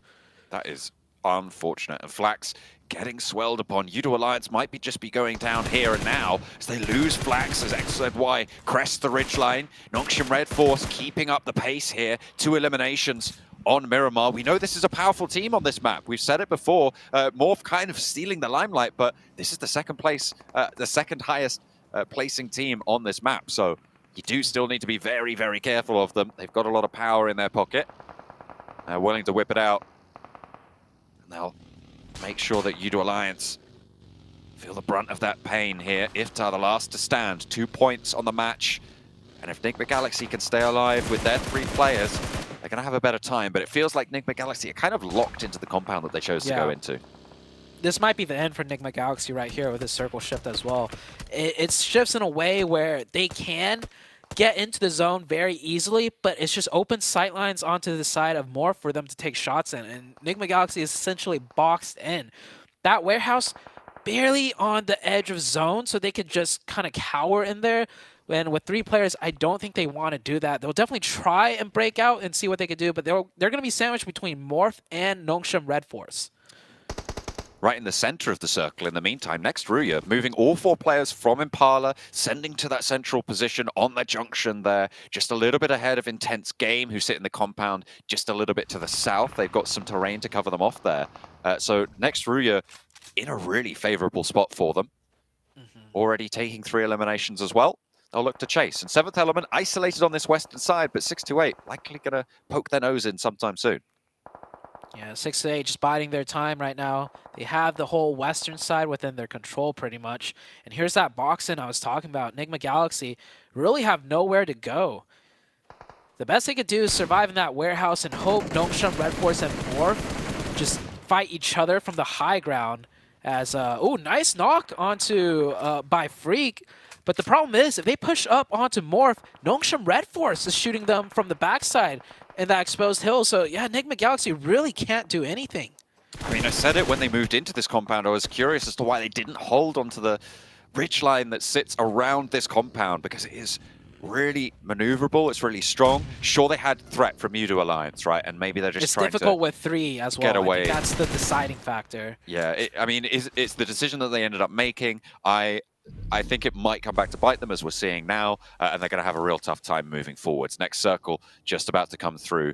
Intense Game close to Next Ruya, and it looks like Next Ruya want to take this position from them. They try to take the building. It's going to go the way of Intense Game at the start, but it's a trade-off here, and actually the flush goes instantly Next Ruya's way. 2 of their players are on the floor, however. Only 2 players from Intense Game to try and find it. The nade around the corner doesn't find the flush. There's a player on the inside, and he's getting lit up on the stairs. Intense Game spoil the day for Next Ruya, as the last player is going to careen on in. 2 of their players already down, but no, they think better of it. I'm not sure that Next Ruya needed to flex out like this. Yeah. They will all go down. I don't mind that push if they got an opening and they knew Intense Game was down to 2, but push with all 4. I don't know what the last player was doing coming in that late, but FaZe is now going to try and take advantage of it with 4 players. Intense Game just holding this down. More so McGrellin up to 5 eliminations, and he finds another opening right there. Venturas with the nades throws it in. That should be good for some damage, and it does catch the yellow. However, the boogeyman is McGrellin here. He's the one that's been stopping all the pushes, and he's going to continue. Gets another confirmation as well. Reloads the DBS, 1v2, a choke point, a DBS, it's doable. Fakes that grenade pen, doesn't bite. Still has the nade there, and getting these flushes as well for Intense Game is absolutely huge. They have 8 eliminations now, Zute. They've sailed all the way up those tables. Look at that, they're in 9th right now, just on these eliminations alone. Can they find more? Spray down, and that will put an end to it. But 8 eliminations, it's a good result for Intense Game on this match. They could have really have asked for much better. They are in a central position, they were in a central position, but it was unfortunate that they had the next Ruya crash, followed by that FaZe crash to take them all the way down. However, they have less teams like NASA behind on these tables now. Inco also still got to plod along, but they're a little bit of a ways down now. Enigma Galaxy, meanwhile, has been taken out, and if you look at the standings, the 3 teams ahead of them for that top 3 are all still alive. Enigma Galaxy only with 1 point this match. It is looking pretty dire for them going into the very last game of the day. 7th Element is still out here with the zone. Picked up 2 eliminations so far, making it work. 7th Element has a chance to make it into the survival stage too, so they have a lot that they're fighting for. 13th place right now. The 11th place bubble sits with NASA on 116 when you add in those elimination points. So they sit 26 points behind. With the 2 they've already gotten, they need 24 more points to catch up. Inco, similarly, in their pursuit right now. Going to need a little bit less than 7th Element, but still very keen to get something done. I like 7th Element's position, but I'll tell you what, I like Kanina Power's position more. It's where Next Ruya were, and they took the opportunity to move in as soon as they saw Next Ruya go through, FaZe go further in. They've just taken this position, and it's very uncontested at this point. Multiple teams pretty much hopscotched into that position where FaZe is in right now. Nongshim Red Force taking it slow and steady. That seems to be their forte here. Just, you know, working the points. And one thing I've noticed with Nongshim Red Force is that they don't make any big drastic plays. I don't think we've seen a moment out of Nongshim where we're on the edge of our seats. It's always they're just coasting by, just working the zones, working the rotations, making whatever points they can get, and it's just clean executions. Inko spotting Morph here. Morph, I think they took a knock earlier on. I don't know if it was flushed away. I think it might have been. Playing as 3 behind these silos now, with Nenebeche putting pressure on with the nades, with the smokes, keeping things nice and high on tempo. Both of these teams going to have to move, though. And this is where Kanina Power's ditch is going to be under pressure from Nongshim Red Force, from Morph as they try across the open ground. But Mondo is ready and waiting. A hop out there. Can he find the shot with the DPS? Yes, he can. So close. He closes it down. And this is Morph potentially falling. U2 Alliance and Enigma Galaxy have been shut down earlier on. But with Morph falling, going into this last match, it could still very much be all to play for around this 3rd place. Yeah, this was their chance to really kind of put a bigger lead between them and the 4th place team, but with that drive-in not succeeding, it could have been a whole nother story if the player did take down Mondo. That would have been their entryway in, but now they're caught outside with only 2 and still not in the zone, and Mondo, he knows where they are. Nade's coming in. The second one should be good here. Falls a little bit too wide to the left side there. And let's see what Cleon can do. He stands up and instantly gets pelted by bullets from the rest of the NB Esports team. Cleon very low. Look at that. Just a sliver of HP left. NB have an excellent side angle there. Nenebeche, in the meantime, spotted by Yoru. Only the 1 elimination so far on the match for Morph. And they want a little bit more to keep themselves comfortable. They still have that 3rd place right now. And if all things close down, be afforded that opportunity. Nades continue to come on through from NB. And right over the hillside, you've got Inko have managed to push in just a little bit ahead. Nenebeche, though, spotted by Cleon after that knock that came through earlier, getting that flush. Steps up, that's bold, but he's going to be able to get through. Good confirmation there. I think they pretty much tie in points for now with what Enigma Galaxy was able to do. If they stay alive, actually, they're in potential placement points very soon. SDE naded, taken out. SDE not being able to do anything, I think, this match. 7th Element still looking strong in their compound. They have sent Alien out a little bit to get some more control, look for some more point opportunities. Nongshim Red Force barely in the zone on that ridge side next to the road. Kanina Power need to land these nades first before Nongshim Red Force can mount up. They try and cross. Tizzy rolls back around. He's just looking for that information. Agori looks for the res over onto DGR. Kanina Power could reasonably hold out Nongshim Red Force, but they've allowed Tizzy up to this shack, and I feel like that might be their undoing. Luckily, there are other teams suppressing this progression, and around the top of these windows, they're not going to look to post nades just yet. Agori has to cancel that res onto DGR, so they have to try and just play it on. Becker on the off angle. It's going to slow things down, but he's exposed in the meantime. And another player falls, and a flush comes through. They're lighting it up, and the cross comes in. Nongshim Red Force making it work.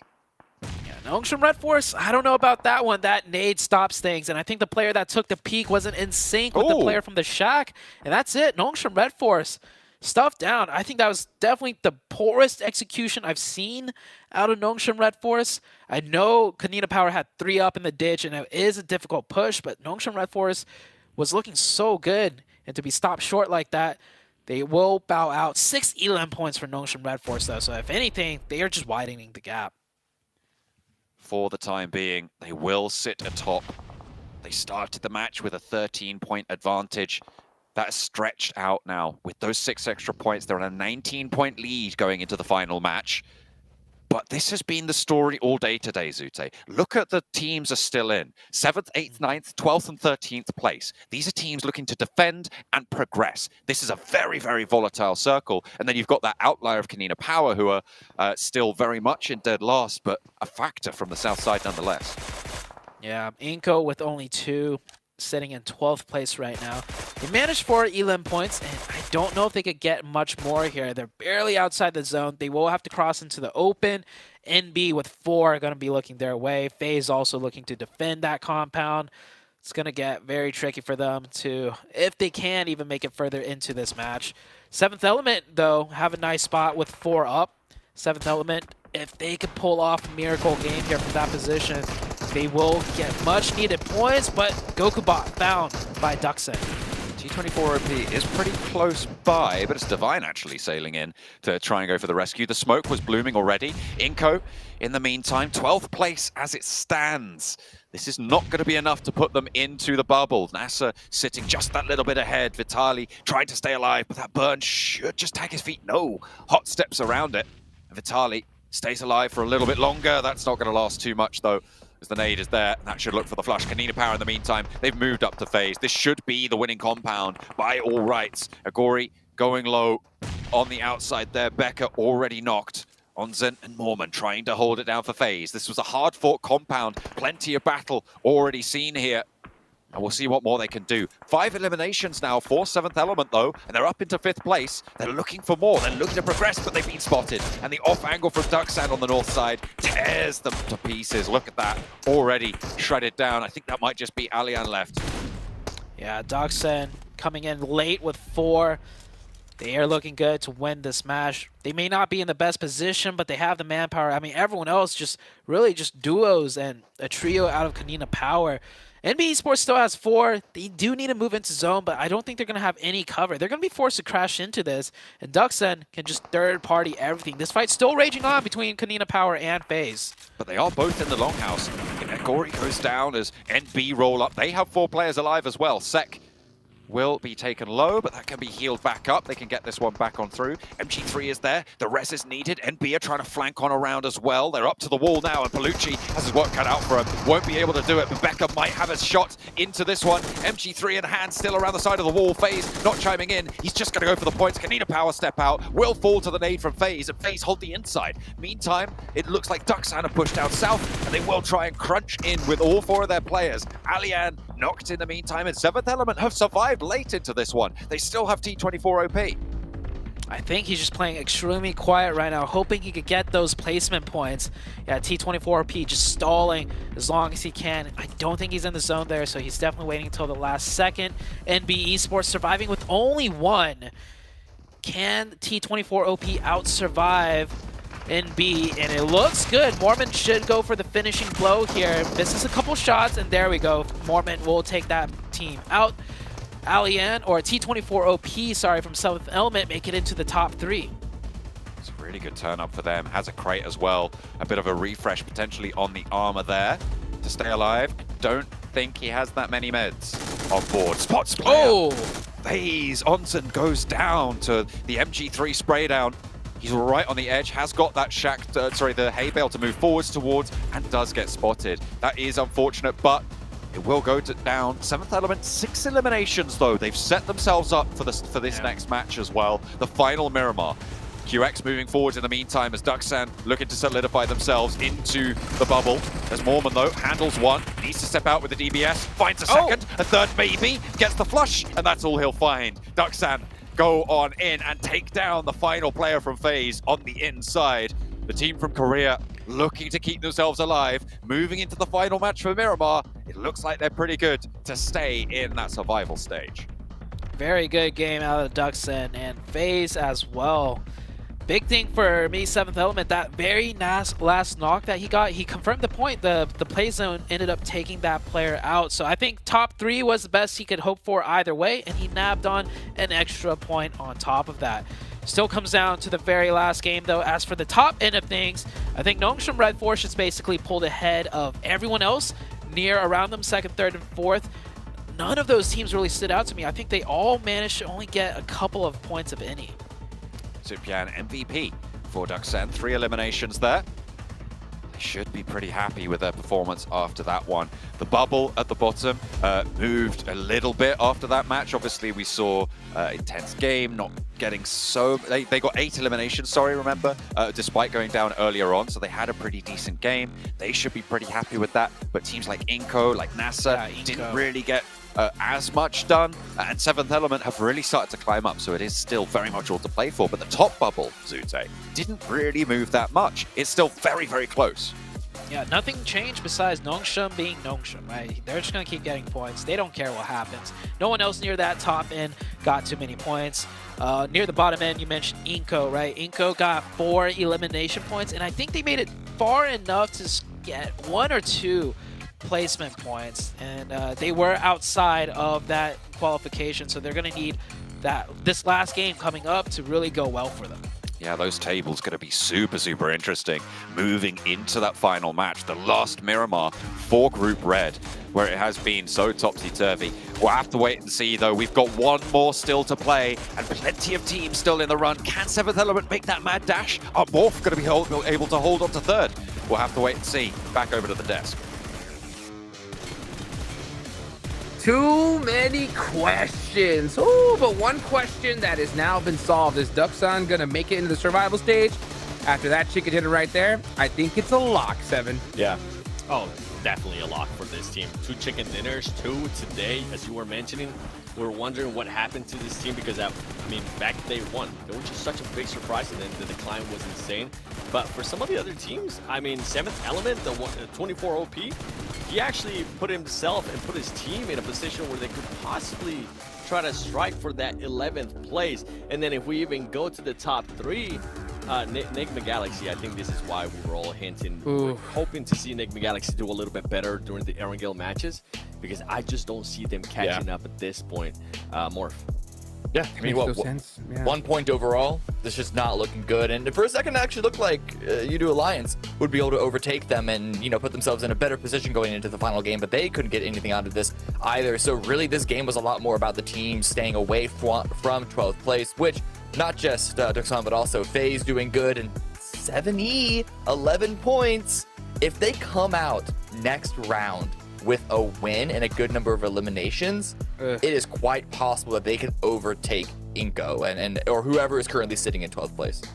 At this point, I don't even would they need to win just to secure it, right? Yeah. But if they came out with like good eliminations, if Nasser and Inko just absolutely throw, I can see it happening. Oh man, the storylines. All right, this is what I wanted for the last match. Oh my gosh, so many, right? I mean, you got to look towards the bottom, obviously. Still so many teams can get it done. You talked about 7th Element, Inko, Nazar, and then at the top, you got Nigma Galaxy, U2 Alliance now, and Morph as we take a look here at the overall leaderboards.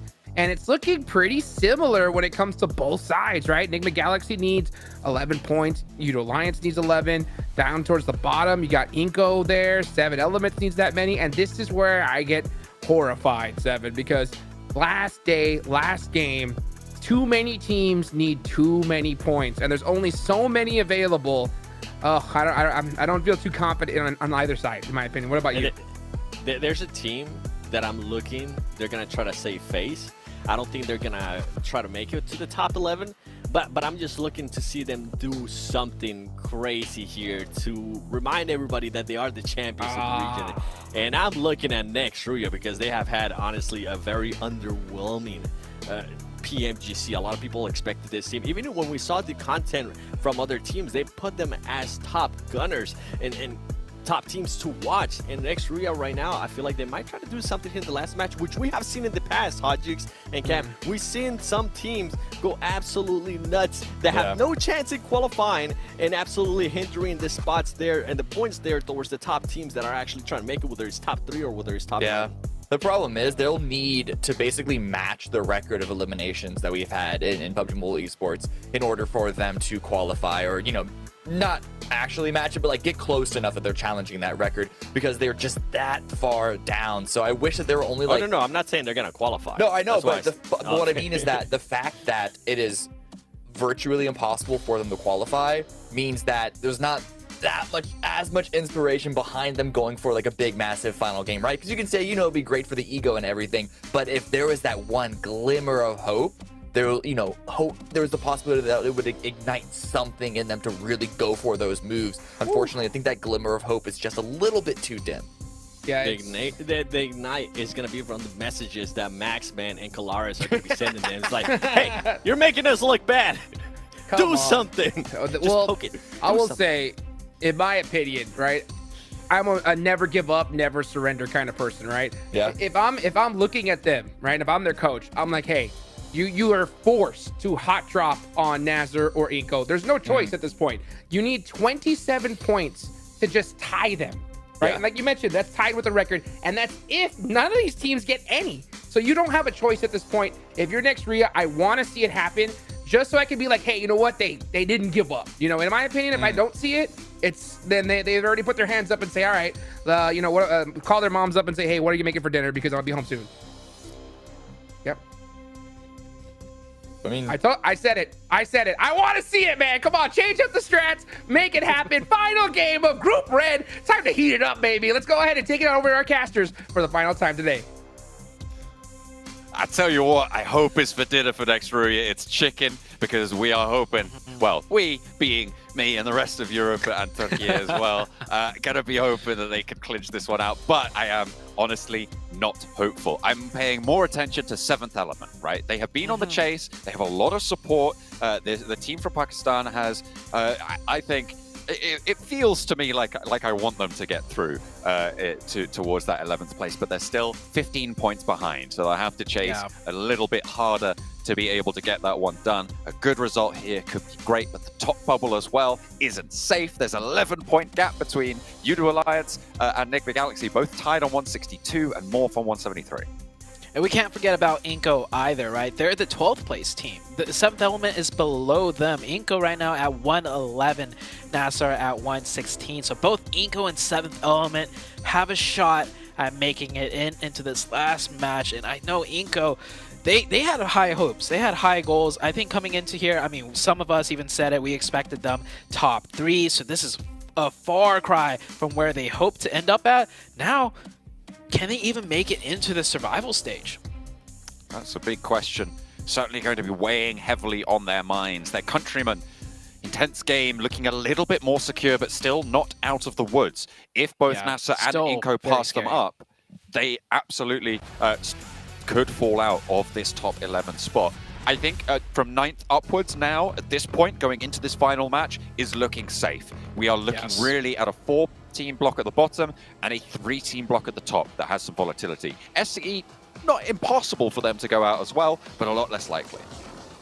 Yeah, the fact that Intense Game is still not safe really just goes to show how much McGrellin really did with all those points that he confirmed with that DBS, holding that compound down, right? If they went out any earlier, they're below Nasser Esports. So great job out of McGrellin there to keep their hopes and dreams alive, but they need just a little bit more to get that for 100%, because if Nasser and Inco both have great games, Intense Game will be dropping out.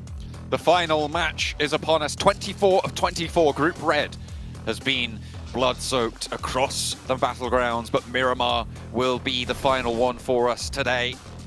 And the last chance for so many of these teams to try and make their mark, to try and progress to the survival stage if possible, and maybe claim a spot in those grand finals as well. A little bit of a knife argy-bargy there for Hale, but this time he gets away with it. Yeah, we've seen this happen before, and it was a Nongshim Red Force player that actually knifed the player out of the car. You see Hale trying to rotate here for some quick loop, but already beat into the punch from a guy who just parachuted in. It is NB Esports. That was also the other player trying to knife the player out of the car. So they will have to regroup a little bit here. Taking a look at that plane path a little bit to the east, I don't think should cause too much more issues though for teams, as they are spreading out here, and we do have a very western circle. Very, very hard shift, centering up to Monte Nuevo on the crossroads. No teams breaking out there just yet, but it is still the plane path going on, so we'll have to wait a little bit longer for teams to start to break out. I'm expecting to see Nigma Galaxy getting along that south coast nice and early towards Bahia de Mar, try and move up on that west road. Monte Nuevo also available for teams like Inco if they don't want to stick around in Picado, and we'll see what happens there. Morph, they're going to be looting up over towards Cruz de Valle, over on the northern side, and they'll move over past La Cobreria and try and swing in past El Pozo, most likely. Yeah, so a lot of wrapping rotations for the two teams we really want to focus on for that top 3. Morph in the north, wrapping around, and Nigma Galaxy doing the same from the polar opposite side. STE will be pretty much, if they want to go dead center, they can. We haven't really seen STE be a team to just rotate center, even when allowed the possibility. This game, maybe, maybe not. Nongshim Red Force, I don't even think it matters where they are. They'll make something work, and they'll clinch that first place spot for sure. a 20-point gap between them and second place right now. It would be quite the upset if they weren't able to take first place, but they are almost certainly at this stage, even not quite mathematically, but it's like 99% sure that Nongshim Red Force will be seeing this team in the Grand Finals, the Korean roster making their mark here in Group Red, certainly giving everybody else a run for their money. Nongshim Red Force coming in here. I do believe in some of the... Before the matches even started, we do have clips of players rating teams coming into this lobby, like Dark Horse, like Rising Star, Top Contender. I did catch that Enigma Galaxy put Nongshim Red Force under newcomers, along with another team that's near in the top. Morph as well, I think, if I'm not mistaken. But definitely, I remember them putting Nongshim Red Force down there as newcomers. Just not calling them like newbies by any means, but based on that rankings, they were put on the lowest. So Nongshim Red Force really surprising a lot of teams out here. Yeah, certainly a newer roster coming from the Korean region. Not many teams will have seen them play. They came second over in the Rivals Cup to qualify for PMGC, coming second to D+, who are playing next week. So we'll be looking forward to seeing if D+ can give us some more of that Korean power. Favian Forest and Seiden, those are names that you'll be familiar with. Osal as well, very, very well-known players on the global circuit. That's the team that was able to beat Nongshim Red Force back in their more regional stages. So hopefully we'll see that strength come through next week as well. Yeah, Nasser here rotating dead center into Monte Nuevo now, looking for some loot for sure. You can see Star there with no util. Spec coming in here completely dry, just starting to pick up the nades. I mean, we did have a very eastern plane path, so teams have taken quite a while to rotate here just to start looting. Inko close behind them, and Inko looted Picado, I imagine. So if Inko wanted to and crashed right in, they'd have a huge advantage fight, but that's most likely not going to happen. And Hyper getting shot at just a little bit as teams are making their rotations into the first zone now. And Hyper, 7th place, leading the pack right now in the middle. Duxan, with that last match, opened a little bit of gap over them, but maybe 1 point either way. We'll go. Intense game, looking to defend that 10th place spot right now. She gets 7, 8, 9 points. That might just be enough towards the bottom of these tables. But you never know. 7th Element, the team with it all to do. The biggest run for this squad to try and make it to that bubble. 15 points they need to make up over that bubble position. And see if they can overtake NASA. Their work cut out for them. They're moved past Los Leones now. They're close to Nongshim Red Force with Hale on their north side. Yudu Alliance ahead of them. I feel like 7th Element has been the team that's been in the 12th to 13th place spot for the majority of this tournament. They started off a bit higher. Day 1 was probably their best day. Ever since then, they slipped down, and it just kept not, really working out for them. But they've always just been on the cusp this entire time. So if they can do it on the very final game of the tournament to make it into that survival stage, I'd be happy for them. That would be a huge relief. They've been under this immense pressure the whole time. So let's see if they could get it done. We see Hale there with the Golden Murado coming in from Hacienda. A lot of teams getting very close now, but definitely no full-out engagements as it's most likely the second circle that's going to bring about some of that action. And oh, just as I say that, he peeked out for less than a second and instantly gets taken out. Binny is like a laser right now. He's doing a lot of work. 33Z a little bit isolated, and immediately Junie's going to follow this up. 628, they're not in a position to get this res, so just going to be playing down with 3. Maybe an answer in the form of Sunan, who has not broken out of this shack. Certainly under control. The crawlback is the only thing that's going to save 33Z right now, as he has to try and stay alive under this pressure. Junie trying to slow this down, has got a nade in hand, but so is Hero, launching it up. I'll see that one come through and actually looking to try and tag on this res now. This push should be looking to come through, but Sunan is still there. Flying QX around the sidelines, though, gets a little bit closer. Zipyan looking to put pressure on. Junie's already low, and Sunan lobs the nade out wide the smoke. Sorry, try to bloom on the inside, but QX gets it, and that's the flush they were needing. 33Z might be back on his feet, but Hero will be down the Sunan flank as well. Doesn't get damaged with the nade. Yeah, this is just one of the things that, you know, once you're sure you've made it into survival stage, you play completely differently. I don't think I've seen Duxam push out this confidently before. This is against STE of all teams. And look at this. STE look like they're oh, hold that thought, as they are giving somewhat of a challenge. It's brought back down to a 2v2. The last player, or not the last player, the second player of STE really far back, though, with that Overwatch. So he won't be able to come here in time to give immediate pressure. So it's up to the player in the front lines to really win this 1v1. Try and push them back off the line. Hero needs to fall back just that little bit, looking to try and slow down these reses. But you're right, look at that back line. There's 2 players from STE, and it's just not going to be super powerful on this angle. Look at that zone shift, though. Enigma Galaxy. Oh, that is big. That's huge, actually. NASA as well. Remember, they're a team defending the bubble. They're right in a good spot as well. Yeah, this is a huge shift for Enigma Galaxy. Morph as well, if they could cut down before NB Esports, potentially sets up some sort of roadblock. We'll see how fast Morph can get down there, but big zone shift for NASA and Enigma Galaxy. And, of course, Nongshim Red Force is just in there in a great position, because why not? You got to have it. In the final match, there has to be a little bit of a raid boss, doesn't there? Just get them in the middle, see who can take them on.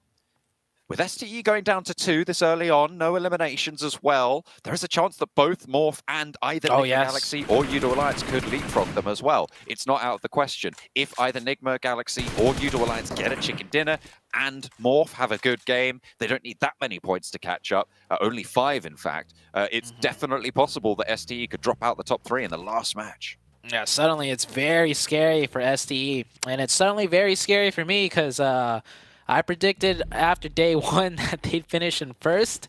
So if they drop out of top 3, that would be...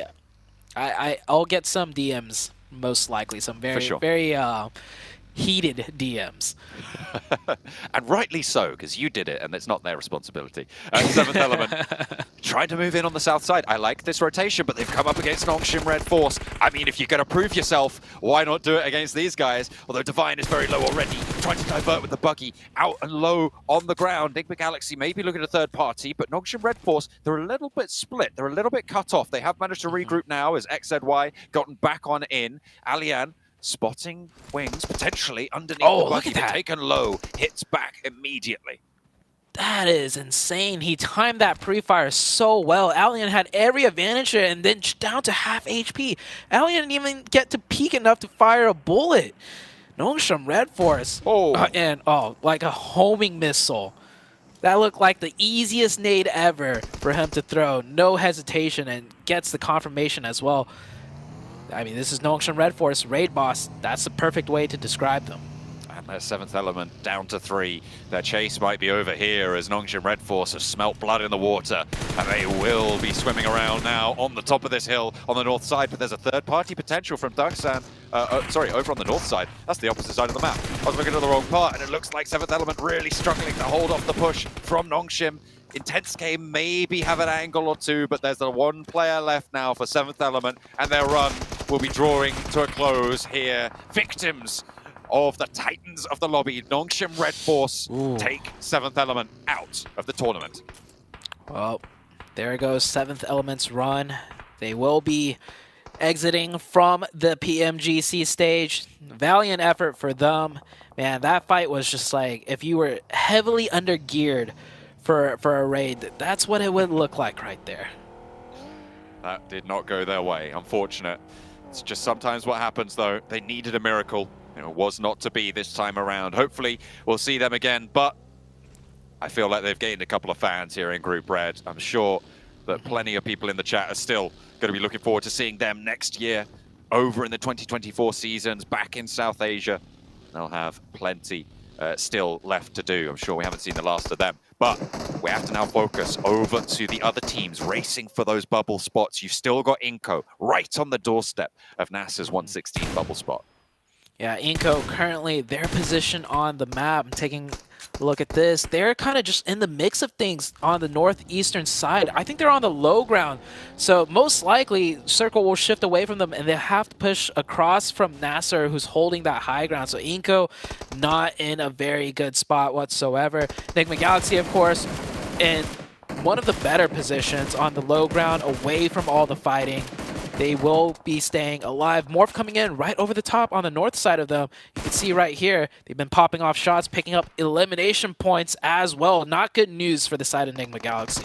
Those were knocks that Enigma Galaxy wanted to take away as well, and more for extending their lead. 2 extra points now on the tally. That's 13 is the gap. Next Ruya in the meantime against Kanina Power, trying to take control of the position in the church. Yekta on the inside, Palucci putting these nades on through. These two teams have been fighting off against each other back in the European region as well. And now Next Ruya really quite far away from this bubble. Don't really have too much to do, but a nice spray from Frozen finds Becca on the shot. The first knock to go through on this scrap.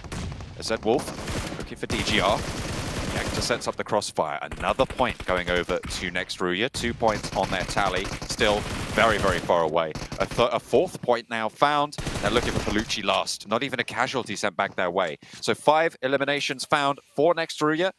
That's 94 points is their total, but they are still 22 points away from the bubble. And it's just not going to happen for them, unfortunately. The European champions, the first place team, the team that qualified from PMGC points from the Türkiye region, potentially getting knocked out in Group Red, all the way out, not even into the survival stage.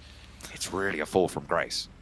Oh yeah, Kanina Power as well. Of course, you mentioned earlier they came in here with their coach playing, so they started off at a huge disadvantage to begin with, but they will be knocked out here. STE, they are down to 2. We said there was a possibility, right? If Enigma Galaxy and Morph both have really huge games, STE can get knocked out of the top 3. So any points that they could get now is huge as a duo, and I think they just confirmed a couple right there. See how many points they were able to accrue. STE, yeah, they did get 2 points, so 180 is now that second point mark. Enigma Galaxy and Udo Alliance both having 13 points to make, but Udo Alliance are down to just 2 players. So it is most likely going to only be a race between Enigma Galaxy and Morph at this stage. 13 points definitely achievable. For Enigma Galaxy in the spot they're in, it's doable as well. I feel like Morph might just pass STE up here for sure, because Morph still have 4 up. They're on the edge, but they're on the high ground of the Northwest, where even if they don't get a good zone shift with a 4-man team, they're going to just clean through a couple of squads at least and pick up 5-6 more elim points. That might be more than enough, but just as I say that, man, STE is still putting up a fight as a duo, finding these angles, getting these knocks. They are still fighting. You're right. Unzen is knocked out in the open as Duxan just taking these shots. I think he just jumped out of the vehicle to try and survive on their rotation from the north side. So not too much to worry about there. But Morph pick up the point. That's another extra point. So 14 points is now the gap for Enigma Galaxy to try and close. Starting to get a little bit more tenuous. Next Ruya rolling up. They've already got 4 eliminations on this match. Intense game. Remember, they are defending as well. Potential for Asa and Inko both to overtake them. So going down here would be pretty big disaster. It looks like they might be just down to 1. Just McGrellin left standing. Any points he can get here would be absolutely phenomenal. But there are shots onto Next Ruya coming from Nongshim Red Force. Raid Boss chiming in here. With those knocks, I would not be surprised if Nongshim just sweep down here and take that fight. They're looking confident. Definitely a saving grace for the side of McGrellin, though. Slow down that push completely. McGrellin will stay alive with the help of Nongshim for now. And Nongshim playing it very steady, not pushing up any further. I mean, they have every advantage possible. They even have one player on the far back line with full vision of everything. There's no chance of Nongshim to get third party, yet they remain very calm and collected and just holding them off from distance. Asa trying to find the final players from Udo Alliance. On the inside, Udo Alliance's run. They've saved themselves into the survival stage, but with their last player falling, it's very unlikely that they're going to go any further as well. Udo Alliance fall. 5th place will be theirs, and now it's up to Enigma Galaxy to try and make it work. But they've taken 2 knocks in the meantime. Hale have rolled up from the south side. They've taken Ralph and Freak. Next Ruya still on the warpath. 9 eliminations, and that's intense game out. 118 points is the mark for the bubble now. NASA 117, and Inko just behind them. Yeah, Inko did somehow manage to get into a great position. They circumnavigated the high ground of Nasser. You can see right there on the southeast, just a little bit east in Hyper. They're in great compound as well. I didn't catch how many they have up. We'll soon find that out. But Enigma Galaxy, that's the big thing for me. They're down to a solo. This is it. they will not be making it through in the top 3, I don't think, because Lord, and there's a huge point gap. Morph still have 4 up. Nigma Galaxy falling from grace almost to say, because we thought they were for sure a top 3 with their performance in the first 2 days, but Lord, unless he pulls out the greatest miracle of all time, it is done. On that south side of the circle, across the road, Lord, a solo player for Nigma Galaxy. Hail ruined their day, their chance to try and leapfrog against Morph, but Nigma Galaxy will make it to that survival stage. There is no question about that. With the 1 point they've been able to get, they are ahead of Yudo Alliance, free and clear, which means that they're likely going to be in that 4th place, getting the maximum value for a team not in the top 3. And Morph, they roll down the hill, but they don't know they're victorious just yet. They'll have to wait and see. At the end of this game, Cleon looking to hold it up. Can they surpass STE? That's the question. I think so. I think they can with 4 up. NB Esports, their closest challenge. I mean, going past that roadside will be difficult. More than likely, they might end up playing the ditch. We'll see how this plays out. They do have 2 players to take care of here, and they do need to, because if they drive past this, it's just going to be more sightlines onto them. Quick opening by Rocky. It's good. Nades coming through. No return Noxo. Morph Koi does get one from distance. And I believe, did Morph lose that player? No, he's still knocked. Oh, he's knocked on the far outside, though. I don't believe he's going to be able to get revived here. As NB's still up with Fistboy. He's got 3 nades. He could cause some trouble, while InHyper just looking this way like hawks. They are ready to take these points if they present themselves. Morph moving forwards. Fistboy, solo player for NB, steps out, sprayed down, handled. And now Morph can play on. They should be able to get the res onto Boo-Boo-Hoo, but he's a little bit out of the way. Actually, I think that one just bled out. No, not quite. So Rocky's going to reposition through the sightlines for NHyper. Not quite able to control that. Just too far out of range to land consistent sprays, unfortunately, this time around. GK first tonight, but look at the taps over onto Yoru. How did you make that happen? Goodness me. A sliver of the helmet, that's all he needs. Yeah, this is just slowing them down for their rotation because that's not in zone. Blue zone is going to slowly push them out. It's slow enough that they can maybe get that revive on Yoru and still drive in, but all of the players of InHyper are looking this way because they realize this is the team that's got to move into their sightlines. Hopefully they have some vehicles left. We saw GK first, I believe, was taking out the wheels of one. They should have a couple more on the backside. Nongshim Red Forest down in the south, still with 4 players up, right next to Nexuria. Nexuria, I mean, this has been like one of their better games, and of course it's going to be the last one when everything is on the line. Up to 9 eliminations. I mean, they still have so much further to go. Lord has a little bit of a say into the hail position.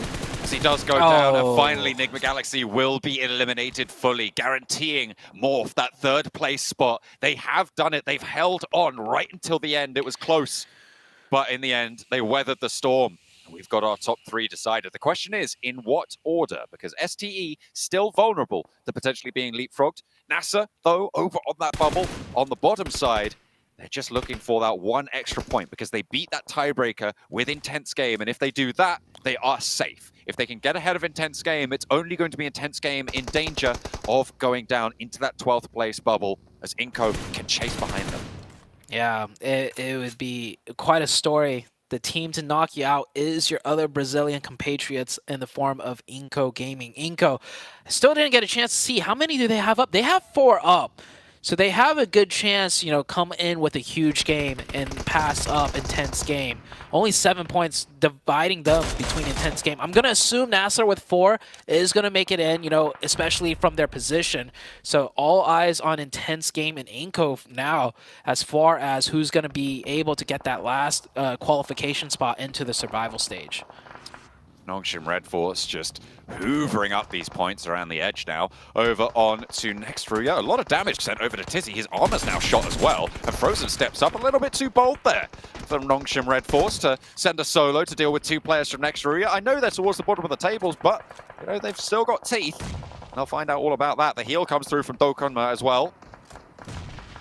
They can't get this res. Wings is pretty low, and Nongshim Red Force actually might have met their match here. Looks like Nextruya on a bit of a tear here on Miramar in the last match of the day. Kawhi firing off some shots, actually leaving the safety of the compound. I like InHyper getting a bit aggressive here. They have the safety to do so. And I think Nongshim Red Force, they're out. They're eliminated. 4 elim points, top 8. They are going to secure that #1 spot pretty safely here. So congrats to Nongshim Red Force. I would have liked to see Nongshim be a little more aggressive earlier against Nextruya. We saw that, but hey, they're in first place. They get to do whatever they want. STE still putting in the points, and with Morph out, STE, second place. Here's the outside chance. Nextruya, they are currently on 100 points. They need 118 and to clear the next highest team. So if Inco go down, and they get a miraculous game. So if Nextruya take on Inco, there is a chance. But it is so slim. Here. It is so slim. They could find NASA, but NASA have already done enough. They've got enough points to get over intense game, meaning that they are no longer under bubble threat. Yeah. Unless Nextruya get this, I think it would need to be like 25 points, maybe actually a little bit more. It might be 29 points. I'm not entirely sure. I have to double check my maths, but still, they would need a massive game, a record-breaking game, but there's still that chance. On the south side, they have moved up. STE starting to falter now. Ching, the last to fall. STE are out. The top 3 decided. Yeah, disregarding math, Nextruya, if they win this fight against Nasser, this is the spot to get the biggest of chicken dinners. You take that out, you have full sightlines on all your enemies, pick up all the elims possible.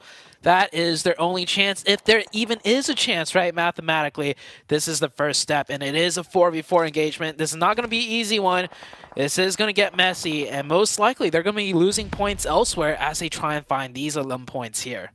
19 eliminations and a chicken dinner is what they need. It is 29 points, the gap between them, and 118 points. But if they get up to that point, I think it would be a tiebreaker between them and IG as well. So it is very down to the wire. If they want to clean it, it's 30 points clean, right? That would see you in no matter what. So they want to find 20 eliminations. With 11 already and 4 players alive in the position that they hold, you're right. If they can take it down, they need 9 more points. 4 from one team, 4 from another. That would see them on 8.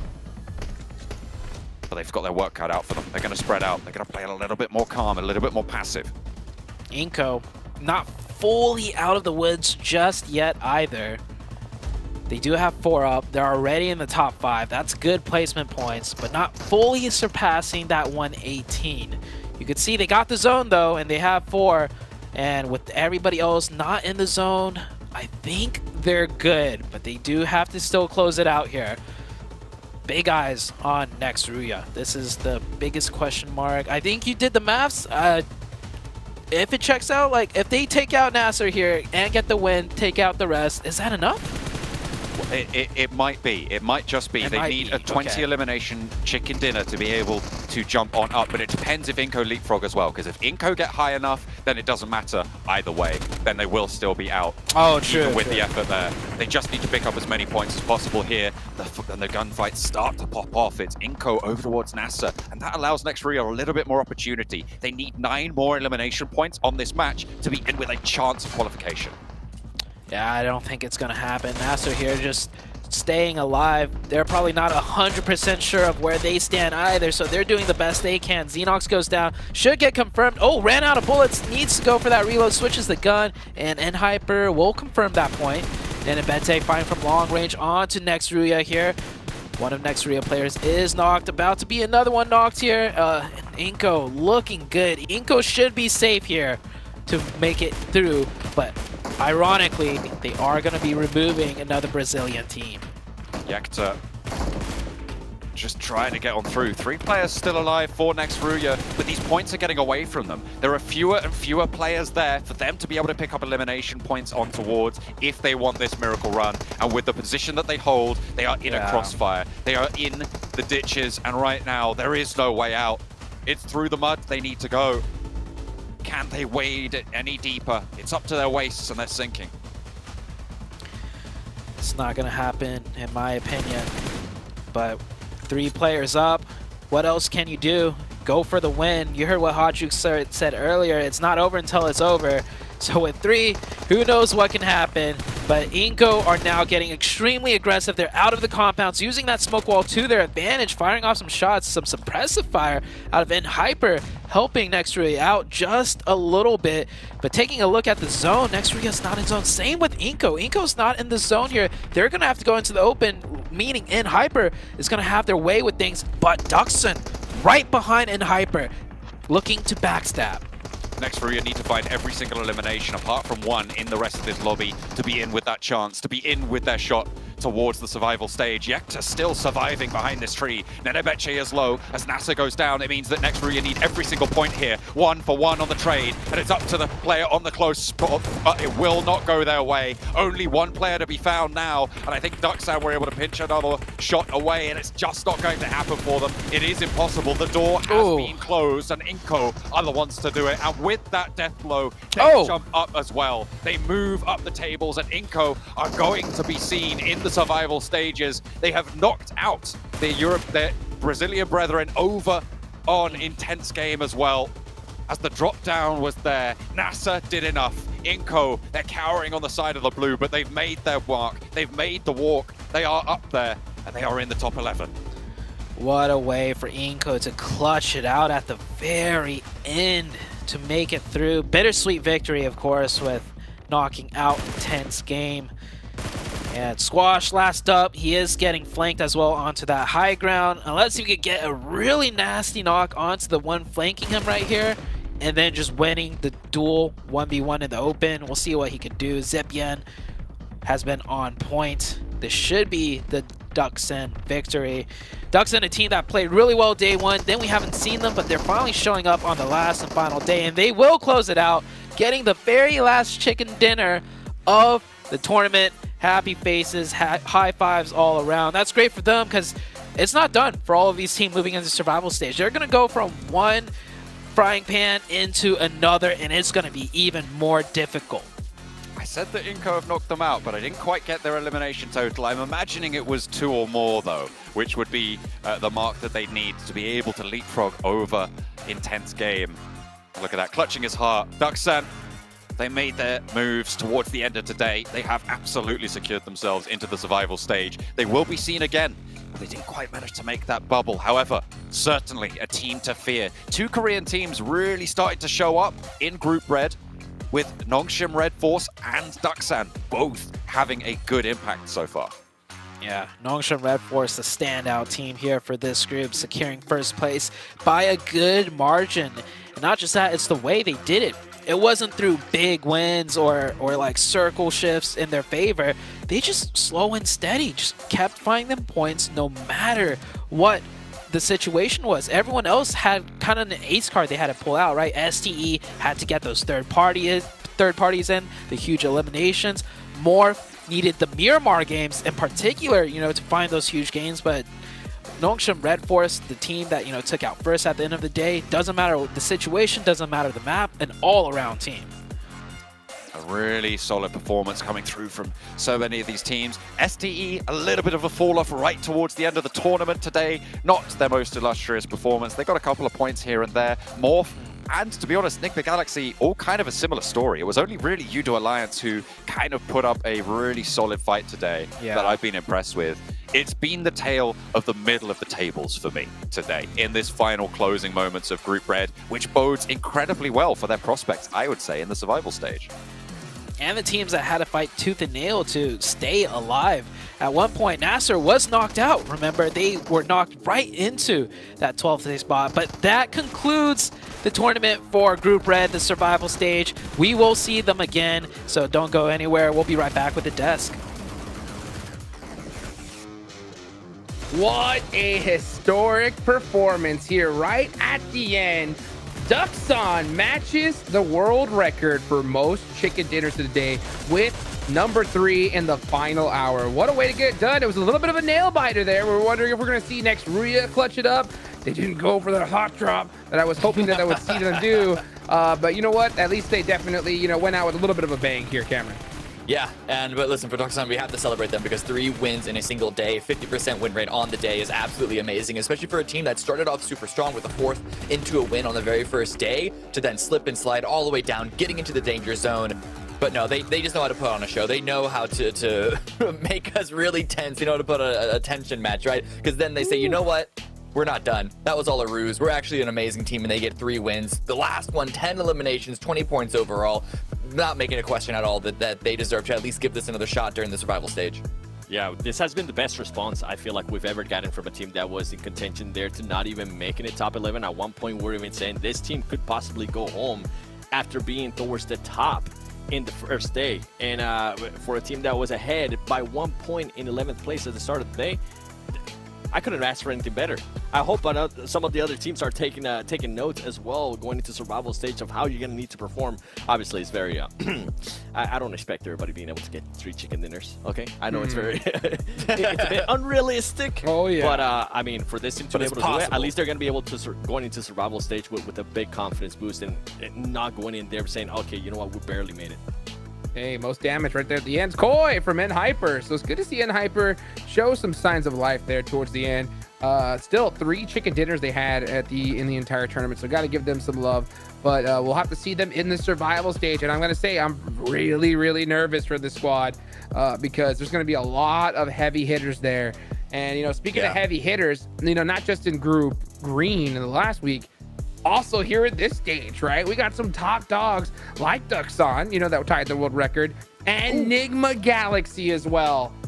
It's going to be one heck of a show here coming up soon. Imagine if, by the way, congratulations, Nongshim Red Force. You guys absolutely deserve it with the way that you guys were able to adjust to some of the awful circles that you guys were getting and some of the stuff that the other teams were doing. You guys definitely deserve that first place, 6-8 with that second place and more. But look at the big jump up that Duxon was able to do. 5th place with 163 points. I bet they're kicking themselves right now, Cam, thinking, man, if we could have just done a little bit better on that day 2 and day 3, we would have made it to 3rd place. Because, like, they overtake Alliance. We were talking about them being in contention to try and make it to the top 3. So you're absolutely right. They could have already been there. You know, we don't know what happened, what caused the downslide, what caused the sudden upsurge. This is all just speculation at this point. But yeah, it sort of really makes us ask, what if, right? 4 chicken dinners total, not even just 3 on the day, 4 total. And they're not top 3. They got twice that Nongshim did, but that just shows the strength of Nongshim of always getting points every single time, win or not. That consistency. I mean, yeah, it's so crazy to have double the chicken dinners, yet 40 points less on the leaderboards towards the end. But we got to look towards the end as well. Oh, man, intense game. Not making it in there. Is that something that you would have really predicted, Seven, at the start? No. I was absolutely blinded by how good Brazil did last week that I was like, baby, you know what? Brazil, they're going to be doing so great. And then day 1 kind of passed, and I was like, okay. And day 2 kind of passed, and I was like, oh, let me just hide myself real quick. But overall, it's good to see that Inco was able to at least make it to survival stage. Yeah. We heard from the interview back with Nenebeche. He was saying how they were feeling confident that they were going to be able to make it to the Grand Finals. This is a team that now at least has some experience here with this kind of stages, right? Survival stage, they've been to last chance too, only being able to make it by 1 point to the PMGC Grand Finals. So I do hope that they're pretty much the experience that they have from last year is going to be able to showcase once we do end up getting to survival stage for Inco. Yeah, I do like the way that they played. I really do. I think that out of both teams, how they performed here, I think Inco's definitely deserving of that slot to go into the survival stage. Another team, though, that is a big shocker. They gave it their all towards the end. Next, Ruria, Cameron. I mean, brutal defeat for them. Yeah, I mean, listen, it was a little bit of a slow start to the round. Like, you're upset that they didn't hot drop. I'm not a big fan of hot dropping, but I was a little worried that they weren't even setting up initial bridge camps. But then, after like phase 2, phase 3 got established, then they started to pick up the heat. They started to get a lot of eliminations. They even took down Nongshim very effectively, just like all wiping them all 4 alive. But then that high ground that they were challenging up against Nazir there on the top, that slowed them down just a little bit too much. And listen, I'll be honest, I've never been in the position that they're at. I've never had that pressure to perform, to run out into what feels like the middle of nowhere. But it's just unfortunate because they had such heat behind them during this round that I wish that they just tried to say, you know what, let's throw a Hail Mary, let's see what happens and go out there, because I feel like that high ground going into the low ground middle where they eventually got cut down by Inco, just a bit too of a formidable terrain for them to feel confident going into it. But I just, again, back to the what ifs. They looked like they were so close to just taking over that entire lobby. I don't care, honestly. Like, I think they needed to do that at the start. I think they had to go at least for one team. They didn't, though, at the end of the day. But still, a great effort regardless. But we got a great interview coming up right now, so why don't we go ahead and throw it on over to Choo Choo.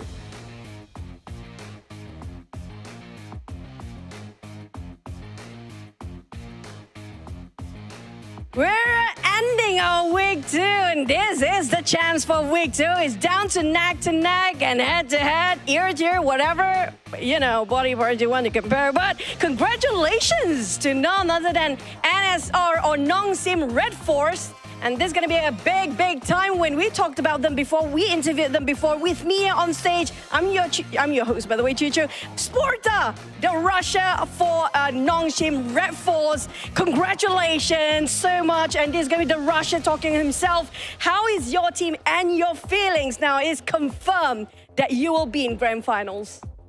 네, 우선 축하해 드립니다.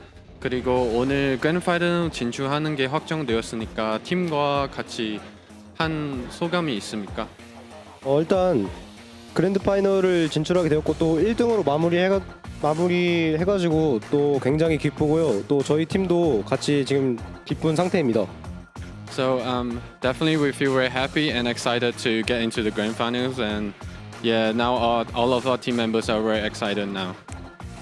I don't see his face showing any excitement. Can he smile? Can you at least smile? 네, Can you like give us like yeah for once? Just 지금 얼굴 보니까 기쁨이 안 보여서 혹시 좀 기쁘게 할 수 있는지 궁금합니다. 원래 좀 표정이 그래가지고 네, 그렇게 보이는 겁니다. Yeah, he said like usually his face is like poker face. That's what. Yeah, I saw your face when you were winning. You were cheering. Don't lie to me. Okay. Now, alongside with SZSTE, Morph GPX, Loops, Alpha 7 and ST who are already heading into the grand finals. I mean, Star Wars Esports are confirmed for finals, grand finals, including yourself. Out of the teams that I already mentioned and confirmed just now, who do you have your sight locked onto? Who do you think is going to be the strongest fighter against you and why? 이제 그랜드 파이널 진출하는 팀 L7랑 룹스 6개 팀 Alpha 7 까지 네, 다 포함해서 혹시 그 팀들 중에 가장 같이 그랜드 파이널에서 그 약간 제일 강하는 팀이 어떤 팀입니까? 그 팀들 중에 강한 팀이요? 네네. 근데 이게 아무래도 세계 대회이다 보니까 다 각국의 나라에서 정말 잘하는 선수들이 모여서 온 거기 때문에 누가 잘하고 누가 못한다를 가릴 수가 없기 때문에 다 잘하고 그래서 다 견제해야 된다고 생각합니다. I think like all of those teams who already qualified in the grand finals, all of them are pretty strong, and they kind of represent their country. That's why I think there are no weak teams in the grand final currently. So I think I would like to focus and target all of them, all of those teams. Wow, he's declaring all of them. I'm like, I don't think you guys are that weak, but we're gonna fight you guys. Okay. Okay. We do know there's one more group on the way, which is gonna be next week. Your yellow team, right? For yellow group. So do you have any particular teams that you wish they will join you in the grand finals? And can I know what's the main reason for that? 혹시 다음 주에 팀 옐로우 그룹에서 가장 같이 그랜드 파이널에서 진출하는 팀이 있습니까? 같이 가고 싶은 팀이요? 네. 이제 아무래도 같은 나라인 디플러스 기아가 같이 그랜드 파이널을 같이 갔으면 좋겠습니다. I think we support D plus Kia from the Korean because we are the Korean teams. Oh, I like that. They're gonna support their brethren. Of course they want. Why not, right? Okay, now since your guys already qualified for the grand finals and you don't have that pressure anymore, right? And you have a long time before getting into the grand finals. What are your plans next? What you want to do tonight? What you gonna do? 이제 그랜드 파이널 진출하는 게 이미 확정되었으니까 혹시 오늘 어떤 계획 있습니까? 약간 좀 즐겁게 아니면 좀 더 연습 많이 하던지 궁금합니다. 이게 저희도 솔직히 그랜드 파이널을 진출할지 몰랐고 또 1등 할 줄은 정말 꿈에도 몰랐거든요. 그랬는데 어떻게 또 팀원들이랑 또 잘 해줘가지고 이렇게 또 1등으로 하게 되어가지고 또 오늘은 일단 파티를 즐길 것 같고요. 또 하지만 그랜드 파이널이 남아있기 때문에 잠깐의 파티를 즐기고 또 그랜드 파이널을 위해서 또 준비할 예정입니다. We are really excited. That's why we'll have kind of small party because we didn't even dream about we actually get into the grand final, and also that's what we dream about, getting the first place in the grand final. That's why we are going to have a party tonight first. Now, I will add one more question, yeah? Just because I can. What would it mean to you, even in the grand finals, if you can score the championship? 네, 혹시 지금 추가적 질문이 있는데 혹시 만약에 그랜드 파이널에서 우승을 하면은 어떻게 할 건지 궁금합니다. 소감 말씀하신 건가요? 약간 네, 뭐 할 건지 궁금합니다. 만약에 우승하면. 일단 그랜드 파이널 일단 조 우승도 생각 못했기 때문에 일단 그랜드 파이널을 우승한다면 일단 뭐 다 기본적으로 일단 기쁠 것 같고요. 지금으로서는 상상 못할 엄청난 기쁨과 엄청난 또 일들이 일어날 것 같습니다. So actually, we will be really excited, and it is like a dream come true if we get the champion in the grand final. So we don't even dare to think about it yet. So we'll try our best to make more practice during the rest days. Think about it. You might actually be the first Korean team to take the championship for Worlds. Think about it. It's okay to dream, right? And also, maybe it will be coming true, by the way. And any words for your fans and supporters out there that has been cheering for you since day one, since the birth, even for Nongsim Red Force? 네, 그리고 혹시 팬들에게 세계적으로 팬들에게 한 마디 있습니까? 작년에는 저희 팀이 굉장히 부진한 성적이었는데 또 이번에 PMGC에서 또 많은 걸 준비해 와가지고 저희도 예상 못한 1등을 하게 돼서 정말 기쁘고 팬분 여러분들의 응원과 격려 등등이 아주 도움이 되었고 또 그런 게 많이 쌓여가지고 우승을 할 수 있지 않았나 싶습니다. 정말 감사드립니다, 팬분 여러분들께. So we wouldn't stand out here if we don't have our fans supporting all the way to here. And I think we will try our best to get the champion in the grand final for this PMGC. And I really appreciate for everyone who always supported us, the NSR, until now. Thank you. Okay, can you shout with me, even you? NSR fighting for grand finals, is that okay? NSR fighting, that's it. Can we shout it together? 혹시 우리 NSR 파이팅 이렇게 지른 소리 하는 게 어떤가? Okay, 1, 2, 3. NSR fighting! Okay, that's the champions for you, okay? They're waiting for you guys in the championship later on, but that's gonna wrap up our week 2. I mean, it has been explosive. It has been starting with a bang, with a boom, and kapow! By the end of the day, it's still gonna be only one winner and only top 3 will qualify to the grand finals. But the ones that are relegated, we thank you for joining in for this season. But we're not done yet because I miss our casters. Casters rounded up for the day. Hopefully we can see each other face to face. And back to casters. See you guys again next week. Bye! 100% Choo Choo. Wow, what a way to finish it off. A huge congratulations to Nongshim Red Force winning it out, and the MVP as well, going to XZY. What a huge performance from these guys, and the first Korean team to make it to the grand finals in years, 7. Yeah, since 2021. And by the way, what a performance too for XZY on the last day, being able to get 12 eliminations and being able to edge out for the MVP. That's what you love to see, man. This team, I feel like a lot of people, it wasn't in their radar. Now it's definitely going to be in the radar, because considering that they only ended up with one chicken dinner throughout this whole 4 days, they were just so consistent, they were so quiet, and they were just striking at the right time. Their rotations, their pacing of the game, everything worked out so well. And I can't wait to see what they're going to be able to do in the grand finals. Yoru with the most eliminations from Morph. Wow, it's so crazy to see just how well all these teams performed here, Cam. Yeah, I mean, I'm looking at the overall rankings again right now to remind myself, but Morph only have 1 fewer elim than Nongshim overall. So really, for them, it's just the placement points that are the big gap between Nongshim and Morph. That means Morph, these are big fraggers, and we knew that, right? They have some really huge games. little bit of high risk, a little bit of high reward, right? Play style, but still, they can deal the damage. But I want to focus just a little bit more on Nongshim once again, because part of me really, really wants to say that going into the grand finals, their low risk, low reward, like they've only had 2 wins and it was on the very first day. How is that going to translate? But I think actually this consistent play style, not having to go for some big explosive titles, is only going to be even better for them when the grand final, because it's going to be filled with even better teams than this group so far. So I actually think that Nongshim have another gear they can click into, and they're going to continue to do a lot of damage. 100%. It's going to be really difficult to get a 19 elimination chicken dinner in the global finals, 7, right? I mean, what do you think the odds of that are going to be?